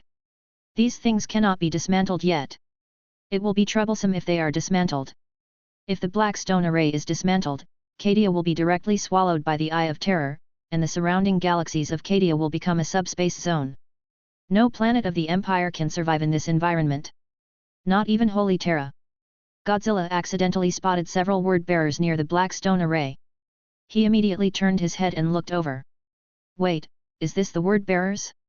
On the Chaos side, the only ones wearing white power armor are probably the word-bearers. But Godzilla is not sure. After all, there are many Chaos warbands who have rebelled, and it would be embarrassing if they are not the word-bearers. He is a word-bearer. Is Erebus here? Exist. Fuck, I'm going to kill him. Godzilla roared towards the surroundings, which made the word-bearers Chaos Space Marines take a step back, and Erebus even wanted to kill the group of Chaos believers just now. The giant beast was visibly angry. No, we must retreat immediately. The third team went to the position of the Chaos believers just now, sacrificed the blood of those brainless idiots, and opened a subspace portal. We must leave here immediately. Chapter 87. The word-bearers were divided into two groups. One group went to the Chaos believers' position to kill the Chaos believers who were not dead and use them as blood sacrifices. This is normal. Chaos believers are tools. If they die, they will die, not to mention that this is Erebus's order. No one would be surprised if Erebus stabbed Abaddon in the back. Another group of word-bearers went to stop Godzilla. Well, stop Godzilla. How to stop this? A word-bearer recruit pondered this question. I'm thinking about this too. The word-bearers veterans don't know how to deal with Godzilla. In this situation, the Titans should fight Godzilla, and only large Titan units. But the word-bearers didn't bring Titan units. This was a stealth battle, not a particularly tough battle. Who will lead Titan units in stealth battles? Iron Warriors or Emperor's Fists? Godzilla looked at the Space Marines of the word-bearers. As soon as he took a look, the Space Marines of the word-bearers hid behind the bunker. It's bad, this guy is coming for us. Godzilla's footsteps sounded and got closer and closer, until they stopped at an extremely close distance. The word-bearers felt that the sunlight above their heads was blocked, but they did not dare to go up. The recruit didn't seem to notice anything was wrong, and glanced up, meeting Godzilla's eyes as he looked down at them. The ostrich tactic was useless. Godzilla raised his foot and stepped on the cover along with it. The Space Marines of the word-bearers quickly relied on their extraordinary reaction speed to run in other directions, but they still didn't have time. One of the word-bearers was stepped on, and his juices exploded immediately after being stepped on. The other word-bearers moved away from Godzilla while raising their bolters and firing at Godzilla. Most of the equipment of the Space Marines is the same. It can't even scratch Godzilla with just this light firepower. Godzilla will not be hurt even if he stands there. But the word-bearers who slaughtered the Chaos believers were very efficient. The souls of the Chaos believers were harvested and gathered together to open a demonic portal. What came out of the demonic portal was a huge green figure. Boom! That green figure is a great unclean person of Nurgle's loving father, that is, Nurgle's great demon. The body of Nurgle is bloated and fat, like a mountain. His body is full of rot and wounds. You can even see the intestines and internal organs flowing out of his stomach. There is a pair of huge antlers on his head. Extraordinarily strong. He held a large plague bell that was held upside down. As he shook the bell rang, and swarms of plague flies flew out of the Devil's Portal and came to this real universe. Very good. Erebus felt relieved when he saw the appearance of the Great Unclean One. And Godzilla also saw the huge individual, and saw the Great Unclean One shaking the plague bell while holding the plague sword and advancing towards Godzilla. He doesn't know what Godzilla is yet. But it doesn't matter, the loving father doesn't care about the origin of the living beings, the Great Unclean One will include all living beings into his big family. Welcome into the arms of a loving father. The Great Unclean One spreads his arms as if he really wants to embrace Godzilla. Now only the great demon of Psyche is missing. Godzilla faced off against the Great Unclean One. It stands to reason that the Great Unclean One's strength is equivalent to that of an ordinary demon. The Great Unclean One is a little larger than the average Great Demon, but he seems to have some ability to expand his size, so that as he advances, he soon becomes as tall as Godzilla. That's right. Godzilla didn't think anything was wrong. Behemoth and Behemoth must be of the same size, otherwise it will be like the legendary Godzilla beating the male Muto, instead of a father beating his son. Godzilla also walked towards the Great Unclean One, and the two giant beasts gradually approached the Chaos Believer's position. Cadia's scouts observed this scene from a distance with binoculars. Your Majesty, this scene is really touching. The soldiers of Cardia have seen the Imperial Knight, but the 15-meter-tall Imperial Knight is very different from Godzilla. Is that giant beast going to fight that twisted demon beast? This is such a loyal scene. In the past, it was the Knights of the Empire who fought against the giant beast, but now this giant beast has come before the Great Unclean One. The Great Unclean One holds a sword in his left hand and a bell in his right hand, and when he comes up, he opens his arms and embraces Godzilla. Godzilla's arms were hugged, but Godzilla's arms shook and white light emitted from his body. Internal radiation. The impact force radiated from the body easily shook the Great Unclean One's arms away, and Godzilla hit the Great Unclean One with an iron mountain. The Great Unclean One was knocked back several steps before he regained his balance. Are you going to refuse my embrace? Are you going to refuse to accept the gift of a loving father? The Great Unclean One opens its mouth, and its mouth is full of wriggling maggots. The scene is enough to make people with mysophobia and trypophobia die on the spot, but Godzilla turns around and flicks his tail to slap you in the face. Hey, you want to be like Whitebeard and accept sons everywhere, right? I'm not in the One Piece world. If anyone dares to say that he accepts me as his son, I can slap his face to pieces. After lashing out with his tail, Godzilla roared at the Great Unclean One. There was a terrible wound on the face of the Great Unclean One, but it was healing quickly. Nurgle's great demons have the blessing of a loving father. They are difficult to kill, but Godzilla is no ordinary enemy. The Great Unclean One waved the Great Plague Sword in his hand. This great sword was enchanted and full of highly toxic pathogens. Any creature that touched it would be infected. But after Godzilla was hit, the wound was not infected. Instead, the Great Unclean One was punched in the face by Godzilla while he was waiting for Godzilla to be infected. G-cell defense, boy. G-cells are very resistant. The only disadvantage is that the activation of G-cells requires a lot of energy. Without energy, G-cells will gradually lose their activity. In this regard, you can refer to Space Godzilla, who is not Godzilla, but also has the name of Godzilla.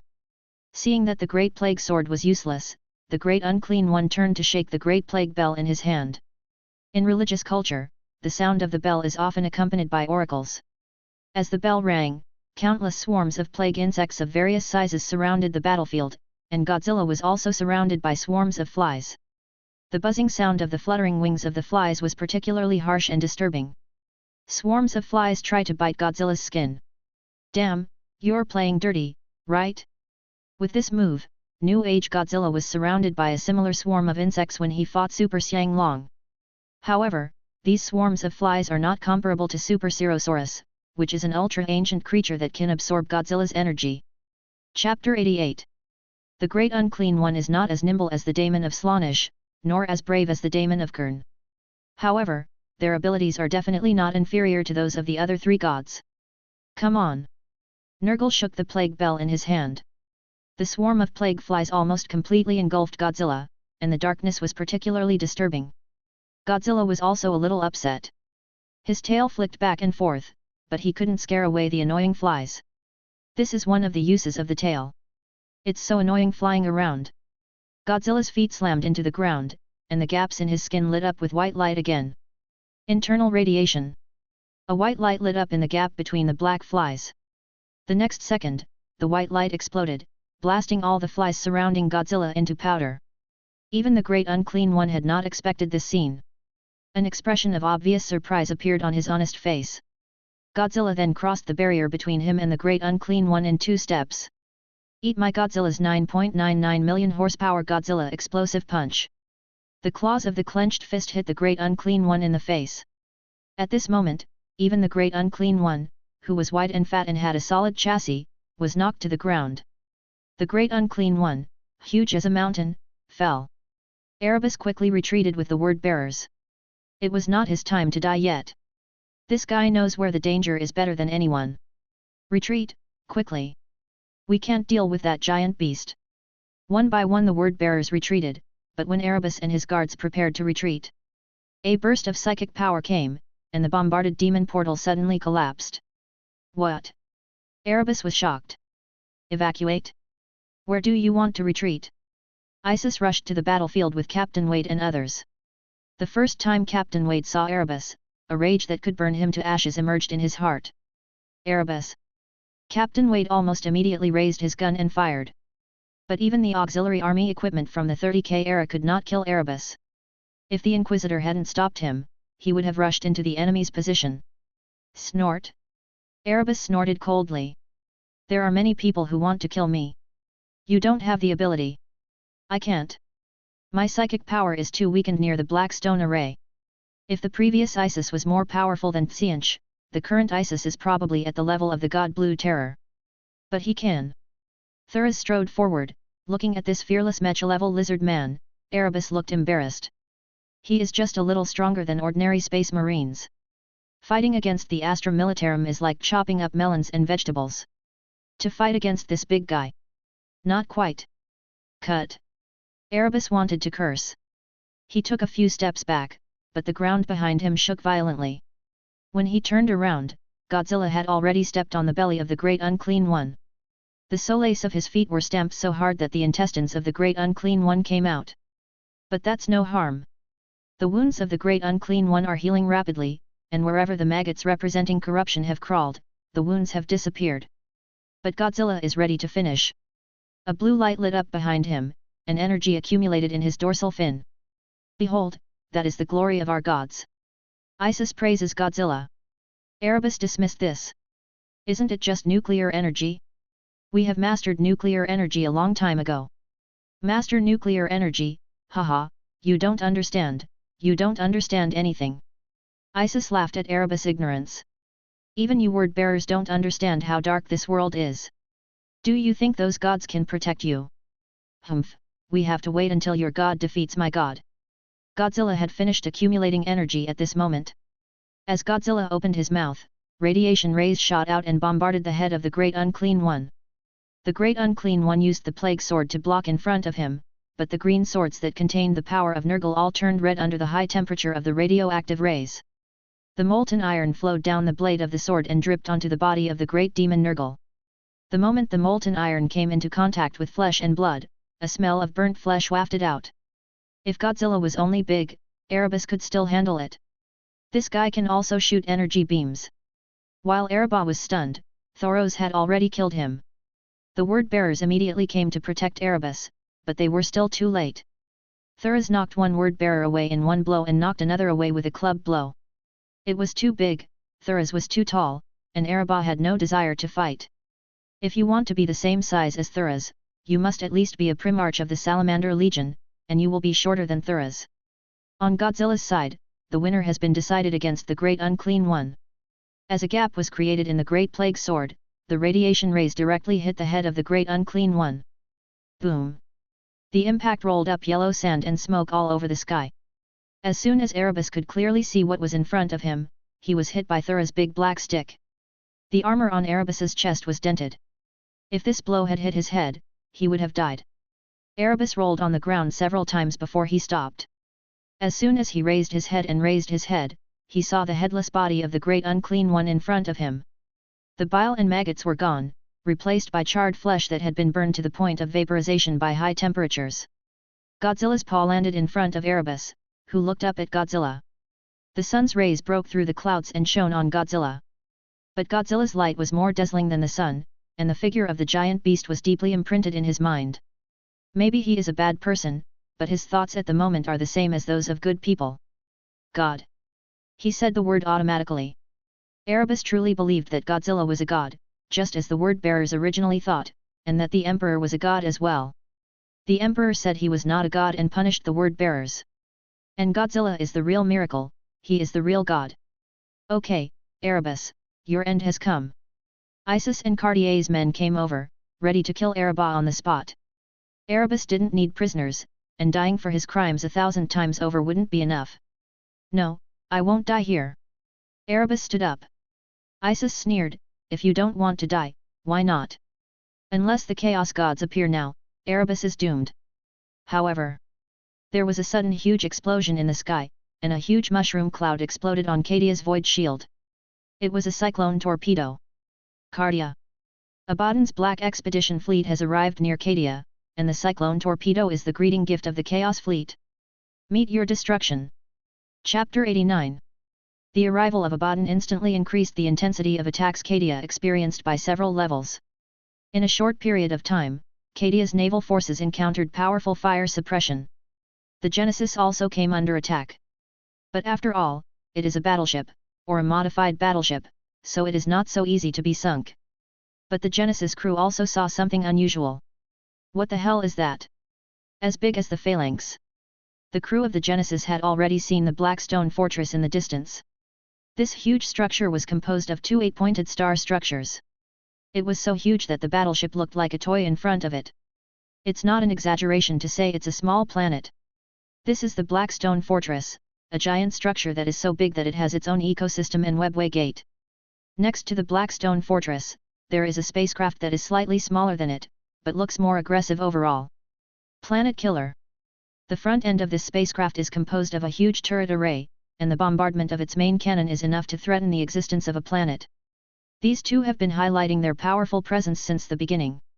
It can be said that Abaddon relies on his confidence to defeat Cadia. Back on the ground, Erebus took advantage of the nuclear explosion and disappeared from Isis' sight at some point. Run away? No, he can't run away. Isis knew that there were already chameleon stalkers following Erebus, but now was obviously not the time to chase Erebus. Even Godzilla looked up at the stars. Here we come, Abaddon. Abaddon immediately began to command his fleet to suppress Cadia.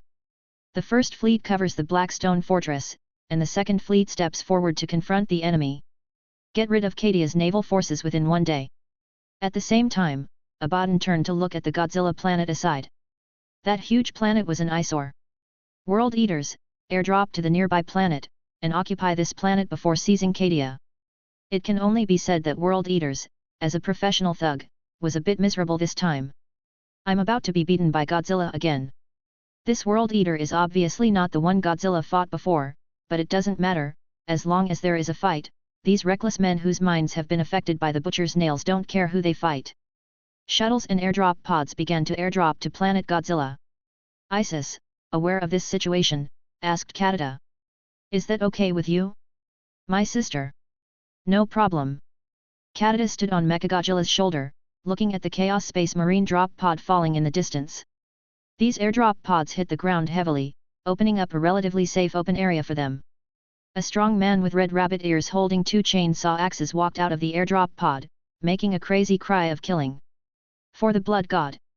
Without further ado, the World Eaters began looking for enemies they could slay. Cadia returned to the inside of Mechagodzilla and began to drive the mechanical behemoth forward. The current Mechagodzilla has not yet awakened, so it is controlled by Cadia. This is normal.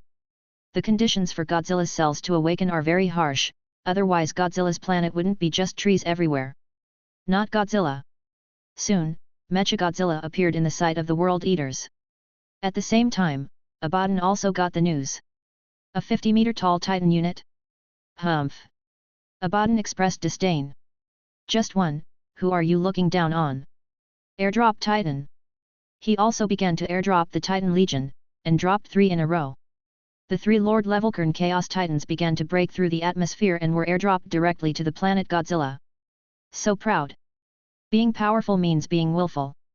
Even 3 Chaos Titans were airdropped together, which really made some poor forces envious. However, Abaddon would soon regret this. The 3 Chaos Titans crashed onto the Earth with an aura like a falling comet. This terrifying aura was enough to make most ground units avoid it. Even the flying and ground behemoths of the Godzilla planet had to fight. Avoid its sharp edges. However, Mechagodzilla was not afraid at all when facing the 3 Lord-level Chaos Titans. He stood firm and roared at the 3 Chaos Titans. If we lose, it will embarrass my god. Cadia put on his goggles silently and grasped the operating lever with both hands. Today she wants 1 against 3. The combat power of the 3 Lord-level Chaos Titans is indeed terrifying. This is probably 1/10 of the combat power of Abaddon's Titan Legion. The remaining Titans will naturally be left to Cadia. Kern's Chaos Titan is not much different from other Chaos Titans, except that its body is covered with spikes and has a red background. The red background is not paint, but dyed red with blood. The chain axe on the arm buzzed, rubbing sparks of killing, and the special skull cannon was mounted on the mouth and the other arm. This Chaos Titan also has a unique name. Disaster Lord Titan. Fix it. Following Abaddon's order, the 3 Chaos Titans began to attack Mechagodzilla. They chose to fire first. Although Kern does not have a long range, the exception is the cannon. In addition to melee attacks, Kern also likes artillery fire coverage. The artillery of the three Chaos Titans began to bombard Mechagodzilla. This bombardment was extraordinary. Even if the real Godzilla was shot, it would still hurt. However, Kadada calmly pressed a big, red, and white button. Mechagodzilla activated the Void Shield to block the bombardment of long-range artillery. At the same time, the aftermath of those artillery fires was absorbed by Mechagodzilla's dorsal fin, and the color of the dorsal fin changed from colorless to a little red. But there is only one thing, obviously there is not enough energy. That's it. Kadada sneered. Then it's my turn. Behind Mechagodzilla, two huge triple assault cannons rose up and were carried on Mechagodzilla's shoulders.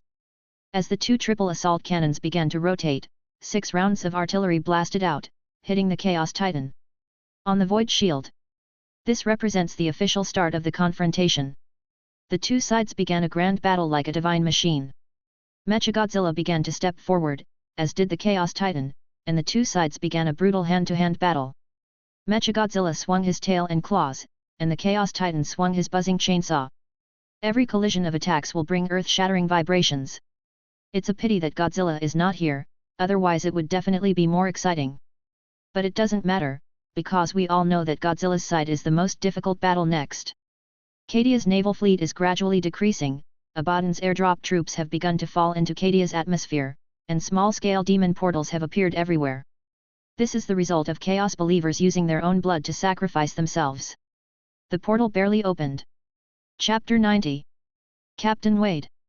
What's the matter? Priest of Isis. Captain Wade is angry that he let Erebus go. Isis smiled and said, I'll give you a mission. Go chase Erebus. I believe you will have a lot to say to the chief priest of the Word Bearers. Yes, if Captain Hader were here, he would definitely give Erebus a hard power punch. Then go ahead and follow Thuras. Erebus doesn't have heavy units. You just need to deal with him and his guards. We'll go too. The only dozen Space Marines left in the Imperial Commando also chose to follow Captain Wade.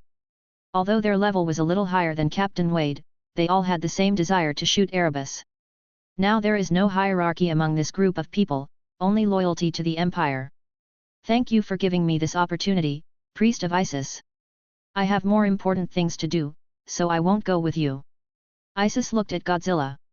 She was now Godzilla's priest, and she couldn't forget her duties just because she wanted to kill Erebus. Kadada, how is the fighting situation on your side? No problem, leave the Godzilla planet to me. Kadada fought 1 against 3 and never lost, but Mechagodzilla was not as good as Godzilla after all. Then you fight slowly, we have more here. Mission, the 13th Black Crusade. Mission description, at the end of the 40th millennium, Abaddon began his expedition again. This time, he brought almost all the belongings of the Black Legion, multiple Chaos Warbands, the 4 Gods Alliance, the God Machine, and with a lot of help. His purpose is very clear, which is to defeat Cardia, but he can't defeat it because Godzilla is here. Mission reward, 200 points, to ensure that Cardia is not destroyed before Call leaves, asymmetric force field shield, to paralyze the Blackstone Fortress or the Phalanx, Heisei Godzilla form, to participate in the entire Cardia game, War of Asia. Damn it, you're going to be in Godzilla form just because you are going to war? Well, after all, this is an extremely dangerous battle. It is indeed dangerous. Both the Empire and the Chaos side have deployed combat forces that Godzilla cannot solve. The Empire dispatched the Phalanx. You may not know how powerful this thing is. There is a joke among Warhammer players. If you traveled to the Warhammer world, you could produce 1 Phalanx every year, but if you had to use AI, would the Emperor kill you? Regarding the answer to this question, players who know a little bit about Warhammer and Phalanx will answer this way. The Emperor stood up from the toilet on the spot and defined AI as wetware. Whoever dares to say this is AI, the Emperor dares to blow his head off. Although it is just a joke, after all, it is impossible for someone who traveled to Warhammer 40K to produce 1 Phalanx a year. That is simply cheating, and is almost equivalent to being chosen by the god of all machines. However, this also illustrates the power of the Phalanx in disguise. I'll try my best. It shouldn't be difficult to paralyze the Blackstone Fortress. I can just blow up their engines. Call really can't die. If Call dies, the Empire may not be able to defeat Chaos. In this 40th millennium, humanity has to face more than just Chaos. The walk of the green-skinned boss Bone Crusher, the tentacles of the Tyranid swarm, and the increasingly frequent harassment of the Dark Eldar. And the most troublesome thing is the state religion. Robert Guillemon must be resurrected. To this end, the Emperor has even sent his own living saints, and now the battle is about to begin. Next to Isis, the death cult assassin wanted to follow Captain Wade and the others, but Isis stopped her. Stop, you have more important things to do. Ah, what's the matter? I want to kill more. You will get killed. I guarantee that in the next battle, your chance of survival is less than 1%. Even I may die. The battle that follows cannot be described as intense. That's just minced meat. In the sky, the navy of the Empire and Cadia were engaged in a fierce battle, but Cadia's navy was obviously at a disadvantage. Even the Genesis was attacked repeatedly, and the Void Shield seemed to be unbearable. But it happened that at this time, an uninvited guest came to Cardia. That is the shuttle of Belisarius Call, the great sage of the Mechanicum. Also arriving at the same time was a special person from the Eldar clan. That is Hilandri, the Shadow Walker of the Laughing God. The Veil Walker. This Eldar girl is considered to be the face of the Ada Eldar. She is a relatively popular female character among Warhammer players, but her appearance rate is not high and she has always been mysterious. As one of the representative figures under the Laughing God, she will only appear at critical moments and give some prophetic warnings to the Eldar or other races, or attract dangerous entities away. For example, it would be very conscientious of the Tau to have the Tau help the Empire temporarily block the Tyranid swarm. And now she appeared directly in front of Isis. Hello, priest of Godzilla. The curtain walker bowed politely, as gracefully as a dancer taking the stage. Oh, it's that clown troupe. You also know ours. Of course, if it weren't for you, the Eldar Ark would definitely not be able to escape. Oh, I'm so sorry, but I know your gods are not meant to destroy them, just to expel them, right? The conversation between the curtain walker and Isis was very much like a woman's debate. Godzilla glanced at this place unconsciously. He was surprised to see those clown troops. Whew, has the Laughing God sent someone? What are you talking about with Isis? Let's talk about whether we can help the Spirit Clan. Why should I help the Eldar? Godzilla is different from other time travelers. Other time travelers may help the Eldar when they hear that they are helping the Eldar. After all, they are the Eldar. He is one of the most handsome characters in Warhammer 40K. He is a hammer player like the Battle Sister and the Tau Girl. Favorite female character. But Godzilla doesn't have that desire, it's the same sentence. When it comes to Warhammer 40K, you must control your emotions if you want to survive, otherwise the 4 gods, oh no, 5 gods may upgrade you to a demon. Why should I help the Eldar? Isis is worthy of being Godzilla's priest. She thinks whatever Godzilla thinks. I know where Godzilla was born. A smile appeared on the handsome face under the mask of the curtain walker. Then, I want to reveal a piece of information to you. I know in which star region a giant beast that desecrated Godzilla exists. It would be appropriate to exchange this information for it. The giant beast that desecrated Godzilla. Yeah, that's a Godzilla that's not Godzilla. Isis probably knew what the Veil Walker was talking about. It is the product of out-of-control Godzilla cells. It's not like this has never happened on the Godzilla planet, but most of them will be killed and eaten by other Godzilla derivatives. I see, then we can indeed cooperate. We will discuss specific cooperation matters later. For now, please protect the Death Army. I have already informed them that they will not attack you. Okay, then why don't you save the Eldar who were brainwashed by me? Well, I really want to save them, but Tyran is attacking the planet of you and your god in the Ark world. The Eldar will be considered as compensation, as long as you return the soul stones after their death. The curtain walker did not dare to make excessive demands, but she was admired by Isis for doing so. Okay, I guarantee that their soul stones will return to Tyrande Ark world after they die. Thank you very much. Chapter 91. Negotiations completed, Isis began to follow Godzilla. The battle doesn't require Godzilla to appear yet, but it will soon be Godzilla's turn. The Chaos Titan began to force airdrops. In the wilderness far away from the Cadia hive, the smallest Chaos Knights were airdropped. These Chaos Knights were all Knight families corrupted by Chaos during the Horus Heresy or in the past 10,000 years. These things were not originally considered Titan unit. But many Cloud Hammers will regard the Knight Mecha as a Titan. There is a slight difference in size between them and the smallest Warhound Titans, but they are much larger than various heavy tanks. It doesn't matter even if they are really treated as Titan units. I couldn't help it, they looked so similar, and the word Titan was also included in the translation, so I thought they were Titan units. These Chaos Knight mechs are the vanguard of Titan units, while numerous shuttles descend with Chaos Space Marines and vehicles. Cadia's navy is almost gone. I guess the Cadian navy is probably finished. Is the Genesis okay? It's okay, just fix it if it's broken. After this battle, this star area will be full of useless ships. As the system said, there are already more than 20 scrap ships in the star field near Kasha. More than 10 sword-class frigates have been destroyed at the beginning of Rogue Trader. The Cadian navy is in a very bad situation. If Cadia's anti-aircraft firepower is not still there, the Chaos fleet may be overwhelming. The situation on the ground is not optimistic either. With the airdrop of the Chaos Knights, Cadia's ground forces also began to suffer serious blows. These mecha units, second only to the Titans, were equipped with void shields, large-caliber artillery, and chain swords. It is a lethal weapon that can be used in both urban warfare and wilderness warfare. If the Titans don't come out, no one can compete with them. However, Cardia's Knight Mecha is not on this battlefield, and it will take time to move there. The Cadian people can't stop these Knight Mechas now, they rely entirely on their lives to stop their progress.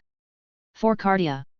A Cadian soldier laid the anti-aircraft gun flat and pulled the trigger frantically, but even the anti-aircraft gun could not break through the Chaos Knight's void shield.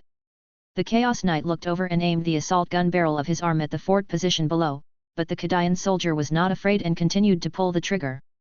The Cadian soldiers nearby were also shooting with laser guns. You can't run away anymore, the range of that bombardment is too big, so just do some more damage before you die. The Chaos Knight's cannon barrel has already lit up, and it only takes 2 or 3 seconds for a cannon shot to be fired. However, a blue light with a diameter of several meters came from a distance and hit the Chaos Knight's void shield. Ripples flashed on the void shield, and it was broken almost at the moment of contact. The entire Chaos Knight was penetrated by a blue beam of light. When the blue light disappeared, there was a vacancy in the center of the Chaos Knight's body that occupied most of his body. After shaking for a while, the Chaos Knight collapsed in front of Cadia's soldiers. The soldiers of Cadia suddenly turned their heads and looked behind them. The figure was slowly walking from a distance, and the blue light in its mouth was slowly receding. Your flashlight doesn't work, it's not powerful enough, so you have to use this one. Godzilla walked into the battlefield from a distance. As soon as he appeared, a Chaos Knight fell out in seconds. It was so oppressive that the other Chaos Knights did not dare to move forward. But the size difference between the two sides is too big. The Knight Mecha is about 10 meters tall, while the beam emitted by Godzilla is more than 3 meters thick. This size difference makes the Knight Mecha dare not move forward at all, and instead forms a simple artillery position. They began to fire continuously at the approaching Godzilla. As usual, Godzilla stepped forward under the gunfire, and his majestic appearance caught the attention of the Cadian people, extremely tall and majestic. So much so that some Cadians want to praise Godzilla. He's like a god. Like? At this moment, Godzilla really is a god. The Chaos Knight's artillery bombardment can't stop Godzilla from advancing at all. Whether it's hit on the head, chest, or leg, it can't penetrate Godzilla's defense. The demon machine soul in the Chaos Knight said incomprehensively, that creature can withstand artillery just because of its body. Not only artillery, but also cyclone torpedoes are of no use to Godzilla. Basically none of the ground units, as long as they are conventional artillery, can penetrate Godzilla's defenses. I don't believe it. A Chaos Knight rushed forward. The chain sword on his arm buzzed, but given his height, it was estimated that it could only hit Godzilla's calf. However, the position of the calf is the target of the Chaos Knight's attack. He doesn't believe that Godzilla's whole body has invincible defense. The Chaos Knight charged not too slowly, and his chain sword struck Godzilla's leg, causing endless sparks of friction. Sparks, sparks, sparks, but no blood. Ah! The demon within the Chaos Knight roared. But Godzilla didn't give him another chance. He raised his right foot and stepped down suddenly. This Chaos Knight was squeezed from above, and the entire fuselage began to be compressed, just like a flattened iron can. The strong frame and armor could not support it for a few seconds. In a breath, it was destroyed by Gauss. It was trampled into an iron pillar less than 3 meters high. The picture was so beautiful that even Chaos thought it was too miserable. I'm giving you face, right? After Godzilla dealt with this Chaos Knight, he looked at the other Chaos Knights. It takes less than 3 minutes to deal with 2 Chaos Knights and clear out all the Chaos Knights. I'm afraid it won't take half an hour. If you fight faster, 10 minutes will be enough. This time is not enough time for exercises between classes. Praise my God for his heroic appearance. Isis shouted from behind, invincible, the most heroic figure, praise the big plan, praise Godzilla. The lizard people also raised their weapons and shouted in ancient languages. Although the Kadian soldiers did not know where these aliens came from, they should not be enemies. This time the Kadians were so shocked that no one fired. However, if the Chaos side only had this attack strength, it would not be said to be an attack strength that would kill even Isis. Behind the Chaos Knights, Titan units were also airdropped. From the smallest Warhound Titan to the Backbone Lord Titan, 6 Lord Titans fell down in a short period of time. This is less than half of Abaddon's Titan force, and half of it has not yet been airdropped. Titan forces of this magnitude are immediately comparable to the rebel Titan forces of the Horus Heresy. However, Godzilla showed no fear in the face of many Chaos Titans and roared at them. Why is there another one? Abaddon was stunned.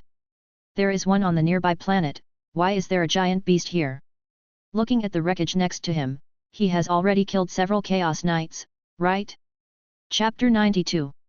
The arrival of Godzilla not only surprised Abaddon, but also the Supreme Lord of Cadia, Creed. That's Godzilla? My Emperor. That guy is too big.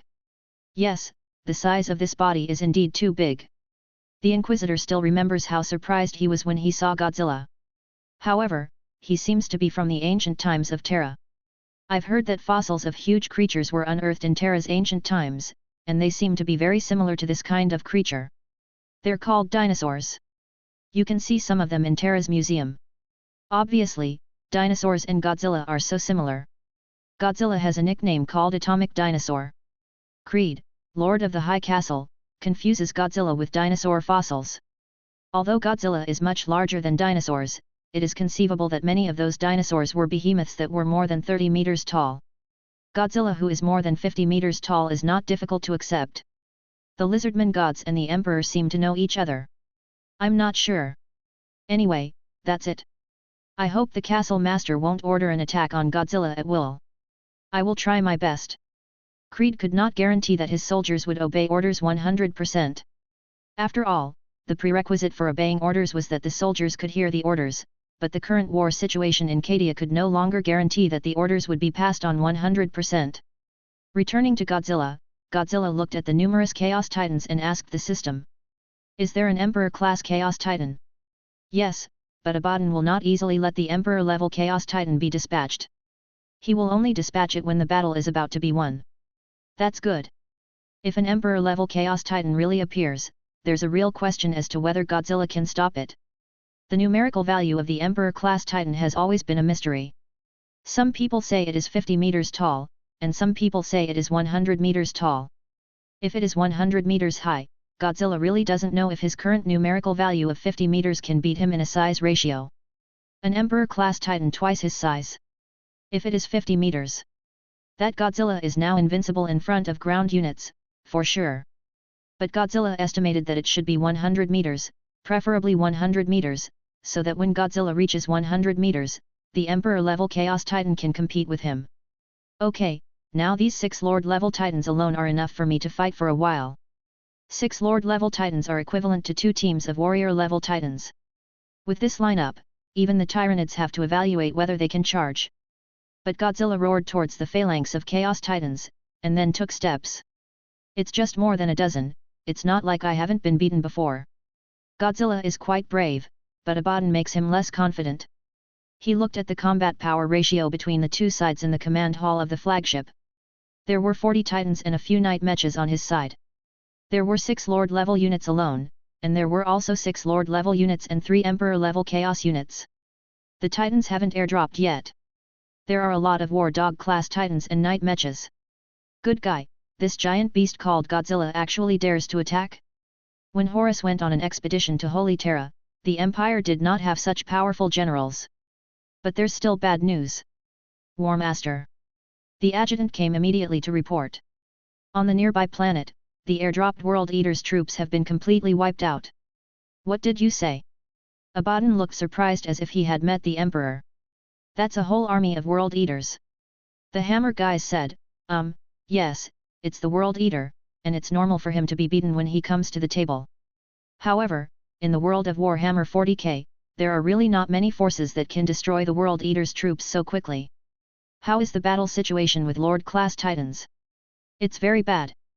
The Void Shield of one Lord-class Titan has been overloaded. Currently, it can only resist forcefully. The other two are also on the verge of being overloaded, and the enemy has not suffered much damage. That thing is harder to solve than those Eldar Titans. Yes, the defense is too strong and cannot be defeated at all. Just like what the adjutant said, the fighting situation in Canada could scare even the demonic machine soul of the Lord-class Titan half to death. The Lord-class Titan whose Void Shield was overloaded was retreating with the support of two friendly forces. Canada was controlling Mechagodzilla to crash into the wall composed of two Lord-level Titans, and crashed through the two Lord-level Titans. Such brute force was simply indescribable. The Titans of the Eldar tribe might be able to fight 1 against 3 with their speed, but this was the first time they had seen one like Mechagodzilla fight against 3 with his mass. Stop him, it will take some time for my Void Shield to cool down. Let's do our best.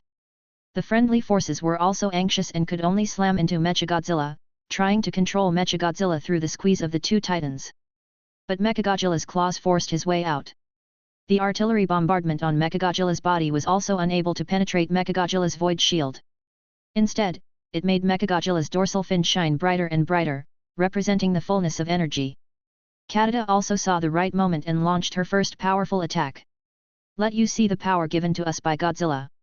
Her fist slammed against a button. The next second, Mechagodzilla opened his mouth, and a huge barrel protruded from the ferocious mouth. The light in the dorsal fin began to converge toward the mouth, and completed preparations for an energy bombardment in a short time. Then, the red-yellow light blasted out and hit the Lord-level Titan whose Void Shield was overloaded. In the battle between armor plates and high-temperature rays, you don't need to think about it to know that the armor plates are at a disadvantage. Their role is not to defend against such high-energy beams. After only a few seconds of bombardment, the armor of the Lord Titan has begun to melt. Finally penetrated. It's like a space marine with a melta gun holding his head.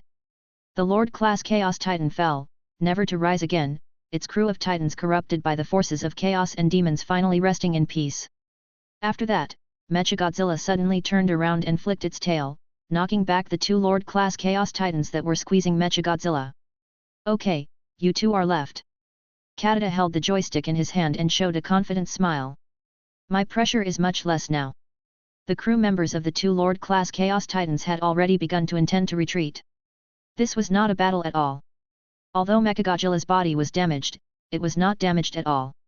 They also tried attacking Mechagodzilla's seemingly fragile dorsal fin and other units, but when the chainsaw axe struck it, the axe blade almost broke, and they couldn't cut off a single fragment.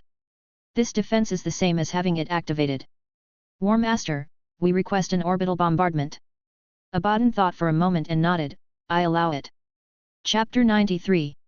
Orbital bombing. This term does not need to be explained too much.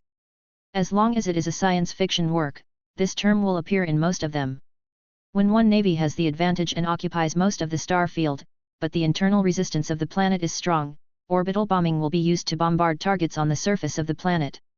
In Abaddon's opinion, now is the time to bombard the planet Godzilla. A round of nuclear bombs will wipe out the land, and the effect is comparable to an extermination order. Cyclone torpedoes were loaded into the torpedo cabin one by one. Each cyclone torpedo was larger than Godzilla. One can imagine how powerful it was. What? Why do you think we are still using nuclear bombs in the 40K era? How should I put it? To be realistic, Warhammer 40K is a space opera. Space operas with this theme often do not feature science fiction technology, and nuclear bombs are very wasteland style, which is very suitable for the theme of Warhammer 40K. To put it more in line with the background, you can understand that since the end of the Golden Age in the 20K period, the human science and technology tree has regressed very seriously, and nuclear bombs have become very practical weapons of mass destruction. In short, don't get too hung up on why 40K still uses nuclear bombs. Because nuclear bombs really still exist in Warhammer 40K. Only. Use a nuclear bomb to blow up Godzilla. The Emperor could laugh out loud while sitting on the golden toilet. This is just like using Plague to defeat Nurgle, using Six to defeat Slaanesh, using tactics to plot against Tzeentch, and using melee combat to defeat Khurne. It is a plan that only a talent can come up with. Abaddon didn't know what the nuclear bomb meant to Godzilla, so he issued this somewhat stupid order. Orbital bombardment, prepare. Each battleship is in low Earth orbit of the planet Godzilla, with its own torpedo hatches open. Emission. Double-digit cyclone torpedoes began to fall towards the Godzilla planet. This number was just an appetizer. If possible, more cyclone torpedoes might fall. Planet Godzilla does not have its electromagnetic shield turned on. Isis knows what Abaddon wants to do, but she is not worried. Only near the temple, each priest opened a small-scale shield to protect the temple from being destroyed. The cyclone torpedoes quickly burst into the atmosphere. Each Godzilla derivative creature looked at the falling cyclone torpedoes, looking like dinosaurs who saw an asteroid falling. Boom! The cyclone torpedoes exploded one by one, and even outside the atmosphere, the flames of those explosions could clearly be seen spreading in all directions, and seas of fire bloomed on the Godzilla planet. Abaddon felt quite comfortable watching this scene. Humph, this is what happens if you stop the Black Crusade. Abaddon admired the scenery of nuclear explosions. No matter what era it was in, nuclear explosions were always shocking.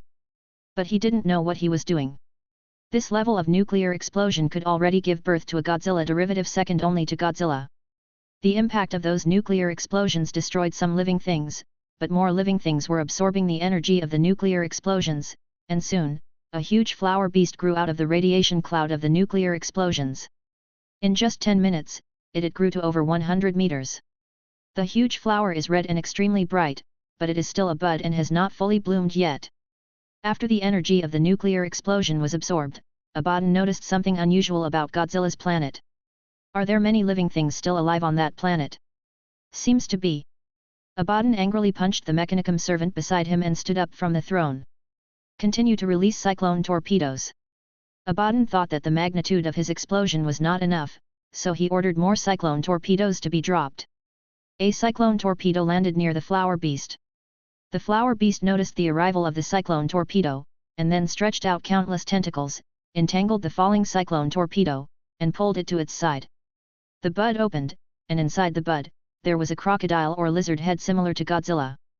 The flower bud enveloped the entire cyclone torpedo, and then the cyclone torpedo exploded.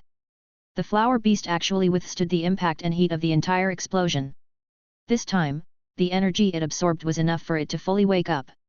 Isis noticed this scene and frowned slightly. Ah, this guy Abaddon is such a troublesome guy, forget it.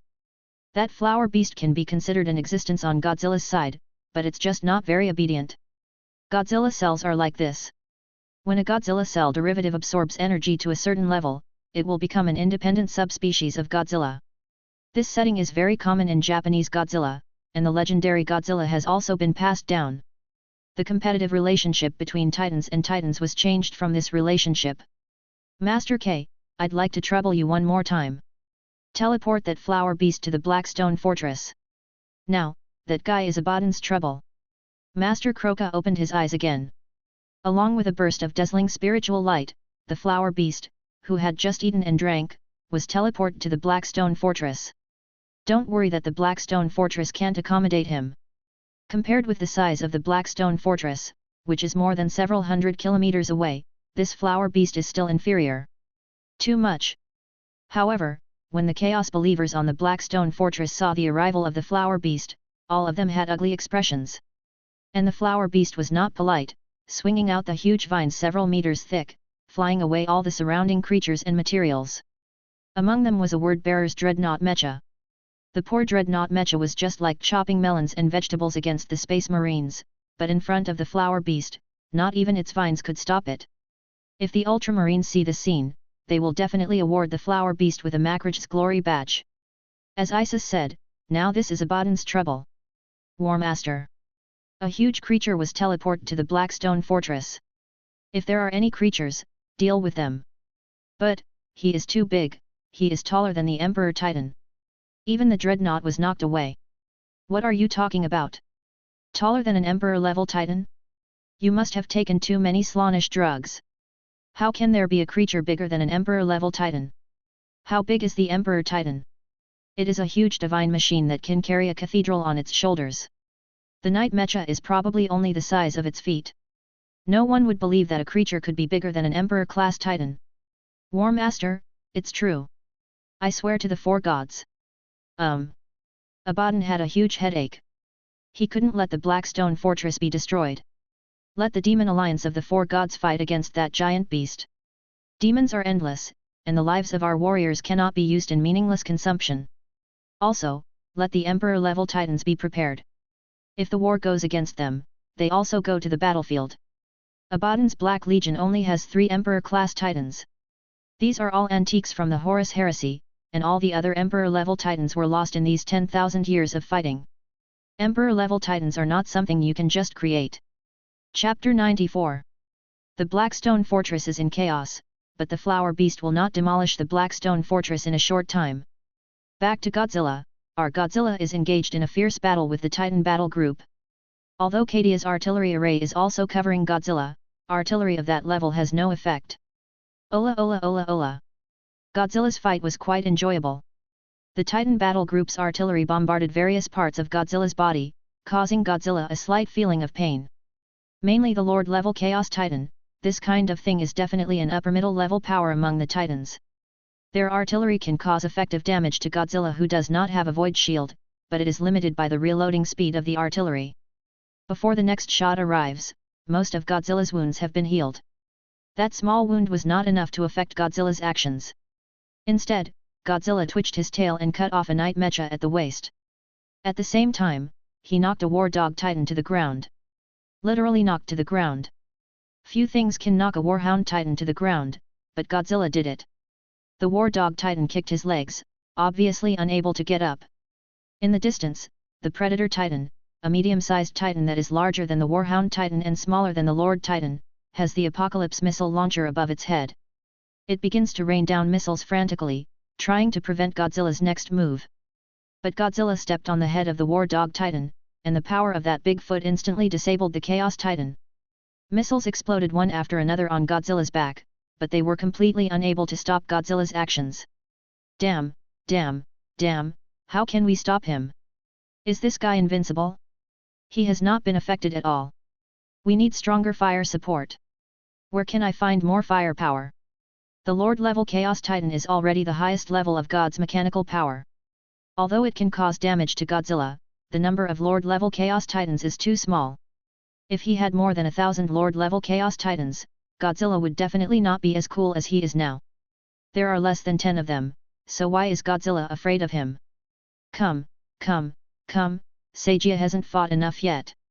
Godzilla kicked away the remains of the Warhound Titan beside him and continued to move towards the array of Chaos Titans.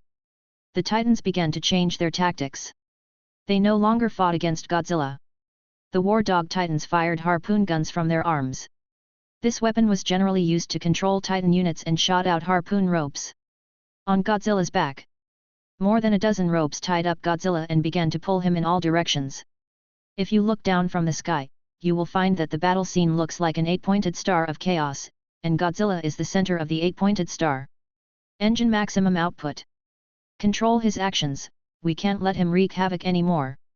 The War Dog Titan was pulled back, and the tight steel cable controlled Godzilla's movements. But Godzilla is used to it. Do you think this is the first time I have faced this kind of thing? Godzilla's legs stepped hard on the ground, increasing the friction, and his arms began to pull hard on the rope. This is a wrestling, but it is a wrestling without any suspense. No matter how the War Dog Titan retreated, they could not pull Godzilla. Instead, they were pulled by Godzilla. The friction force could not withstand the huge force, and the War Dog Titan was pulled forward when it retreated. Several ravines were pulled out of the earth. Damn it, the engine is already at its maximum output. It's not the engine's problem. The 4 gods are above us. This guy is fighting against the power of the engine and the gravity of the planet at the same time. He must be a monster. And there was a power showdown with several titans. In fact, it felt a bit like a saw. Godzilla could clearly feel the weight of Titan, but he still held the steel cable with both hands and pulled hard. The specially made steel cable could withstand the pull of the Emperor-class Titan, but it was so tight that it could break at any time under the tension of Godzilla and the Titans. Ah! A Warhound-level Titan has been pulled in front of Godzilla. No, no, don't come here. Your Majesty, I was wrong. I shouldn't have joined that great rebellion. Some of the crew members have been frightened to the point of going crazy. Help, who will help me? I just want to fly the Titan, I don't want to die. His nose was filled with snot and tears. But no one, no god responded to his cry. He has killed countless soldiers and civilians while piloting the Warhound Titan, and he has also trampled on the space marines and vehicles of the Empire. So what if he wakes up now? There is only one ending for him. That is death. Death came as expected. Godzilla grabbed the War Dog Titan, and the white eyes put great pressure on the driver, even if the War Dog Titan wanted to delay for a while with firepower. Godzilla was still under fire, tearing the entire War Dog Titan in half with a tearing sound. What loyalty this is! Next, Godzilla began to pull down a steel cable again. He was not in a hurry. He had plenty of time to fight these Chaos Titans slowly. If these unfortunate things didn't have void shields, Godzilla would have swept them away with radiation rays. But the thrill of dismantling Titan is still very strong.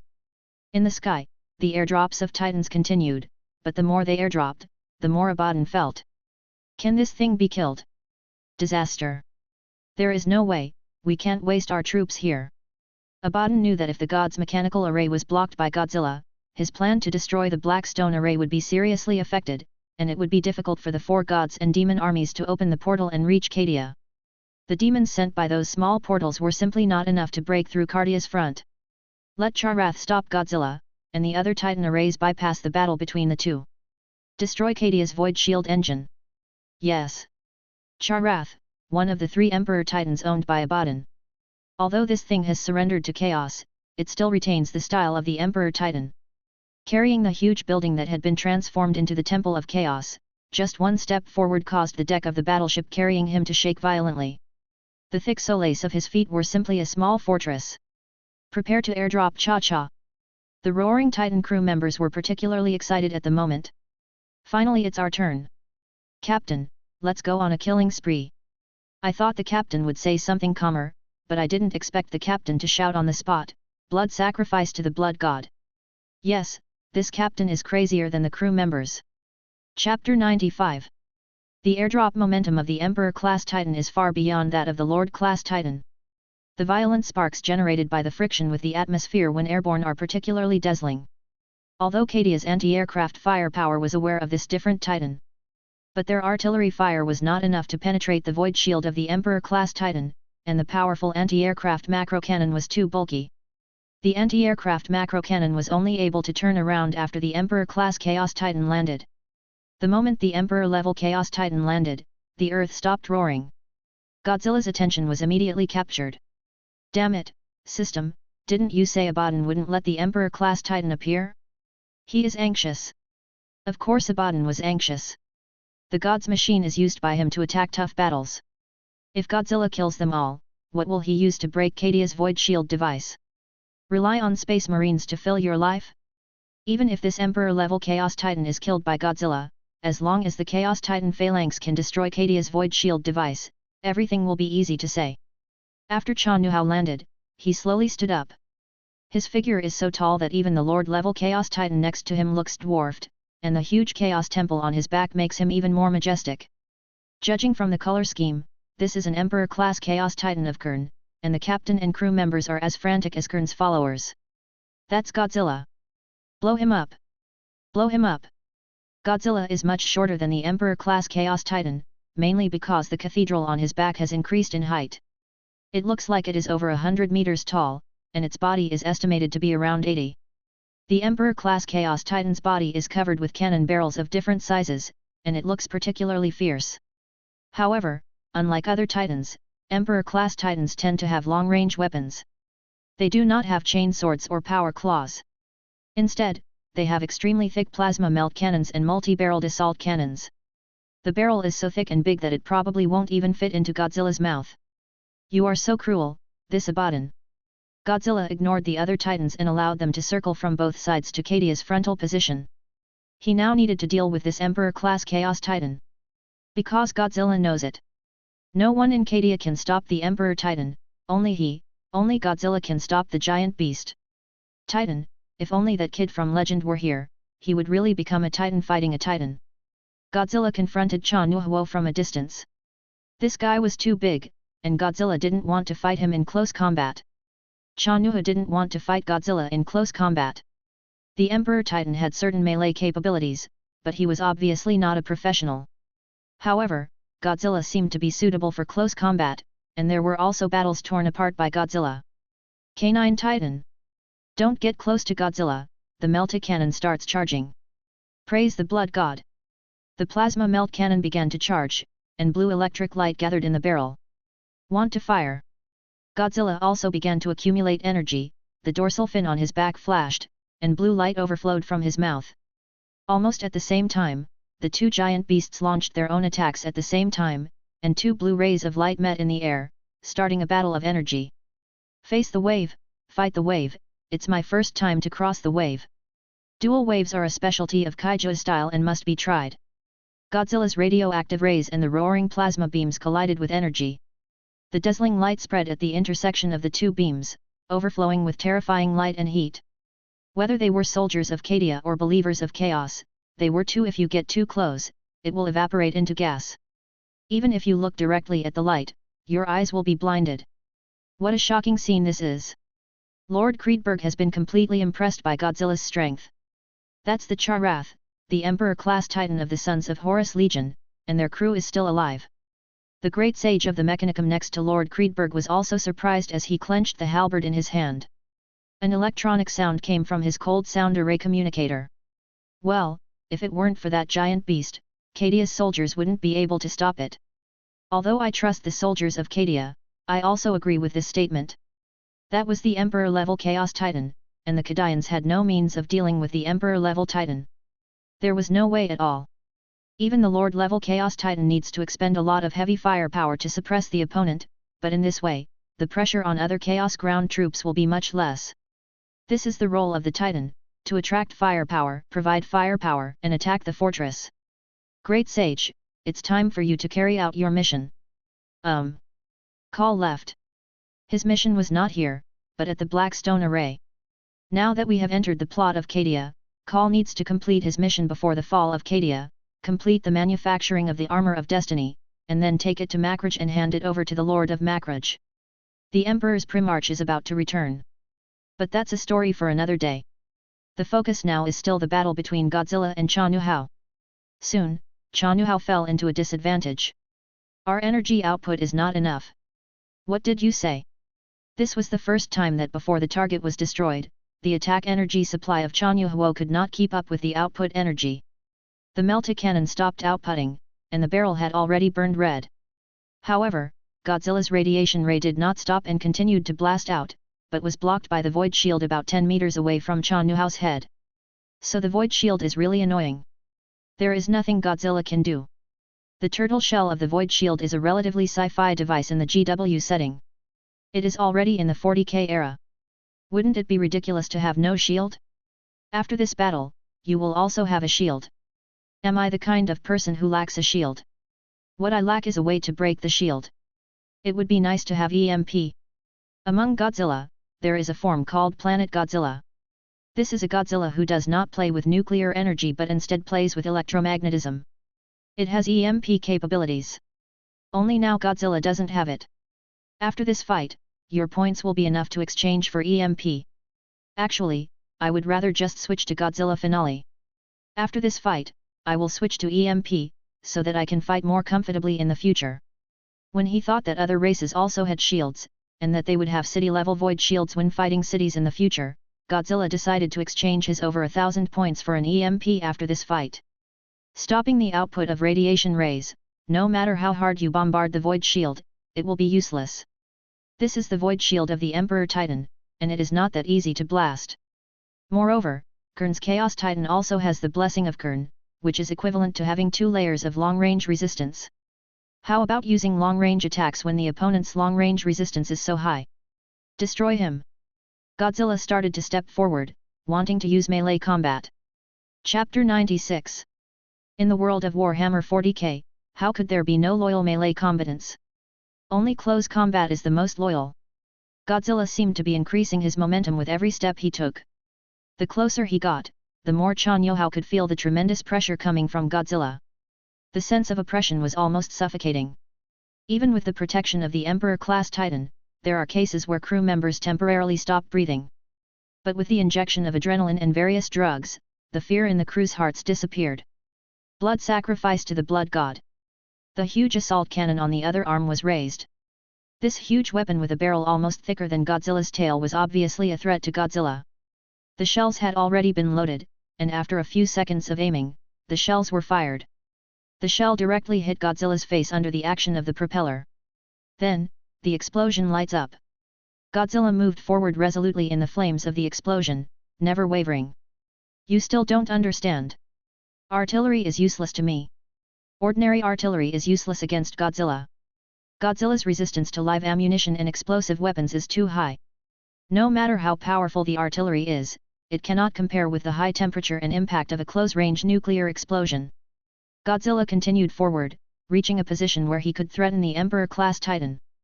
The roaring captain immediately ordered, all artillery units, fire on enemies who enter the range. Suddenly, Charath began to pour out its terrifying firepower as an Emperor-level Titan. He was basically a mobile fortress. He did not need to carry out melee attacks and could destroy all enemies with only long-range attacks. But of all the weapons on his body, it seems that only the melt cannon poses a threat to Godzilla. After the melt cannon has almost cooled down, it begins to accumulate energy again. Want to come again a second time?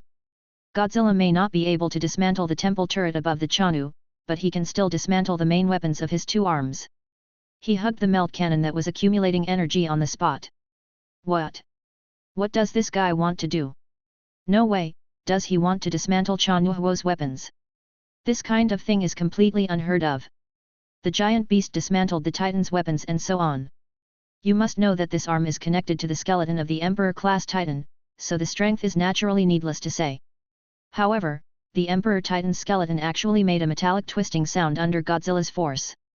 This is a Kern Emperor Titan blessed with the power of Kern, but he can't even fight in close combat. Throw him out, don't let him use any more force. Already doing it. The crew members of the Chanu and the demon machine spirits have tried their best to throw Godzilla away, but they still can't do it. Godzilla's power is too great, even if the Chanu can shake Godzilla back and forth. Even shaking, Godzilla couldn't let go of his arms. On the contrary, as Godzilla and Chan Yuhao swung their bodies back and forth, the melt cannon gradually began to be unable to withstand the huge force of the two giant beasts and began to twist and deform. In the end, it was still unable to withstand the competition between the two giant beasts and was broken in the middle. The overflowing energy formed an extremely dazzling plasma explosion. Plasma weapons are like this. If they don't explode, it won't be normal. The power of this explosion was not small. Both Godzilla and Chan Yuhu took a few steps back due to the impact of the explosion. A large piece of the red background on the Chanu horn was scraped off, and the entire fuselage showed obvious battle damage, especially the arm position. The melt cannon had been completely blown to pieces, and the broken part of the arm was flashing with lightning. What are you guys doing? Abaddon cursed. Chan Yuhuo is a valuable asset of the Black Legion and cannot be lost. Hold Godzilla back and prevent it from being destroyed again. If Charath continues to be destroyed, this Emperor-level Chaos Titan will fall here. Although his mission has been completed, and the Titan Phalanx has already attacked the core position of Kadia's Void Shield, it will take time to attack. Abaddon didn't want to lose his wife and then lose his troops. The War Master's orders are down, let us avoid fighting Godzilla. Ah! Among the crew members, some were in extreme pain at the moment because they were connected to the machine soul's senses. I'm going to kill this guy, I'm going to kill this guy, and hang his head on the temple of Charath. There shouldn't be too many people who have this idea, not least this one. Godzilla. Godzilla could hear the roar of the demon machine spirit and the crew members in the cockpit of the Zika Fury. Why are you calling me Grandpa? Godzilla was extraordinarily calm, and he noticed that Cha-Cha couldn't beat him in close combat. Then I'm afraid of an egg. Charge in, fuck him. Blood sacrifice to the blood god, oh no, blood sacrifice to the Titan King. Godzilla began to step forward again, and this time Chan Yuhuo began to retreat continuously, obviously not wanting to fight Godzilla in close combat anymore. One less arm and we're screwed. Even the Astra Militarum dared to join the Astra Militarum for an Emperor-class Titan without a two-handed main weapon. Bombard his feet to stop his advance. The howling artillery fire began to bombard Godzilla's feet. This move was actually quite effective. As soon as Godzilla raised his feet were hit by artillery fire, and a violent explosion made a crater. Godzilla stepped down and was slightly off balance. Fortunately, his tail balanced Godzilla's center of gravity, otherwise Godzilla might fall. "You're going to make me dirty, right?" Godzilla stabilized his body, and after a brief pause, he took a big step and started running in a posture that he would never normally do. Godzilla is not good at running. Except for the legendary Godzilla, who is all-round in physical skills and better at running, other Godzillas often only use walking as their main way of moving. Don't mention flying. For Godzilla, flying is just like the jokes of the First Legion has no secrets and the Second Empire. Whoever mentions it will die.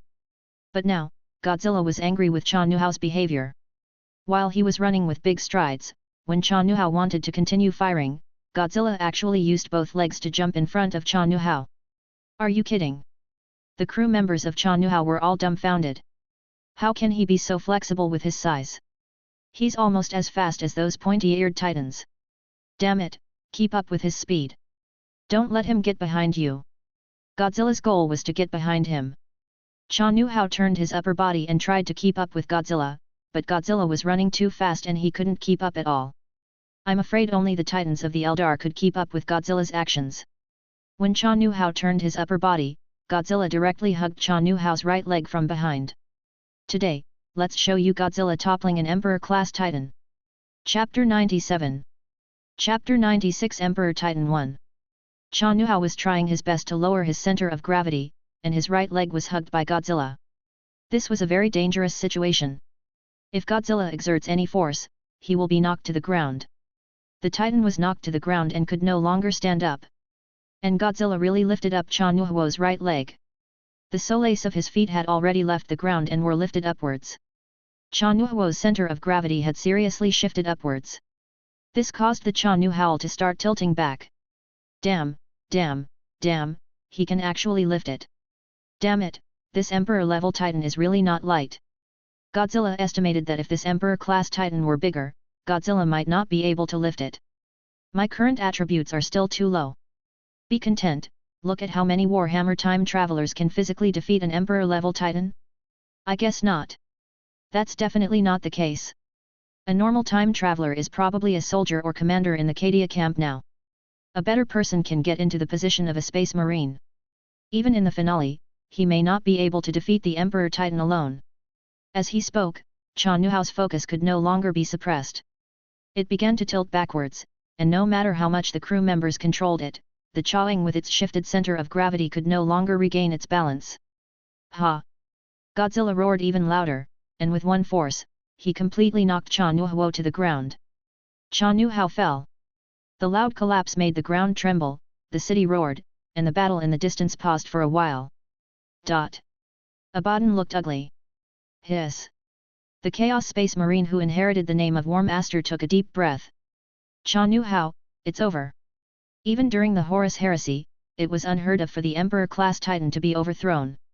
It was extremely difficult to destroy an Emperor-class Titan, but Godzilla was now on the verge of victory. What follows is ruthless disassembly. Godzilla first stepped on the remaining left arm joint of Cha Nuhao, then held the assault gun and pulled it out hard.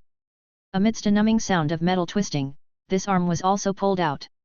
After losing two main weapons in a row, Cha Nuhao was left with only the secondary weapons on his head and body. This is no longer enough to pose any threat to Godzilla. Now he is like a crab with its pincers removed. Although he is not dead, he is only a little away from death. Godzilla can crush him to death at any time if he wants to. It feels good now. Throwing the assault cannon behind him, Godzilla may have already done more damage to the Black Legion than the Empire could achieve in an entire millennium. I am satisfied after dismantling an Emperor-class Titan. I hope to dismantle more Titans in the future. There will be. The number of Titans in the Empire is still small, and there are still more Titans from the Tyranids and green-skinned orcs. Godzilla's feet stepped on Cha Nuhao's body. Cha Nuhao, who had lost his arms, could no longer stand up and could only turn his body helplessly. Impossible. How could we be defeated? Move, Cha Nuhao, why are you not moving? Even if Cha Nuhao wants to stand up, he still has to face Godzilla's weight, not to mention that it is impossible for him to stand up again. It's all over. Godzilla begins to accumulate energy for his final finishing move. After the physical fight, the light must end. This is special photography. The energy reaction was rising, and the crew members of Cha Nu Howling could only watch the radiation energy reaction continue to rise, but there was nothing they could do. Fully open the void shield. Fight again. We can't die here, we are the pilots of Titan, we must not die here.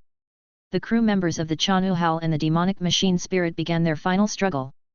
Their souls are almost fused, and the machine, body, and dirty soul all want to make a final resistance. However, they were faced with Godzilla. A being who never believes in the royal way of blood and dares to trample on all possibilities. Radiant rays of radiation erupted from Godzilla's mouth, blasting towards Cha Nu Howler below him. Cha Nu Howler opened the void shield at close range to mount a final resistance.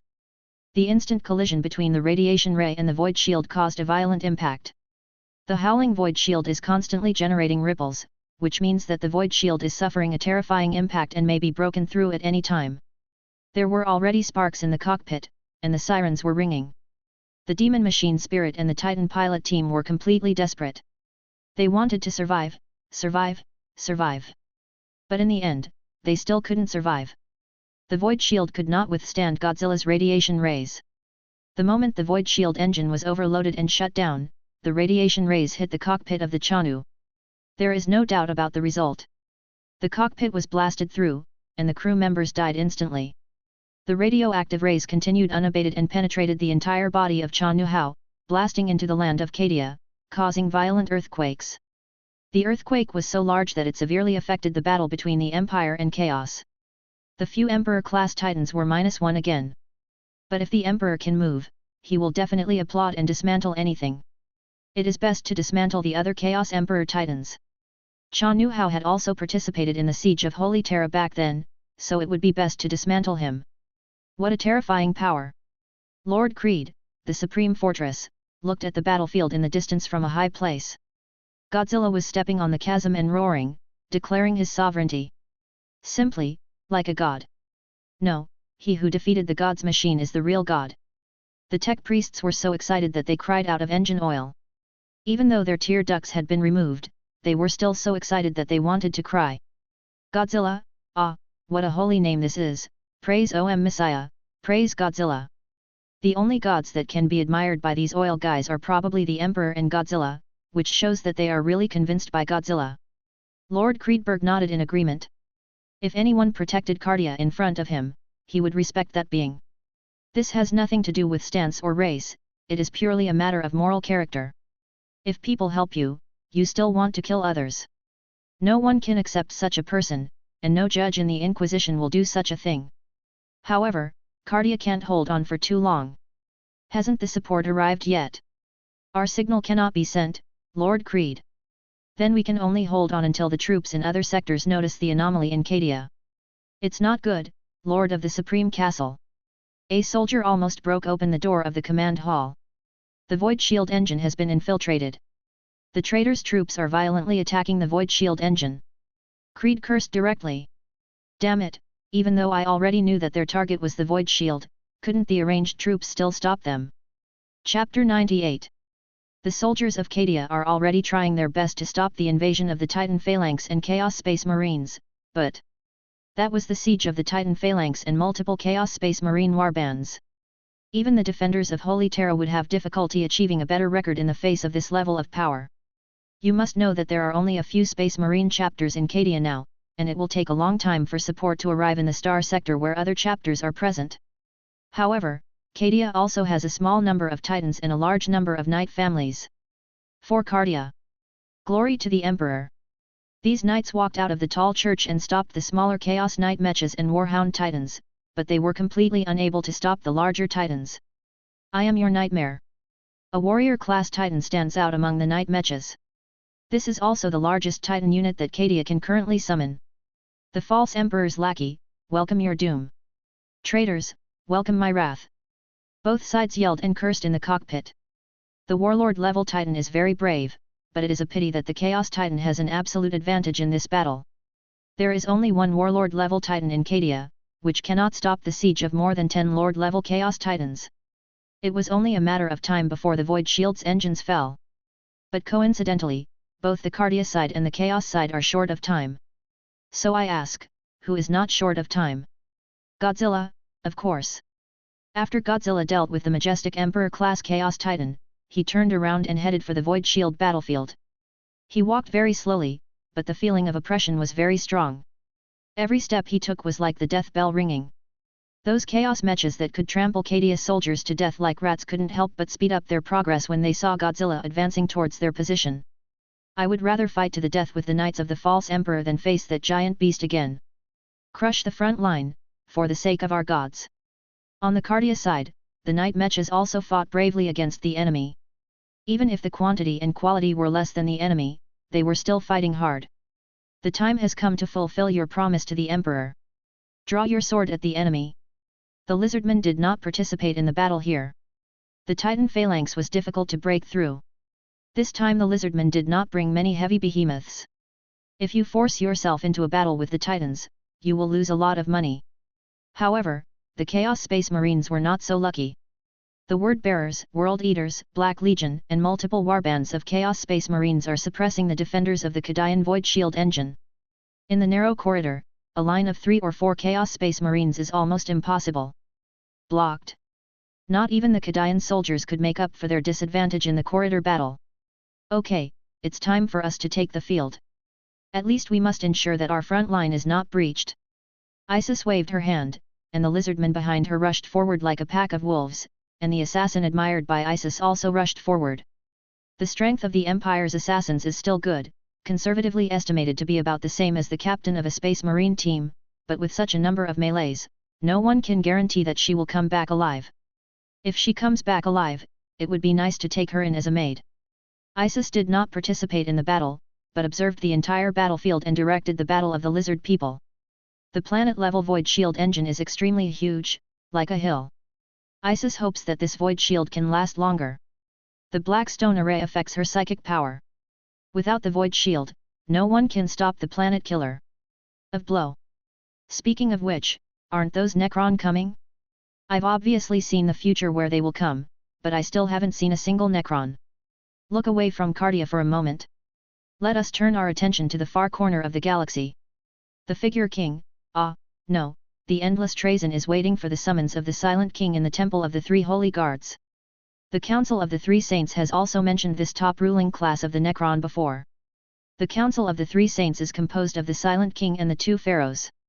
The Necron hierarchy is very strict. The Council of the Three Saints can completely kill the pharaoh who disobeys the discipline, not to mention the Necron overlords like Trazyn the Endless who are one level lower than the pharaoh. Now, Trazyn the Endless is waiting for the summons of the 3 holy guards. The wait was long, but he still waited. The King of Silence has a decree. The 3 holy guards came to Trazyn. They held halberds and looked majestic. Trazyn, the overlord of the Sunni Shirak dynasty, comes to visit. Trazyn, as ordered. The King of Silence's strength is so high that even Trazyn the Endless, who collects all kinds of rare things everywhere, does not dare to show any signs of neglect. His strength can be imagined, and it is estimated that he already has 30k. The emperor of that period was so tall. The emperor in the 40k period is a bit confusing. After all, the emperor in the 40k period is no longer a human being, but a god. Trazyn walked into the temple. Behind him was a lizardman trapped in a stasis position. The loss of a lizardman was nothing to Godzilla, but it was a gift from Trazyn to the Silent King. On the throne, the Silent King Serac was leaning on the throne with his face in one hand. What's going on? He was as majestic as the king of ancient Egypt or Rome. Trazyn the Endless did not dare to raise his head to look at him. He just knelt down on one knee and stated the purpose of his trip. It's nothing serious. I just have a tribute that I want to hand over to the Council of Three Saints. I believe that this tribute may help our species regain their bodies. The Silent King lowered his gaze and looked at Trazyn from the perspective of a superior. At the same time, he also glanced at the lizard man. After a long time, he finally said, "What's the basis?" This kind of creature can absorb radiation as energy and is extremely resistant to radiation. It reminds me of the environment of its home planet. Trazyn did not dare to say much, and every word was on point, letting the Silent King think for himself. King Silence did have some interest. He waved his hand, and the 3 holy guards immediately put away the lizard men and sent them to the rear. "Sir, what reward do you want?" "I want to take a look at the brilliant star map." "That's right." Trajan was nervous, but now he was relaxed.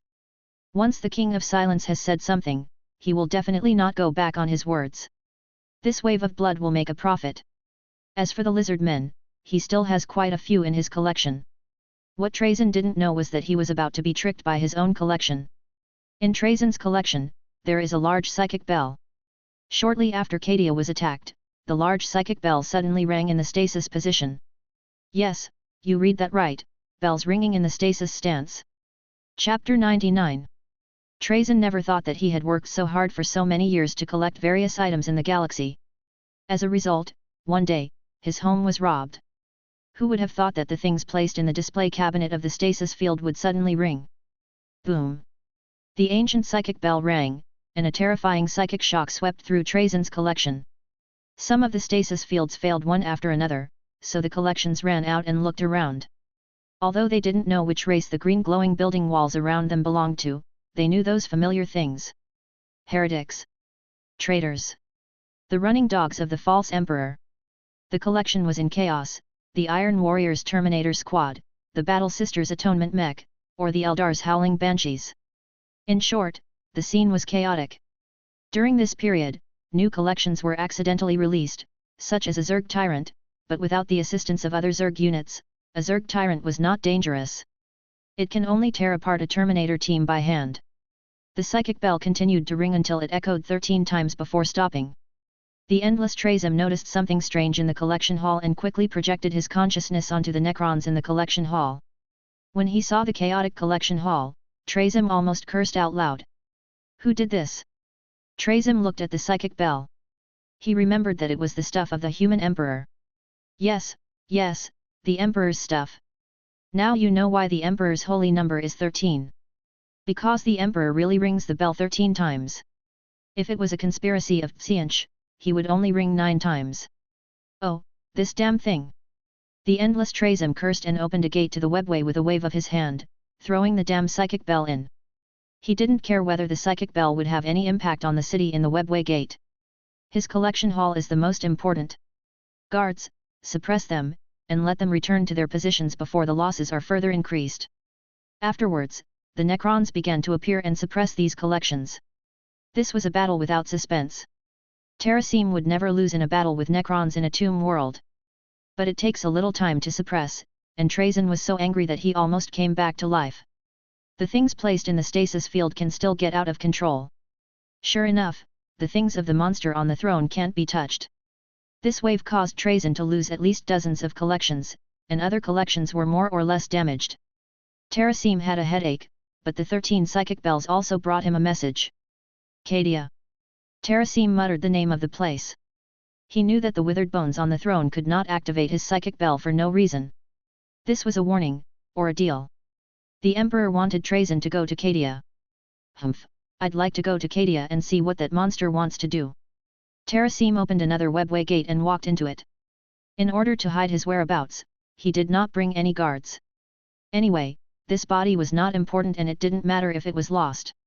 On Cadia, artillery fire was raging. The infinite Trajan stood on a high place outside the city, overlooking the entire battlefield. Even he had to sigh that there was a battle of this scale in the Milky Way. It was almost comparable to a small-scale battle in the War of Heaven. So, what did you ask me to come here for? The infinite Trajan looked around, looking for anything that might need his help. Soon, his eyes were on the black stone array. Oh, that's it. Terrasim officially began to intervene in the Battle of Cadia. He knew he had to help. Otherwise, the monster of the human empire would continue to find ways to destroy his collection. Unless there was no human collection in his collection, but that was impossible. There is even a guard of the imperial palace in his collection. In terms of thieves not leaving empty space, Trajan and the Blood Ravens are at the same level. Trajan's arrival means that Cadia's combat level will be upgraded to another level. He will meet with the Mechanicu's Archizage Call. Under his guidance, Call will comprehend the secrets of the Black Stone Array and complete the production of the Destiny Armor. At the same time, the Void Shield was destroyed. Although Isis blocked the Chaos Space Marine's repeated attacks, the Titan phalanx also forcibly broke through the defense of the Void Shield engine under the pressure of Godzilla. The Void Shield engine was overloaded and stopped working. For a time, the Void Shield covering the entire Cadia disappeared. It's gone. Lord Creed stood up anxiously. He looked up at the sky, and the air defense alarm kept ringing, indicating that the orbital bombing was coming. Even Cadia could not survive the orbital bombing. 70% of the troops would be completely destroyed by the orbital bombing. I have waited for this moment for too long. Orbital bombardment, aim at the Blackstone array, blow it up. War Master Abaddon was full of energy at this time, and his pigtails shook 3 times. Happy, too happy, he couldn't suppress the smile on his face. The main gun array of the planet killer begins to charge. I want this planet to be completely shattered. War Master, what should we do with the flower beast on Blackstone Fortress? Ignore it. As long as we can capture Cadia, what if we don't need the Blackstone Fortress? Cadia is far more important than Blackstone Fortress, and Abaddon's judgment was correct. Cadia is like the scar of the Eye of Terror. As long as it remains here, the 4 gods will not be happy. But as long as there is no Cadia, the number of coalition forces lent by the 4 gods to Abaddon and the demons will not be less than during the Horus Heresy. Orbital bombardment began to bombard the Blackstone array. Even with the Blackstone array's defense, some Blackstone buildings began to be blown up. And our protagonist Godzilla actually has no good way to deal with this kind of thing. This Abaddon, come down if you dare. You can't fly if you bully me, can you? Godzilla can fly. System, shut up. Want Godzilla to fly? Dream. Use that flying stance once, and Godzilla's awesomeness will be completely ruined. It has a darker history than King Kong helping Godzilla make nucleic acid. Then open the webway gate and go to Blackstone Fortress. Hey, this is okay. Godzilla didn't even expect that Blackstone Fortress also had a webway gate, but as the masterpiece of the Eldar forging god Val, Blackstone Fortress certainly had a webway gate. Phew, the power is returning little by little. The destruction of the Blackstone array allowed Isis to regain a lot of her psychic power. She heard the guidance of the grand plan again. Opening the gate to Blackstone Fortress is great. My god is ready to give those guys a little strength shock. Chapter 100. There is a webway gate in Cadia, and Godzilla has already approached the Chaos Side's Titan phalanx on the way to the webway gate. The Titan phalanx were afraid and had to change their direction urgently to avoid being completely destroyed by Godzilla. It's not a shame, it's a strategic shift. It's really going to be the end if Godzilla annihilates them all. The destroyed Void Shield engine temporarily prevented Chaos from attacking, which gave the Cadian people an opportunity. It was just that the mechanical priests looked at the destroyed Void Shield engine and froze in place. It can't be repaired in less than a year. The damage is too serious. Except for me thinking that this thing can be repaired, it will be difficult to repair it in a short time with the Empire's current technology. The planet killer in low Earth orbit is being recharged. Although the recharging time of such a super-large weapon platform is very long, it can only take a few hours at most. In any case, the Mechanicu's priests had no time to repair it. In the original plot, it was Trazyn who took action to fix things, but after Godzilla intervenes in this battle, the outcome may change. No matter what, Godzilla is going to join the Blackstone Fortress. At the same time, on Cadia's completely collapsed naval front, a subspace channel exit suddenly appeared. The Chaos Side originally thought this was their side's fleet. After all, Cadia's navy is almost finished now, and no matter how many Imperial Navy ships come, they will die. However, it's the phalanx that's coming. Readers who already know what the phalanx is will know just by reading this sentence that the next step is the time for the behemoth game. The soldiers give in. Like a confrontation between generals of 2 armies, the phalanx sailed out of the subspace channel. This huge, city-like space starport was so big that even battleships had to step aside. This is almost the size of a small planet. Is it the phalanx? Abaddon knew the phalanx, which had been around since the days of the Great Crusade. It is the shield of Holy Terra, the fearless iron fist of the Emperor, and the starport is also the home of the Imperial Fists chapter. Whether it is firepower or defense, it is the pinnacle of the Imperial Navy. Even bigger than Blackstone Fortress. Damn, now things are in trouble. Abaddon cursed and stood up. The arrival of the phalanx made him unable to sit still. I shouldn't believe that guy.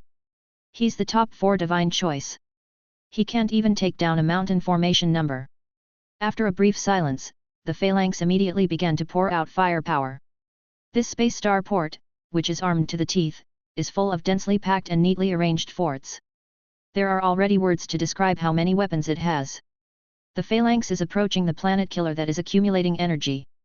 The Imperial Fist's chapter soldiers and the Cursed Legion aboard the phalanx are ready for a fierce battle at any time. However, more troublesome things are yet to come. The webway gate of Blackstone Fortress was opened, and the Chaos Believers guarding the gate were still playing a self-destructive game. But when ripples lit up inside the webway gate, they all looked at the webway gate with expressions of incomprehension. Why did the webway gate suddenly open? It can't be those black spirits again. Wherever there is a gate to the webway, there is likely to be a dark Eldar, and Blackstone Fortress is no exception. The followers of Chaos took up arms and aimed at the gates of the webway, preparing to defend. No matter the Imperial defenders or the black spirits came, as long as they were not from the Chaos side, they would dare to fight. But this time it's not the dark Eldar. It's a huge paw. The solace of Godzilla's feet stepped on the hangar deck of Blackstone Fortress, scaring the Chaos Believers back a few steps. It's him again. A Chaos Believer with a mohawk hair had turned around and ran away in fright. This is the third time he has encountered Godzilla. Ah, how come I can meet him everywhere, damn Godzilla. The other Chaos Believers didn't react that much, but they were so frightened that they almost dropped the guns in their hands. Godzilla's entire body entered the deck of the Blackstone Fortress. He did not launch an attack immediately, but looked around to observe the environment.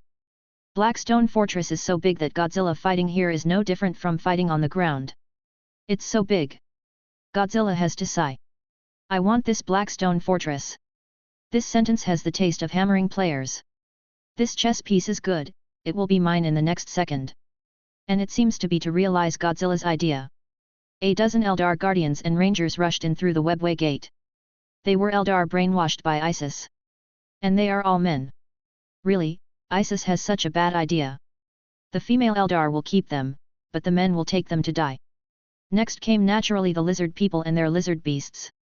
These huge swarms of beasts smashed through the front lines of Chaos Believers in one go, and came into contact with the four gods and demon armies behind the Chaos Believers. The collision of flesh and blood, the primitive battle. For a moment, it was impossible to tell who was the devil and who was the lizard man. ISIS also came to Blackstone Fortress. It's still comfortable here. Without the suppression of the Blackstone array, ISIS's psychic power has been liberated to a certain extent.